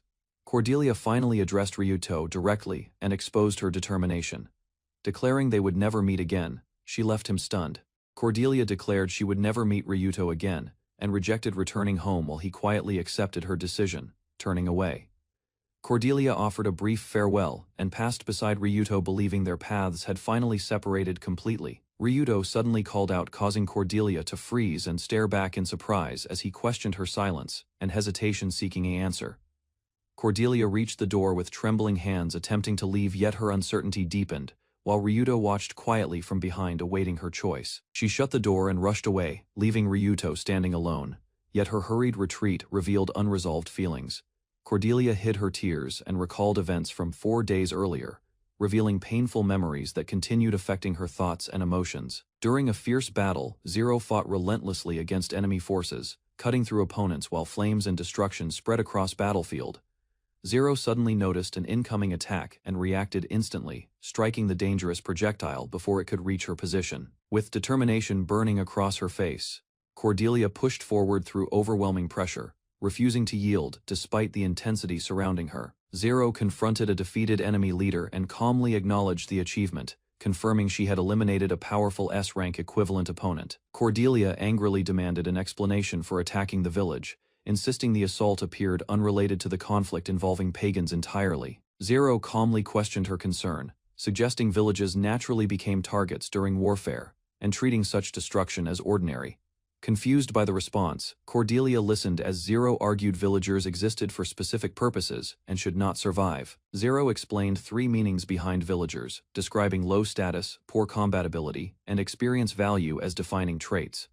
Continuing the explanation, she claimed villagers functioned as resources, supporting stronger individuals and serving as bait against monsters. Zero explained villagers influenced monster growth and warrior advancement, claiming their numbers determined strength, experience gains, and battlefield balance. She continued describing villagers as expendable shields, stating their deaths carried little consequence while laws offered them virtually no protection. According to her, heroes gained fame, rulers secured authority, and powerful figures earned rewards while the entire system benefited. Zero casually summarized the process, explaining success depended only on controlling village populations and reducing them whenever necessary. Horrified by the revelation, Cordelia denounced the Holy Knights as murderers, rejecting their justification while Zero stood calmly before her. Zero dismissed Cordelia's outrage and questioned her reaction, showing little concern for the suffering caused by the village attack. Grabbing Cordelia firmly, Zero argued that strength ruled everything, insisting the powerful naturally dominated and consumed weaker people. Cordelia attacked in anger, but Zero easily handled the assault and mocked her, treating resistance as foolish and pointless. While exchanging blows, Zero claimed someone precious to Cordelia would die, causing her confidence to vanish instantly from fear. Zero revealed plans involving Bestaha's border village and the Magic Academy, shocking Cordelia with another scheme targeting innocent lives. Cordelia dropped her weapon and stared at the devastation around her, realizing the overwhelming gap separating her from Zero's power. Overcome with despair, Cordelia begged Zero to stop, but Zero answered with force and knocked her down without hesitation. Zero granted Cordelia 1 week to settle her affairs, promising consideration only if she returned with a comrade's request. Cordelia struggled to contain her emotions, biting back tears while facing the painful reality forced upon her circumstances. Remembering those events, Ryuto quietly touched his chest and resolved to become much stronger for the challenges ahead. Cordelia remembered Ryuto's reassurance and realized he still believed in her, encouraging hope despite the painful situation surrounding them. Ryuto hardened his resolve and decided another unresolved matter required attention, preparing himself for a decisive confrontation ahead. Following a lead, Ryuto arrived at a large building shrouded in silence, believing important answers awaited within its halls. Examining a document, Ryuto searched the corridor carefully but found only a dead end where his destination should exist. As confusion grew, he discovered a mysterious seated woman holding papers, suggesting she possessed knowledge connected to his search. Ryuto closed the letter and faced the mysterious woman, recognizing she expected a discussion regarding information connected to his search. Moses calmly welcomed Ryuto, assuring privacy within the strange space while offering comforts and demonstrating unusual abilities before negotiations. Ignoring the hospitality, Ryuto stepped forward with determination, making clear he came seeking answers rather than casual conversation. Ryuto took a seat and prepared the letter, while Moses accepted his seriousness and shifted directly toward the main topic. Moses revealed he was reincarnated and expressed a sincere wish for Cordelia to find happiness and peace someday. Sharing the same desire, Ryuto requested details about becoming a hero, beginning an important exchange between fellow reincarnated individuals. Ryuto questioned whether a villager could become a hero. He wondered if gaining sufficient merit would finally allow him. Moses responded with confidence, assuring Ryuto his goal remained achievable. His calm support strengthened determination and eased uncertainty greatly. Hearing Moses mention the special skill called God Eater, Ryuto froze, briefly. Surprise crossed his face as realization emerged. Moses apologized and revealed careful observations of Ryuto's growth. He noted abilities impossible for villagers, including absorbing curses and wielding extraordinary power alone. Explaining further, Moses described years of research. The God Eater skill could manufacture heroes, though previous attempts ended in failure. Moses explained that becoming a hero required more than raising status. Special events and unique qualifications determined whether someone gained that role. He proposed a possibility regarding the hidden God attribute. Its true nature remained unknown, while corrupted status text concealed information. Moses revealed Cordelia possessed a white plate during childhood. Humanity treated the God attribute as non-existent, despite rare evidence appearing. Religious authorities investigated corrupted letters found on hero statuses. Their findings were interpreted as proof supporting the hero designation system. Ryuto considered the explanation carefully while comparing personal experiences. Moses suggested corrupted skills and unusual circumstances, complicated reincarnation. Moses explained his earlier understanding of job aptitudes. Unlike social systems from history, the hero role followed completely different principles. He proposed another theory regarding heroes, people unable to comprehend the God attribute, possibly named descending divine beings heroes. Moses revealed the God attribute existed among certain spirits and monsters. Human status plates could not display or identify it. Even without direct recognition, humans sensed traces of abnormal power. Moses believed this perception influenced hero aptitude classifications greatly. Ryuto listened quietly as Moses raised another concern. He questioned whether the Holy Church controlled authority over determining heroes. Moses argued heroes benefited the Holy Church greatly. Their appearance stabilized nations, strengthened authority, and maintained order across regions consistently. Ryuto requested clarification about villagers becoming heroes. Moses highlighted suspicious patterns where disasters and church influence seemed closely connected. Moses noted, Ryuto expected gaining the God attribute through God Eater. However, the plan failed, despite extensive preparation beforehand. He revealed the absorbed gods were merely imitations. No quantity of false divine beings could grant the true attribute. Moses presented a mysterious object called Beginning of Life. He declared it an authentic fragment belonging to a real god. Moses offered the divine fragment to Ryuto. Absorbing it through God Eater could grant the god attribute and hero potential. Ryuto questioned whether Moses had truly met those beings. Moses revealed contact with their servant and exchanged the sage's blood. Combining the divine fragment with God Eater created a possibility. Moses believed this method could finally awaken the god attribute. When Ryuto mentioned compensation, Moses dismissed the idea immediately. He treated the arrangement casually and emphasized their friendship instead. Moses made one sincere request before concluding everything. He asked Ryuto to protect Cordelia because his responsibilities remained overwhelming. Moses extended his hand and proposed sealing their agreement. Ryuto accepted calmly, understanding the importance of the promise made. Their hands clasped firmly as Ryuto voiced his reason. He accepted the responsibility primarily for Cordelia's sake in future. The serious atmosphere faded once their deal concluded. Discovering they shared Japanese origins, both reincarnates spoke more comfortably together. Their conversation eventually reached its conclusion. Moses and Ryuto exchanged farewells, acknowledging mutual respect before preparing to separate. Once alone, Moses dropped his composed expression completely. A disturbing grin spread across his face, revealing hidden intentions beneath. Leaving the meeting behind, Ryuto reviewed Moses's words carefully. He suspected deception existed, yet valuable information had still been obtained. Ryuto returned through the forest and found Lilith waiting. She greeted him quietly while he headed back toward home. Lilith noticed the mysterious divine fragment immediately. Concern appeared as she questioned whether Moses intended manipulation through the offered item. Ryuto admitted the possibility could not be dismissed completely. Even so, he remained uncertain and continued considering the opportunity seriously. Believing the potential reward outweighed the risk, Ryuto opened the container. He chose to drink it and pursue greater strength. Ryuto blamed his own weakness for relying on others. He believed Cordelia needed greater strength to protect herself independently someday. Inside the house, Lilith reported everyone was resting safely. Ryuto confirmed defensive measures before preparing to consume the divine fragment, trusting Lilith to watch over him. Ryuto activated God Eater. The dark power spread across his arm immediately afterward. His transformed hand developed monstrous features and sharp claws. Ryuto examined the change carefully while enduring unfamiliar sensations silently. The transformation produced an unpleasant taste through his altered hand. Ryuto reacted with disgust while Lilith watched the strange effect. The divine fragment triggered a violent reaction immediately. Dark growths erupted across Ryuto's body, spreading rapidly beyond his control completely. His transformed arm expanded into a monstrous shape covered with claws. Intense pain surged through him as the mutation advanced. The corruption continued accelerating without restraint. Crystalline spikes and black growths engulfed Ryuto further while Lilith rushed forward desperately.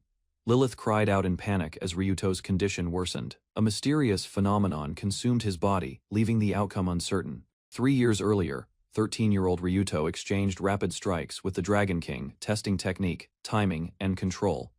Ryuto pressed forward, launching another attack while the Dragon King calmly countered, reading movements and maintaining clear superiority throughout the demanding exchange. Exhausted from prolonged combat, Ryuto collapsed while the Dragon King raised his hands, surrendered.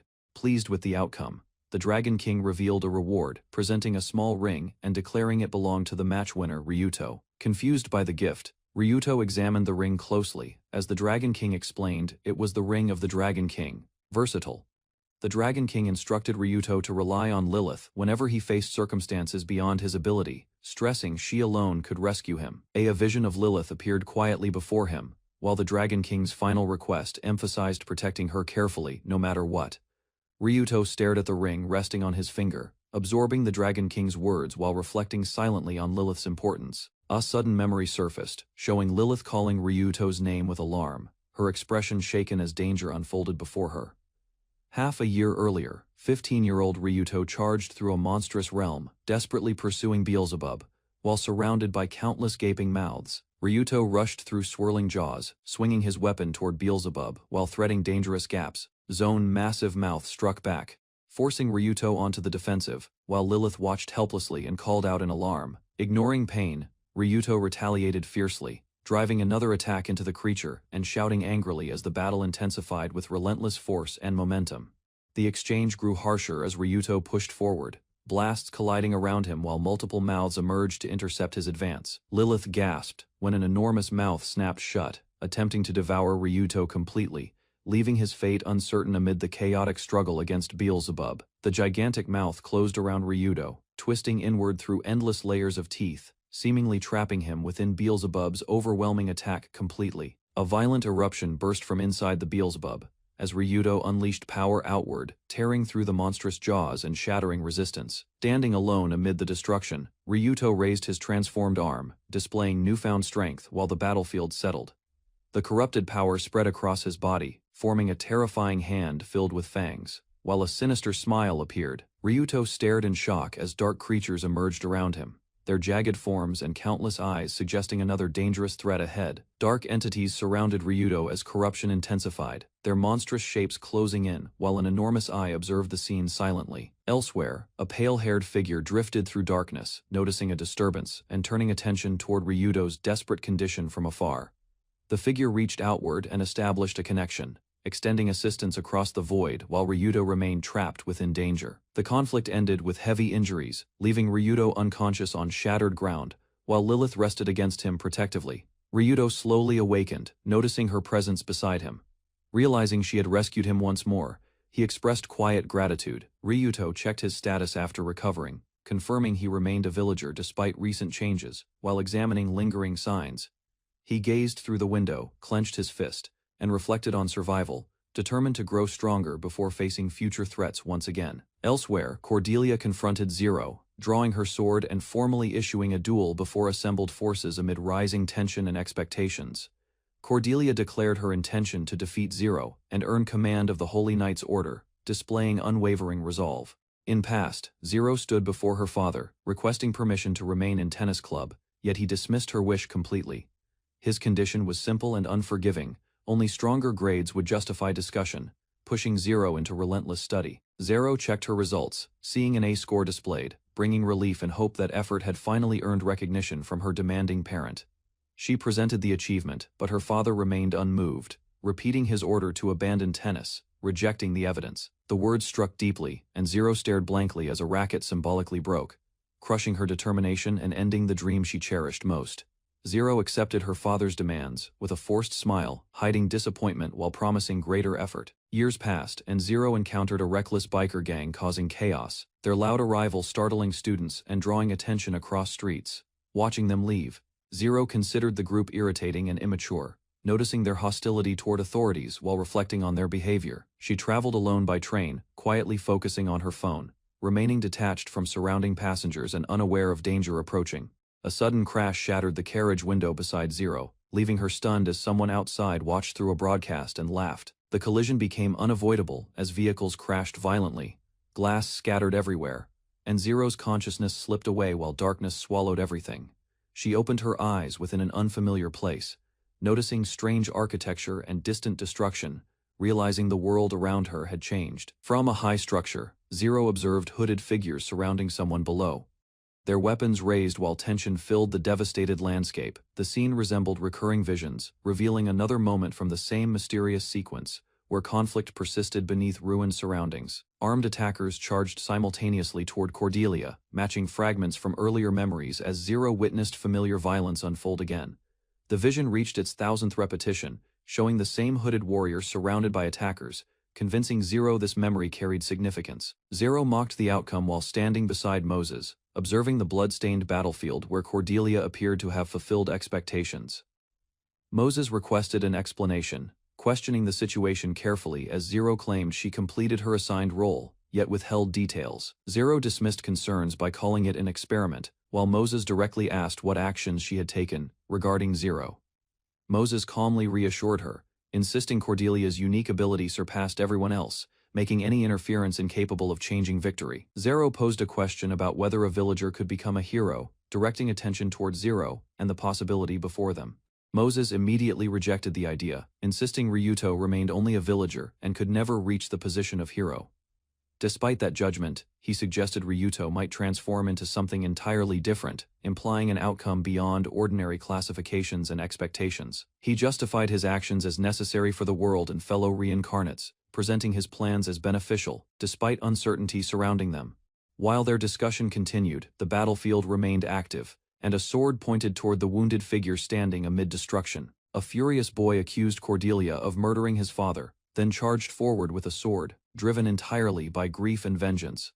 Cordelia remained motionless, despite the attack showing no concern while the boy screamed desperately and rushed closer with determination. The blade pierced her body, yet she barely reacted, causing the boy's confidence to collapse as fear replaced anger.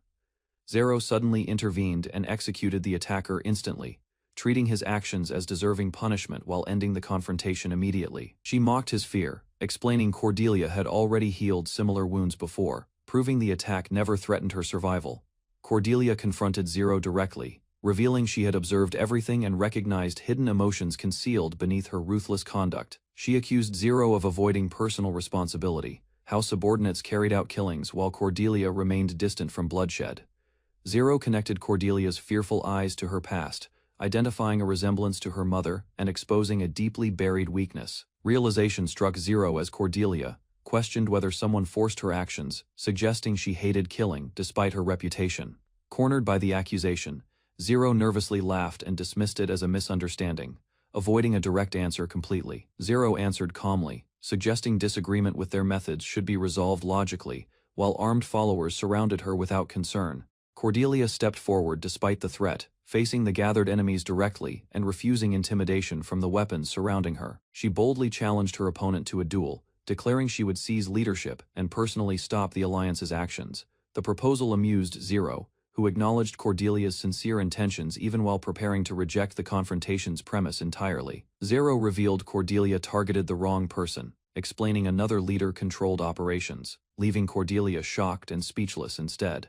The deputy head stepped forward and accepted Cordelia's challenge, declaring himself her opponent, while immediately meeting her attack head-on. He demonstrated overwhelming strength, revealing power far beyond expectations, and forcing Cordelia backward as the difference became unmistakably clear. Comparing his abilities with the Alliance leaders, Zero proposed a wager confidently, leaving Cordelia uneasy as the confrontation escalated. Cordelia blocked the deputy's advance and accused him of sharing responsibility for atrocities, insisting others retreat.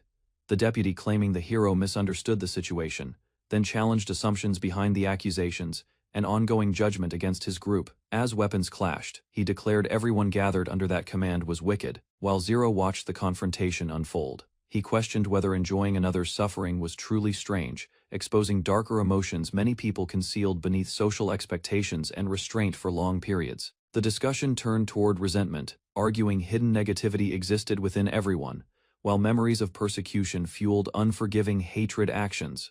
The deputy revealed his resentment, condemning privileged people who mocked others for circumstances of birth. Cordelia listened. Cordelia suddenly noticed his movement disappear. Recognizing an invisibility skill, she reacted with alarm as an unseen attack approached rapidly. A strange distortion appeared high above, energy gathered within a circular formation, signaling that a powerful technique was activating overhead. The attack descended like a pillar from the sky. The deputy endured damage, while Cordelia stood ready, observing the result.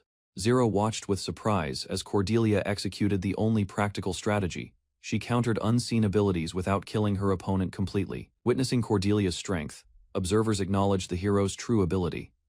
Cordelia declared herself vice commander, taking authority over the organization immediately. The soldiers accepted her command. She prohibited killing innocent villagers and warned that future crimes and violence would receive punishment. Cordelia boldly vowed to eliminate opposition. Zero responded lightly, suggesting her transfer into another holy order instead of conflict. Caught off guard by the proposal, Cordelia hesitated. The gathered forces remained silent, while flames illuminated the battlefield behind them. Zero revealed the Holy Church also hunted pagans and villagers. Cordelia realized the problem extended beyond one organization alone. Cordelia learned opposing the church meant becoming its enemy. Realizing the consequences, she struggled to accept the harsh reality presented. A suggestion emerged for protecting villagers and her family elsewhere. Another possibility involved endless conflict against the Holy Church itself. Overwhelmed by pressure and uncertainty, Cordelia broke down emotionally. Unable to find an answer alone, she desperately begged for salvation. A glowing pendant appeared before her eyes. A confident voice promised immediate help, offering hope amid her despair and confusion. The pendant's light intensified around Cordelia. She stood frozen in surprise as an unexpected power responded to her plea. Ryuto activated Samuel's powerful weapon and charged forward. Surrounded by enemies, he unleashed destructive strikes while Zero observed closely. A massive explosion erupted across the battlefield. Debris scattered everywhere as Zero moved through the chaos, carefully tracking developments. Additional opponents prepared another attack. Ryuto launched himself forward at high speed, forcing them to react before completing their plan. The confrontation concealed a greater danger. Invisible attackers approached from multiple directions while Zero and two enemies served as distractions. Ryuto intercepted the hidden assault precisely. Simultaneously, Zero kicked aside nearby fighters, preventing interference and exposing the attackers' failed ambush. Zero raised a mysterious object and stopped others from interfering. Her intense expression revealed determination as she protected the confrontation from interruption. Zero challenged Ryuto directly, insisting reincarnates should settle matters themselves. Their weapons clashed fiercely, marking the beginning. Ryuto listened, as others condemned Cordelia for countless deaths. Yet he refused simple judgment, recognizing burdens carried through brutal conflicts alone. He answered calmly that he had also taken many lives, revealing shared responsibility and challenging accusations directed solely toward Cordelia. Facing Zero, Ryuto declared strength decides possession, while weakness invites loss, then launched forward, showing conviction forged through battles. Ryuto's attack struck with overwhelming force, blasting through a towering structure, scattering debris everywhere and demonstrating power beyond expectations. Zero watched the destruction with shock, masking concern through mockery, while Ryuto's assault continued relentlessly, leaving little room. Zero survived Ryuto's destructive strike and mocked his failure to finish the battle immediately, revealing confidence despite suffering considerable damage. Ryuto pressed forward with repeated attacks, but Zero evaded smoothly, boasting superior strength while exposing openings created by his swings. Zero activated a special technique called critical striking Ryuto with severe damage while hindering recovery, demonstrating a dangerous advantage. Ryuto listened as Zero revealed knowledge about reincarnates, mentioning his growing fame and independence since the Kejiro Tower incident. Zero invited him to join her organization and work alongside Cordelia, while warning he risked exploitation under Moses.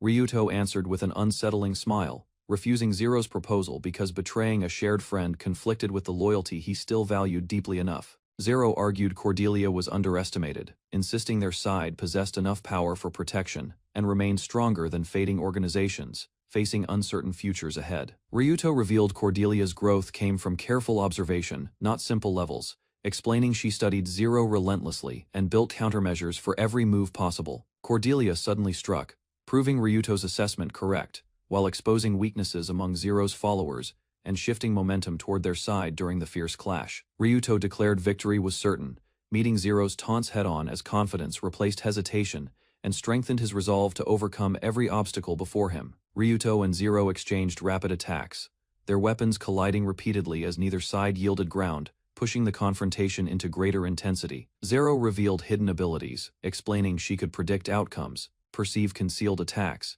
and continuously choose actions leading toward favorable results. Using extensive calculations, Zero analyzed countless possibilities, claiming her power guaranteed victory whenever even the slightest chance of success existed. Excitement spread across Zero's face as her predictions reached near certainty, convincing her the battle's conclusion already rested within reach. Zero suddenly stumbled during a crucial moment, shocking Ryuto and Cordelia alike, while disrupting expectations and creating an unexpected opening. A wooden splinter flew unexpectedly across the battlefield, striking Ryuto's hand and interrupting movement at a decisive instant during combat with surprising timing. Zero reminded him critical damage slowed regeneration, expecting accumulated wounds to decide victory, while Ryuto remained unusually composed and ready for another exchange. Zero offered surrender, promising safe passage through the gate and claiming no resentment.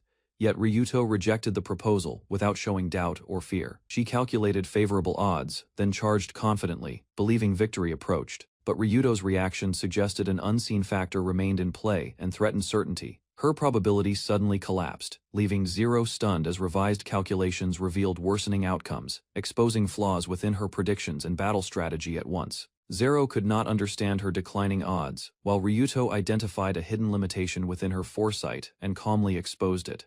Ryuto explained her ability only observed events within a restricted range, leaving outside influences capable of disrupting every prediction she made. Closing the distance, Ryuto challenged Zero's confidence, asking whether she had ever faced another opponent possessing a similarly unusual power. Ryuto attacked relentlessly, declaring her defeat inevitable while targeting recovery opportunities, causing Zero's projected victory rate to continue falling sharply. From shadow, Lilith appeared unexpectedly beyond the battlefield, becoming the external factor that shattered Zero's calculations and confidence. Lilith approached Ryuto's wounded arm and unexpectedly treated the injury herself, leaving Zero stunned while restoring damage affecting his condition. Zero reacted with disbelief at Lilith's strange method, while the small girl continued confidently, ignoring embarrassment and objections completely. Ryuto's arm rapidly transformed, revealing draconic features as Lilith finished her assistance, causing concern among observers watching the battle. The Dragon King explained that Ryuto and Lilith shared dragonfolk blood, allowing temporary full dragonization through their combined heritage and power. Further revelations connected Ryuto's transformation to power obtained from a god, suggesting his dragon form possessed frightening potential beyond expectations. The Dragon King explained Critical could not overcome an evil dragon's immortality, revealing his transformation had already surpassed ordinary limits. Ryuto activated Demonic Gate Principle, unleashing a terrifying form as dark power erupted outward and dramatically altered the battlefield. The Dragon King warned that Cordelia's destined death by an evil dragon remained unchanged, implying Ryuto's transformation carried dangerous consequences. Zero stared in astonishment as Ryuto's monstrous dragon form emerged completely, transforming the confrontation into something far beyond her expectations. Despite witnessing the transformation, Zero questioned whether changing forms alone could truly alter the battle's outcome or guarantee victory. Zero suddenly lost balance and collapsed backward, confused by the unexpected development, while searching for an explanation behind the strange shift. She checked her body in alarm, convinced her missing limbs were illusions. Yet uncertainty spread as Ryuto's transformed presence approached. Ryuto stood within a dark circular gateway, surrounded by ominous energy, preparing another attack while maintaining relentless pressure against Zero. A powerful strike launched forward, bypassing Zero's expectations and defenses, leaving her unable to properly react before impact arrived. The attack tore through Zero completely, devastating her body and sending her flying across the battlefield as the overwhelming blow landed. Zero panicked as every simulation failed, realizing her predictions no longer provided answers against Ryuto's overwhelming transformed strength and pressure. Facing the gigantic dragon form, her calculated victory rate reached 0, leaving her trapped before an opponent beyond expectations. Desperate to survive, Zero activated Holy Robe, a defensive ability intended to shield her from the devastating force approaching. Trusting the barrier completely, Zero planned to block the attack and withdraw immediately, believing escape remained possible despite circumstances. Ryuto dismissed her confidence, revealing the incoming force was not even an attack, undermining the assumptions supporting her defense. Zero realized every outcome ended with her being devoured, understanding her defenses could only delay defeat against Ryuto's monstrous form. The deputy earlier suddenly intervened, striking Zero aside before the fatal attack landed and interrupting the overwhelming confrontation completely. Protecting the Holy Maiden became his priority, and he quickly carried Zero away while creating distance from Ryuto's advancing threat. The deputy stood between Ryuto and his allies, preparing for battle, despite witnessing the terrifying power displayed moments earlier. Filled with determination, the deputy warned Ryuto not to harm the Holy Maiden, declaring his resolve to defend her. Ryuto's monstrous dragon form receded gradually, revealing his human appearance again. As the battle ended and immediate danger disappeared, Lilith questioned his decision to spare their enemies, but Ryuto admitted responsibility, explaining he had abandoned people before and carried regret. Looking across the battlefield, Ryuto recognized the Holy Order's downfall was unavoidable, while Cordelia silently reflected upon the aftermath. Cordelia called out to Ryuto and Lilith, then accepted his offer of assistance as they prepared to move forward before the graves. Ryuto chose remembrance over excuses, admitting his failures and promising to properly mourn those lost. Cordelia expressed determination to uncover the Holy Church's true nature, then questioned Ryuto about reincarnates and the mysteries surrounding them. Their discussion continued across a battlefield covered with fallen soldiers, emphasizing the immense cost left behind by recent conflicts. A survivor learned the Kansai Union had been destroyed, reacting with shock while confronting the devastating reality before them.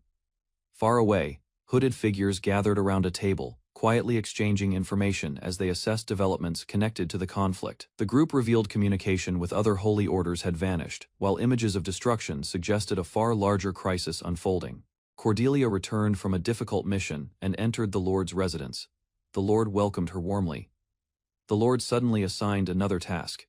Cordelia stiffened when he mentioned schoolwork, realizing the challenge differed from battlefield duties and required patience. He explained that the Holy Knight orders had vanished overnight, creating confusion across the region.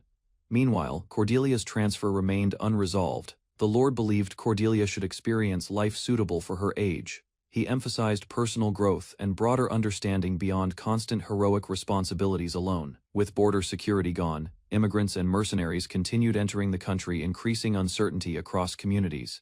The Lord warned that national stability remained fragile. He urged preserving peace while possible, believing greater dangers would soon threaten. Arthur organized a lively gathering celebrating returning school friends. Guests shared food and drinks while crediting Brian and Ryuto. Around the grill, friends enjoyed the meal and spent time together. Ryuto joined the group, while disguised companions blended in. Arthur proudly explained that Brian inspired the party idea. With proper permission, everyone relaxed and enjoyed the gathering. Arthur approached Ryuto and asked for help with class notes. Their conversation suggested growing familiarity, while others noticed they were becoming closer friends. 2 months earlier, Arthur and Brian spotted a dragon soaring above Sakuma's. Its sudden appearance alarmed them. Arthur realized the dragon was heading toward the western gate. He immediately prepared himself while Brian watched anxiously. Arthur decided to scout the situation and search for stranded civilians. Brian warned him retreat remained possible, yet Arthur stayed determined. Arthur rushed forward despite the risks and encouraged Brian. Suddenly, a violent impact erupted ahead, forcing him to halt immediately. Brian recalled his father's words about a humble villager gaining strength through support. Reflecting deeply, he finally understood their meaning. Brian reflected on the dragon incident and realized nobody would believe his account. Everyone's memories had become unclear, leaving only fragments behind. Considering the strange situation, Brian wondered whether memory-altering magic existed. He suspected Ryuto might somehow have erased everyone's recollections. Brian decided not to question the matter further. He believed attention had been diverted deliberately, preventing unusual events from attracting scrutiny. Arthur admitted only a few people still remembered everything clearly. Standing beside Ryuto, he promised patience regarding the Malcolm family's revival. Ryuto explained, reincarnates were people possessing unfair advantages. Cordelia listened quietly while returning with him, feeling uncertain about the discussion. Ryuto explained soy sauce to Koharu while cooking. Interested by the flavor, he requested some, and she eagerly offered leftovers. He excitedly suggested miso seaweed and other seasonings. His enthusiasm surprising everyone around the gathering and prompting curious questions. While discussing ingredients, Ryuto listed several unfamiliar dishes he could recreate from memory, leaving Cordelia aware still. Lilith quietly watched Ryuto from a distance while wondering about his opinion of her, carrying private doubts beneath her calm expression. Koharu cheerfully mentioned herself, causing Cordelia to ask who she was. Meanwhile, Liz remained focused on eating her meal, ignoring the conversation entirely. Ryuto noticed an unfamiliar girl acting strangely during the gathering. Concerned by her condition, he approached and asked whether she felt well. Cordelia examined Liz carefully and became confused about her race. Uncertain conclusions only deepened her curiosity regarding the young girl's origins. Lilith suddenly embraced Liz and jokingly declared she and Ryuto had a daughter. Her teasing claim surprised everyone listening nearby. Lilith fiercely guarded Ryuto from imagined rivals while provoking arguments. The others reacted casually, treating her dramatic remarks as harmless. Liz admitted she never had friends before. Ryuto comforted her warmly, assuring her she belonged with them and was accepted. Liz quietly accepted Ryuto's kindness and reflected on his words. Her brief response revealed growing trust toward the companions around her. Standing alone beside the water, Liz remembered her lonely circumstances. Thoughts of her new surroundings contrasted sharply with her past. Moses approached Liz and noticed her attachment to the group. His question suggested interest in her changing loyalties. He revealed coordination behind attacks against the Holy Knight orders. Liz's reports about Ryuto had assisted their plans significantly. Further schemes emerged as the conspirators discussed Zero and Ryuto. Recognizing his strength, they prepared new methods to manipulate hostility. Moses declared that enough preparations had been completed to destroy the world. He intended for conflicts to eliminate obstacles, creating a future dominated. He ordered continued surveillance of Ryuto. He revealed Liz's true identity, confirming Elizabeth was secretly a reincarnate involved in his plans.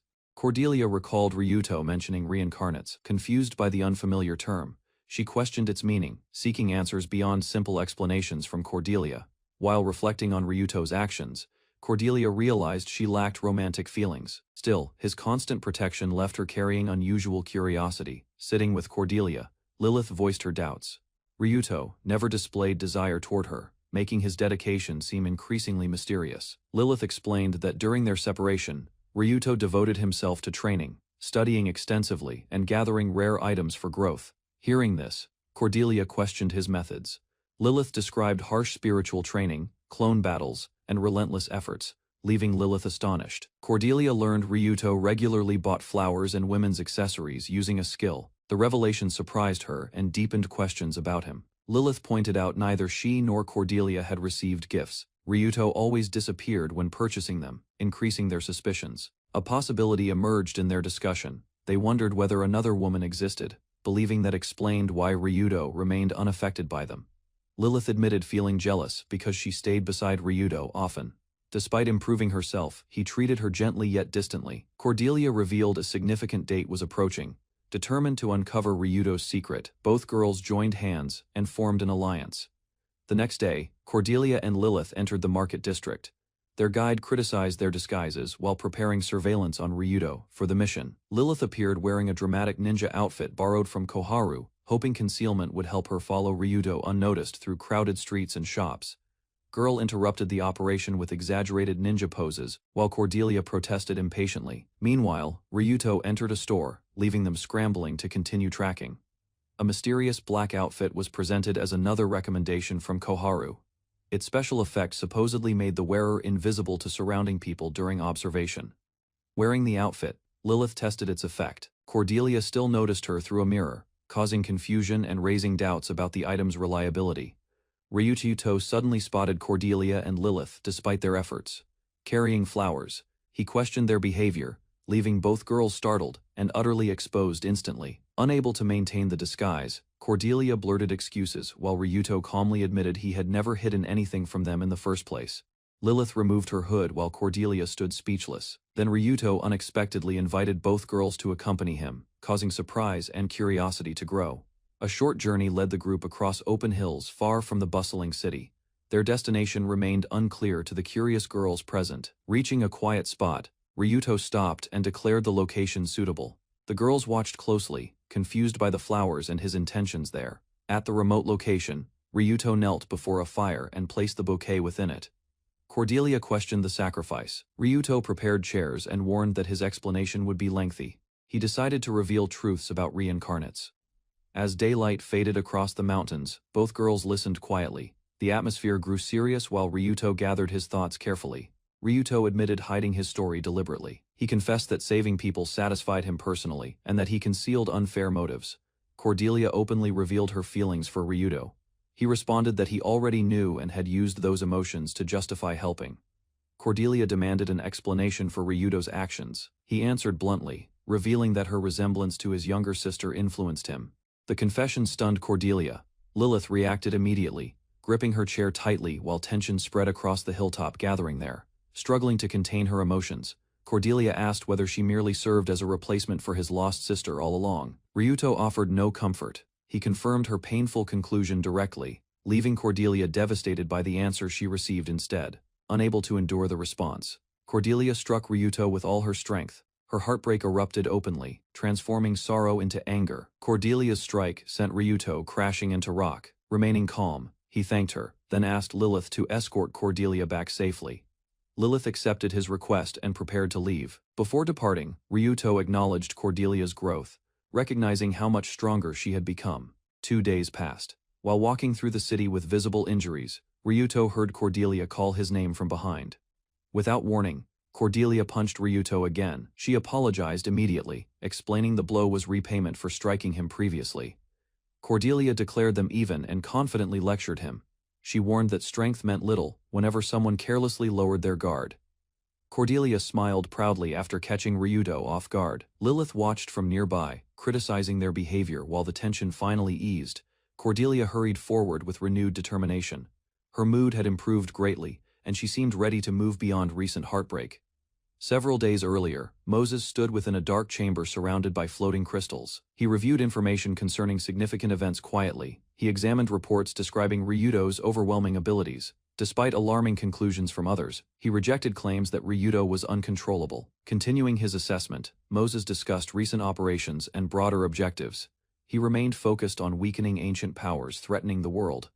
An unseen figure questioned Moses about failed objectives and suspected reincarnate interference. Concerns grew regarding plans surrounding the world's future. Moses received criticism for his actions.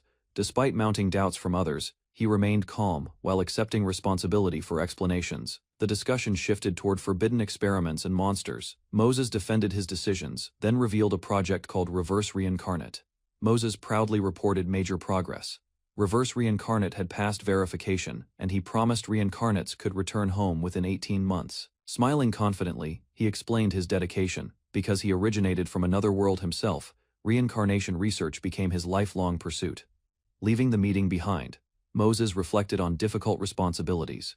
Another voice warned that his choices could eventually attract scrutiny and consequences. A black cat approached Moses and voiced concern. It worried that if Moses suffered Zero's fate, trouble would follow. Moses laughed at the cat's complaints. Their familiar exchange revealed long acquaintance, allowing both to speak openly without restraint. The cat listed Moses's countless duties involving reincarnates, recruitment, mediation, and supervision.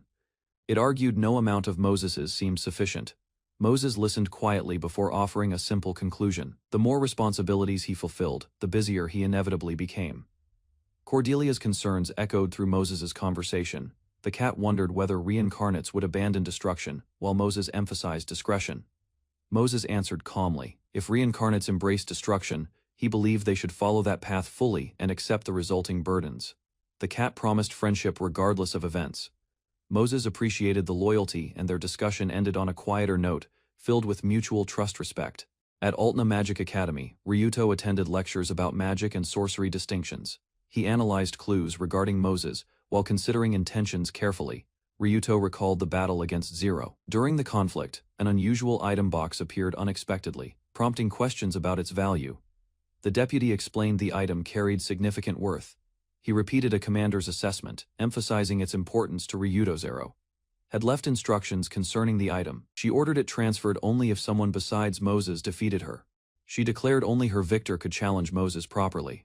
She rejected Moses' desires, placing hope in a worthy successor capable of changing events. Ryuto opened Zero's item box and discovered 3 contents. He accepted them gratefully, recognizing valuable evidence connected to Moses' activities. He examined the accessible recording first. The journal and name list remained encrypted, suggesting restrictions prevented immediate investigation and understanding. The recording revealed discussions about invisibility and gratification. Moses appeared connected to the Kanzai Alliance, whose members obtained powerful rare skills. Ryuto compared the information with Zero's abilities.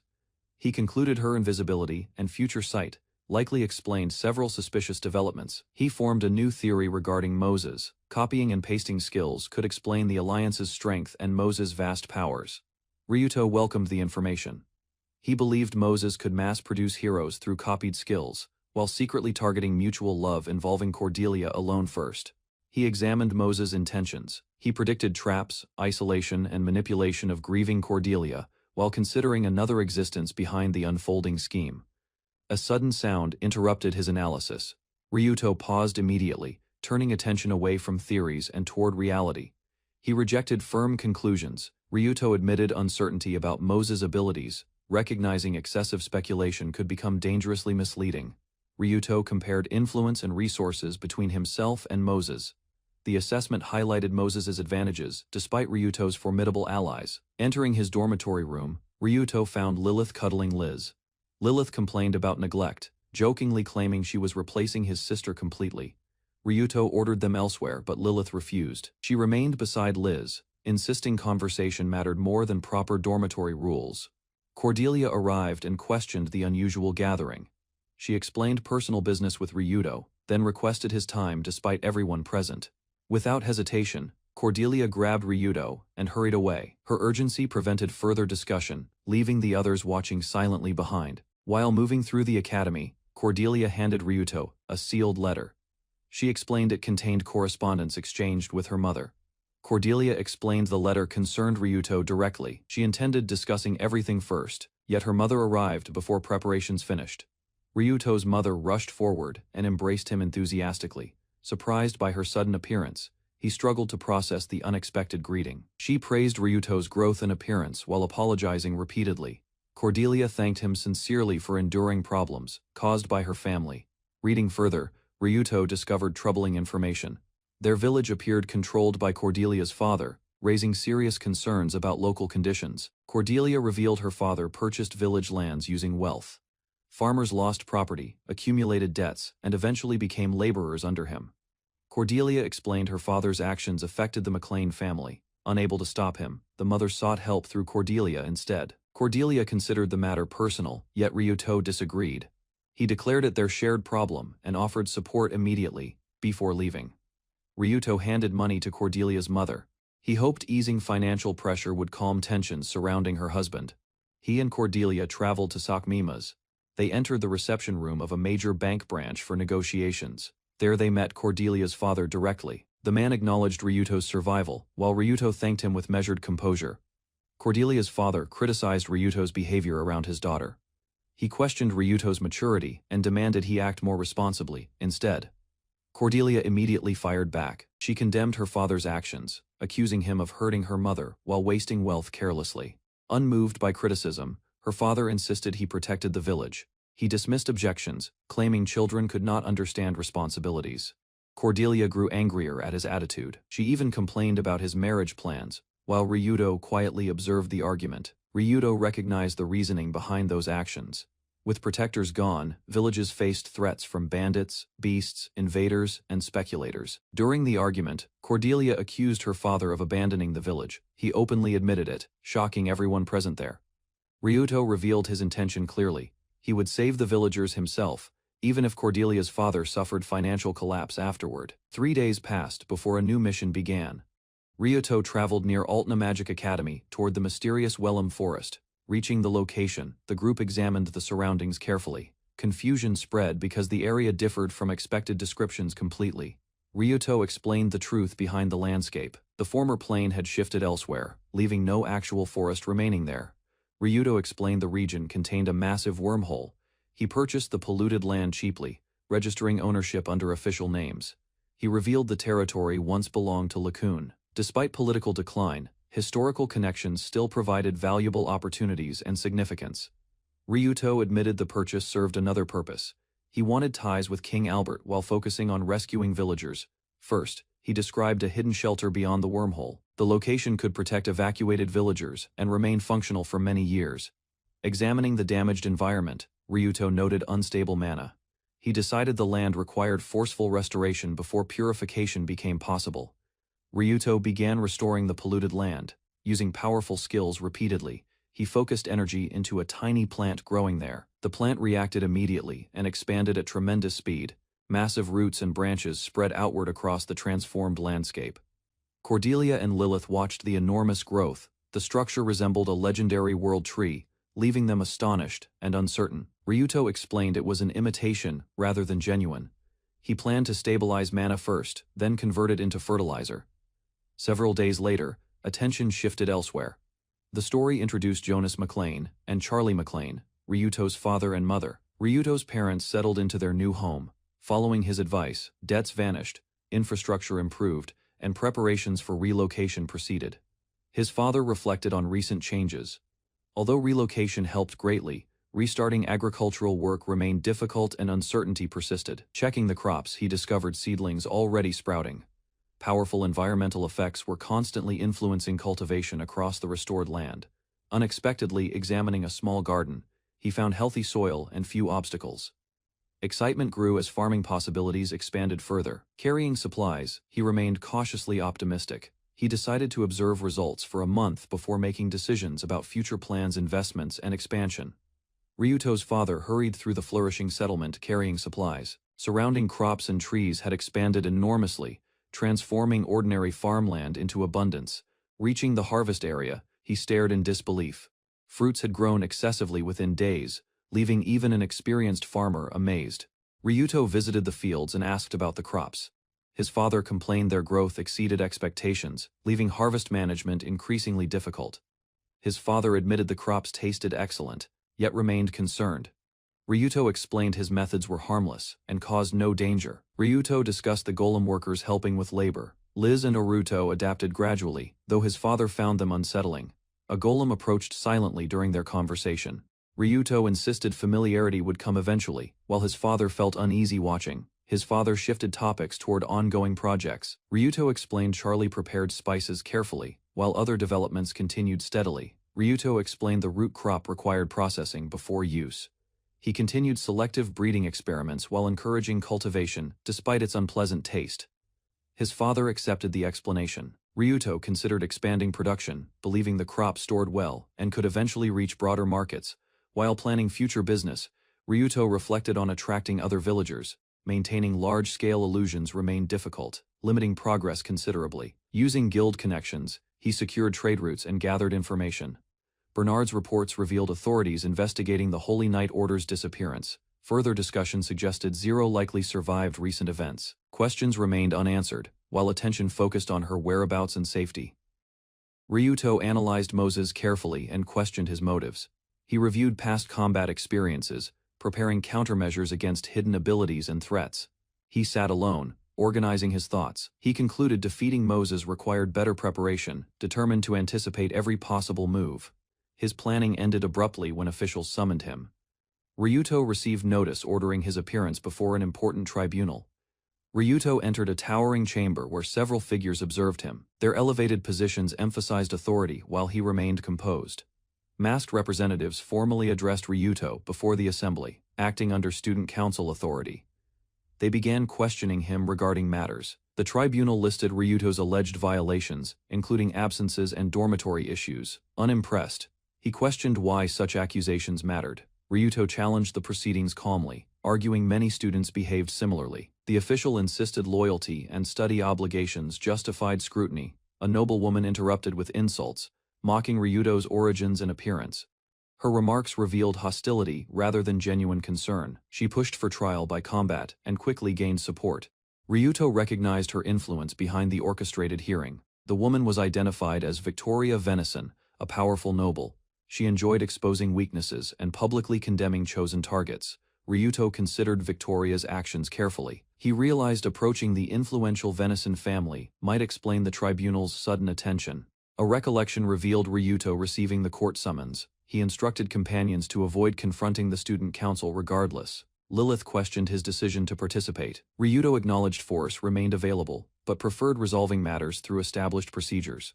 Ryuto explained his broader objective involved changing society's mindset. He believed lasting progress required order, rather than coercion. He outlined connections between several nations and organizations. He hoped cooperation, including possible support from Victoria, would resolve conflicts. Ryuto reviewed interconnected rival factions and organizations. He designed a strategy exploiting existing conflicts, making opponents pressure each other. The hearing transformed into a duel. Victoria and Ryuto faced one another directly as officials declared trial by combat. Victoria charged confidently toward her opponent. Ryuto remained calm, revealing information linking her family interests to broader investigations. Ryuto exposed Victoria's unusual obsession with challenging defiant men. Her reputation grew from repeatedly pursuing dangerous confrontations through duels. He described an incident from Victoria's childhood. Her arrogance met resistance unexpectedly, creating memories that strongly shaped her behavior. Victoria relentlessly pursued one particular boy. Her obsession intensified until affection replaced rivalry, convincing her he finally surrendered. The story turned horrifying. Victoria killed the boy she pursued, displaying satisfaction afterward, and treating the tragedy disturbingly lightly.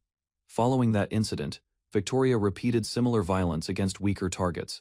Society largely ignored her actions because victims lacked influence. Her reputation expanded through repeated killings during legal duels. Students nicknamed her the Dueling Lady of Justice afterward. Ryuto ended the explanation through action. Before Victoria could respond properly, he struck decisively and launched her away. Ryuto cut Victoria's hair during the duel. He declared open hostility toward the Venison family, leaving her shocked and trembling. Instead of anger, Victoria reacted strangely. She became excited by the humiliation and swore she would never forgive him. Ryuto realized his plan succeeded unexpectedly. Getting closer to Victoria became possible, though the outcome felt awkward and embarrassing. Ryuto presented homemade mayonnaise for a tasting test. Cordelia, Lilith, Bernard, and Koharu sampled the unusual sauce. Ryuto asked for opinions. The group noted strong seasoning, strange appearance, and unpleasant texture, while Koharu remained bluntly critical. Further comments revealed conflicting impressions. Lilith found sour aromas with light taste, while Bernard considered the mayonnaise remarkably plain, reflecting on poor sales. Ryuto concluded local preferences differed greatly. Several practical factors explained why the product failed, despite his mother's efforts previously. Ryuto considered separate egg mixtures and lemon flavoring, while companions compared personal preferences and debated differences in tastes. The group imagined better uses for mayonnaise. Grilled meat seemed promising, prompting interest from guild cooks, though stronger flavor remained necessary. Ryuto suggested adding pepper for extra impact. Bernard and Cordelia reacted with shock, immediately recognizing the ingredient's extreme value. Cordelia questioned the pricing. Ryuto revealed his low selling cost, then explained Southern pepper supplies made procurement simple and affordable. The discussion shifted toward trade history. Ryuto recalled Western merchants purchasing directly from southern regions, bypassing imperial commercial restrictions entirely. Examining the situation further, Ryuto connected tensions between merchant organizations. Conflicting interests suggested deeper disputes involving commerce, influence, and authority. The conversation uncovered details about the Venison Chamber of Commerce. A powerful family regained influence following tragedies, deaths, illness, and succession. Ryuto connected those events with broader regional turmoil. Multiple disasters occurred simultaneously, suggesting deeper causes behind the northern instability. Realizing important details had escaped his attention, Ryuto decided further investigation was necessary to understand the circumstances from years earlier. The serious discussion ended abruptly when Koharu accidentally dropped dishes. The sudden crash startled everyone, immediately drawing attention away.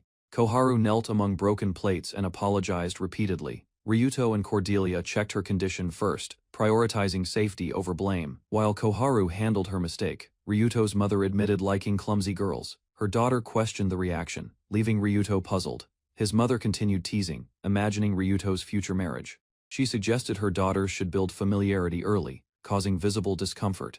Lilith suddenly joined the playful misunderstanding. She apologized over broken dishes, while Ryuto and others watched the escalating situation quietly. Ryuto's mother praised Lilith enthusiastically. Discussion shifted toward becoming ideal relatives, prompting Ryuto to panic and object immediately. His father suddenly grabbed Cordelia and confronted Ryuto directly, revealed that Ryuto had Cordelia in his heart, shocked Cordelia. The teasing continued as Lilith boldly claimed that her ring from Ryuto. Ryuto shocked, while his parents respect Lilith immediately. Refusing further embarrassment, Ryuto pushed his parents aside. He assigned testing duties regarding mayonnaise products and escaped the situation. Ryuto gathered everyone and redirected attention. Standing before the group, he announced a serious discussion and prepared explanations carefully. Bernard sensed the change immediately. Choosing not to interfere, he excused himself quietly, leaving the younger members behind. Ryuto shifted toward urgent matters. He requested information about every participant and introduced the subject of transmigrators before future battles. Ryuto finished explaining transmigrators and their influence. The group listened carefully, realizing hidden forces had shaped many major events. Bernard, Koharu, and Liz reacted with concern. Ryuto acknowledged their surprise before moving directly into a historical review. Ryuto summarized early imperial history. Human settlements expanded steadily, monsters emerged, and specialized heroes gained importance across the continent.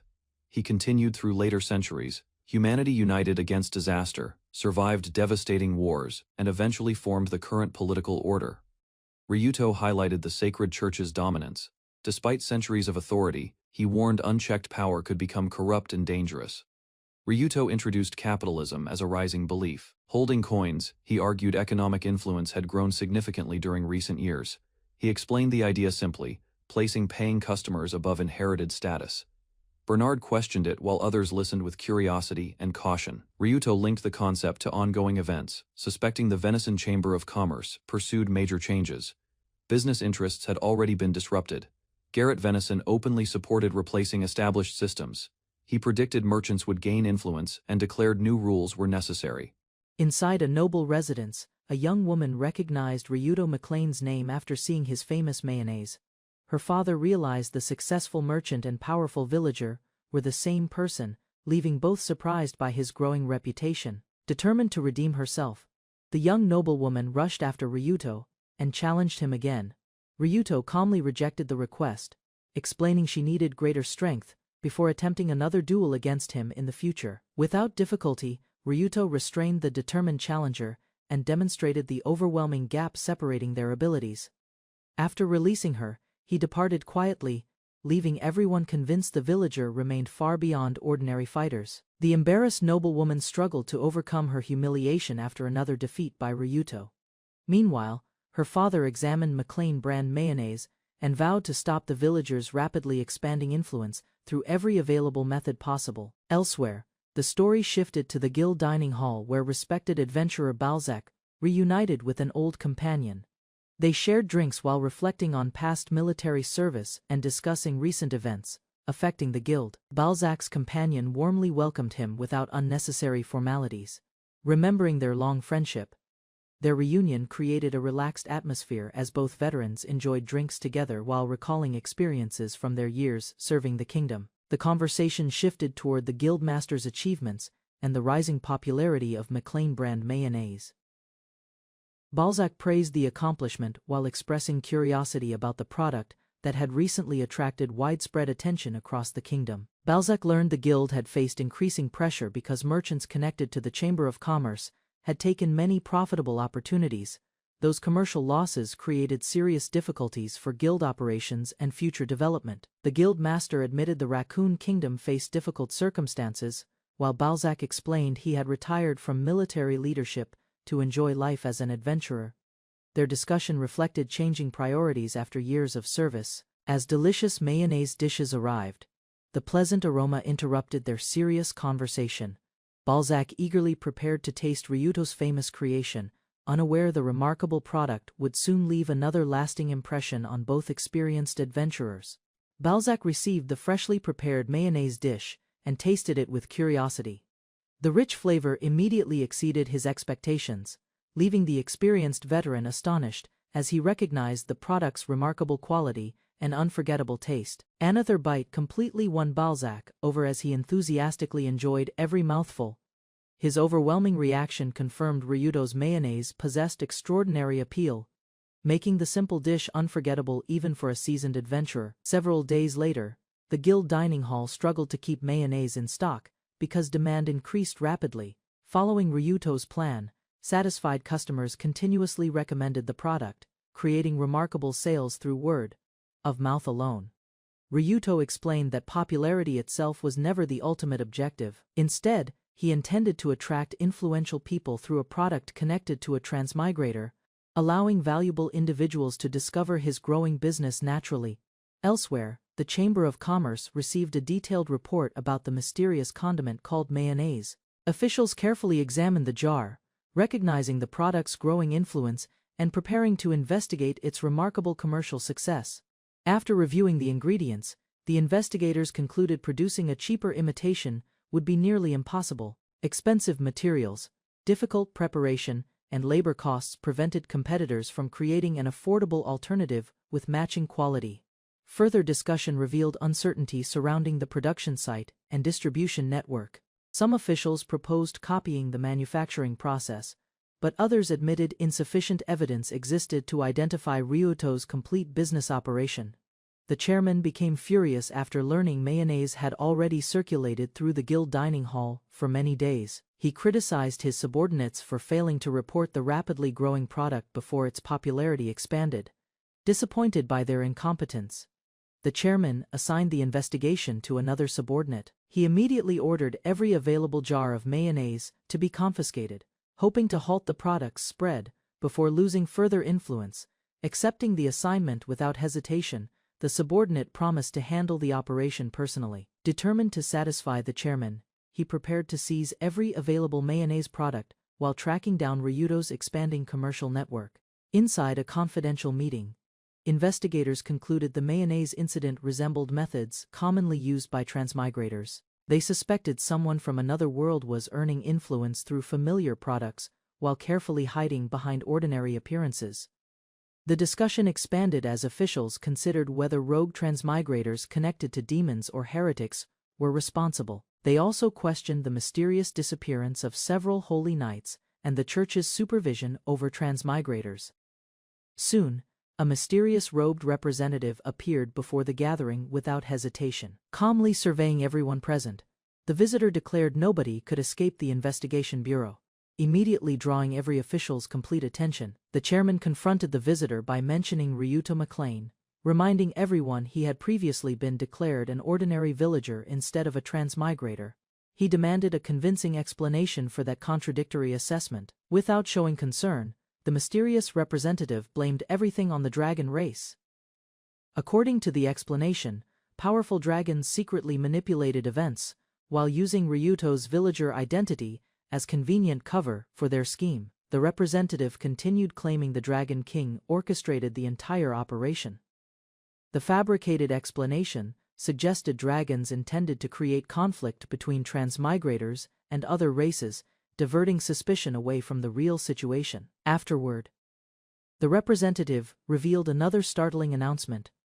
Within 2 years, a reverse transmigration experiment would supposedly remove transmigrators from the world, making their presence disappear almost completely in the near future. The robed observers accepted the proposal and discussed preparations for those remaining afterward. They promised to provide a list of transmigrators choosing to stay, allowing future decisions regarding their treatment and supervision. Attention returned to Ryuto McLean as the representative displayed his publicly recorded status. His starting skills appeared completely ordinary, providing no evidence suggesting he possessed abilities unique to transmigrators. Finally, another official reminded everyone that the church carefully verified every villager's status to identify transmigrators, since no villager had ever been confirmed as one. Ryuto's identity remained officially accepted despite growing suspicion. The mysterious representative presented additional academy intelligence concerning a sorcerer suspected of cooperating with the dragon race. He encouraged every official to examine the evidence carefully while reinforcing confidence in the sacred church's ongoing investigation. Continuing the briefing, the representative claimed another transmigrator from the demon race secretly manipulated the suspect. He assured the gathering that loyal transmigrators understood their responsibilities and would never protect dangerous individuals threatening stability. Several days later, an anxious merchant hurried into the academy dormitory searching for Ryuto McLean. He urgently delivered troubling news, but Ryuto remained calm after hearing the unexpected report without showing any concern. Ryuto immediately recognized the punishment fee document because the Venetian Chamber of Commerce had already delivered the same notice. Instead of worrying, he concluded the response proved the second stage of his strategy had succeeded. Reviewing the situation, Ryuto explained his mayonnaise business intentionally attracted attention.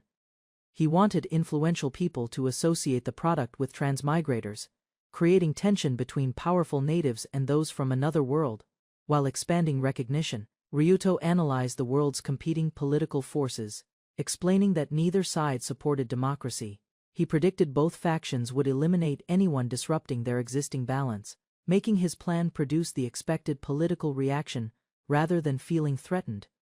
Ryuto admired how quickly his opponents responded. Their cooperation with both religious and commercial authorities revealed fear and paranoia, proving they considered his growing influence a genuine threat.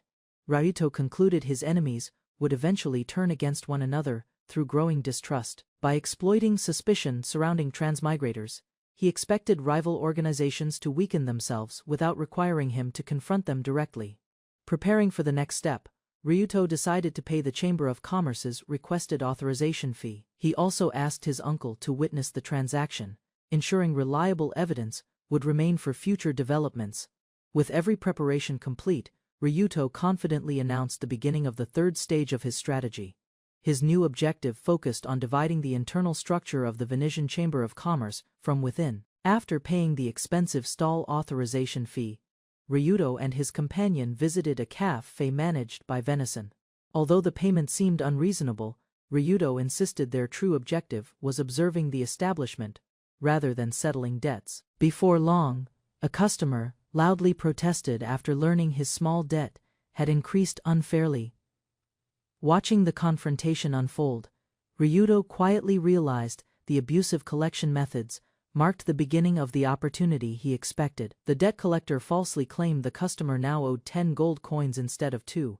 He mocked the struggling merchant's failed business and demanded immediate payment without offering any reasonable explanation for the increase. When the merchant failed to comply, the collectors threatened to seize his daughter as collateral. One thug restrained the desperate father, while another prepared to drag the terrified family away by force. The debt collector continued humiliating the merchant by suggesting he should sell himself and his wife as well. Their cruel proposal exposed the ruthless practices used to pressure helpless families into complete submission. Ryuto suddenly intervened by placing 10 gold coins onto the table. He offered to purchase the merchant's store, instructing him to use the money to repay the inflated debt and protect his family. Refusing to back down, the debt collector invented additional charges, including emotional damages and repair costs. He attempted to raise the payment again, while pretending every accusation served as legitimate evidence.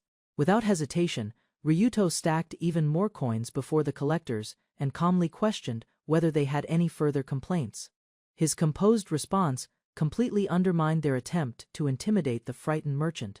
The overwhelming display of money shocked everyone inside the cafe. While the merchant struggled to understand the situation, the debt collectors hesitated as Ryuto prepared to challenge their dishonest practices directly.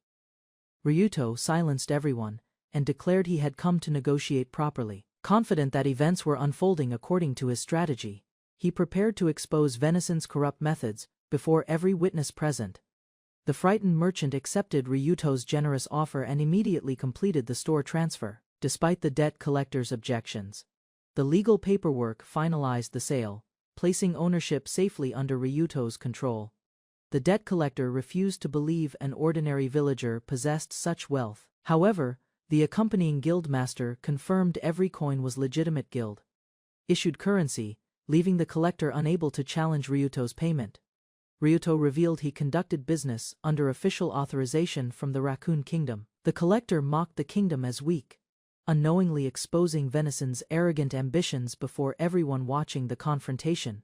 Growing overconfident, the collector openly declared Venison would eventually absorb the Raccoon Kingdom. Ryuto calmly thanked him for revealing those intentions, leaving the collector unaware he had fallen directly into the trap. After leaving the cafe, Ryuto anticipated Venison's next reaction. He smiled confidently, knowing the organization still believed they confronted only an ordinary villager instead of a knowledgeable transmigrator with careful long-term plans. Ryuto then requested another favor from the former merchant. Besides purchasing the store, he wanted introductions to the merchant's trusted friends, hoping to build stronger business partnerships throughout the surrounding community. Soon afterward, rumors spread about an affordable sugar product endorsed by Arnold. Curious customers learned the inexpensive item offered acceptable quality, encouraging widespread interest as demand rapidly increased across local markets. The new product was introduced as McLean brand beet sugar. The familiar branding immediately linked another successful commodity to Ryuto, further expanding his growing commercial influence throughout the kingdom. Ryuto explained that sugar could be produced from radishes, surprising those around him. By transforming another common crop into a valuable product, he demonstrated practical knowledge unavailable to most people in the kingdom.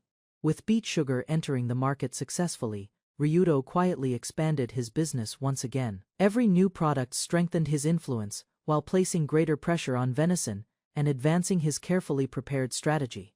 Ryuto explained that beet sugar production succeeded through improved breeding techniques and the village's united efforts. By breaking Venison Chamber of Commerce's monopoly, the villagers greatly increased production while creating a valuable new industry together.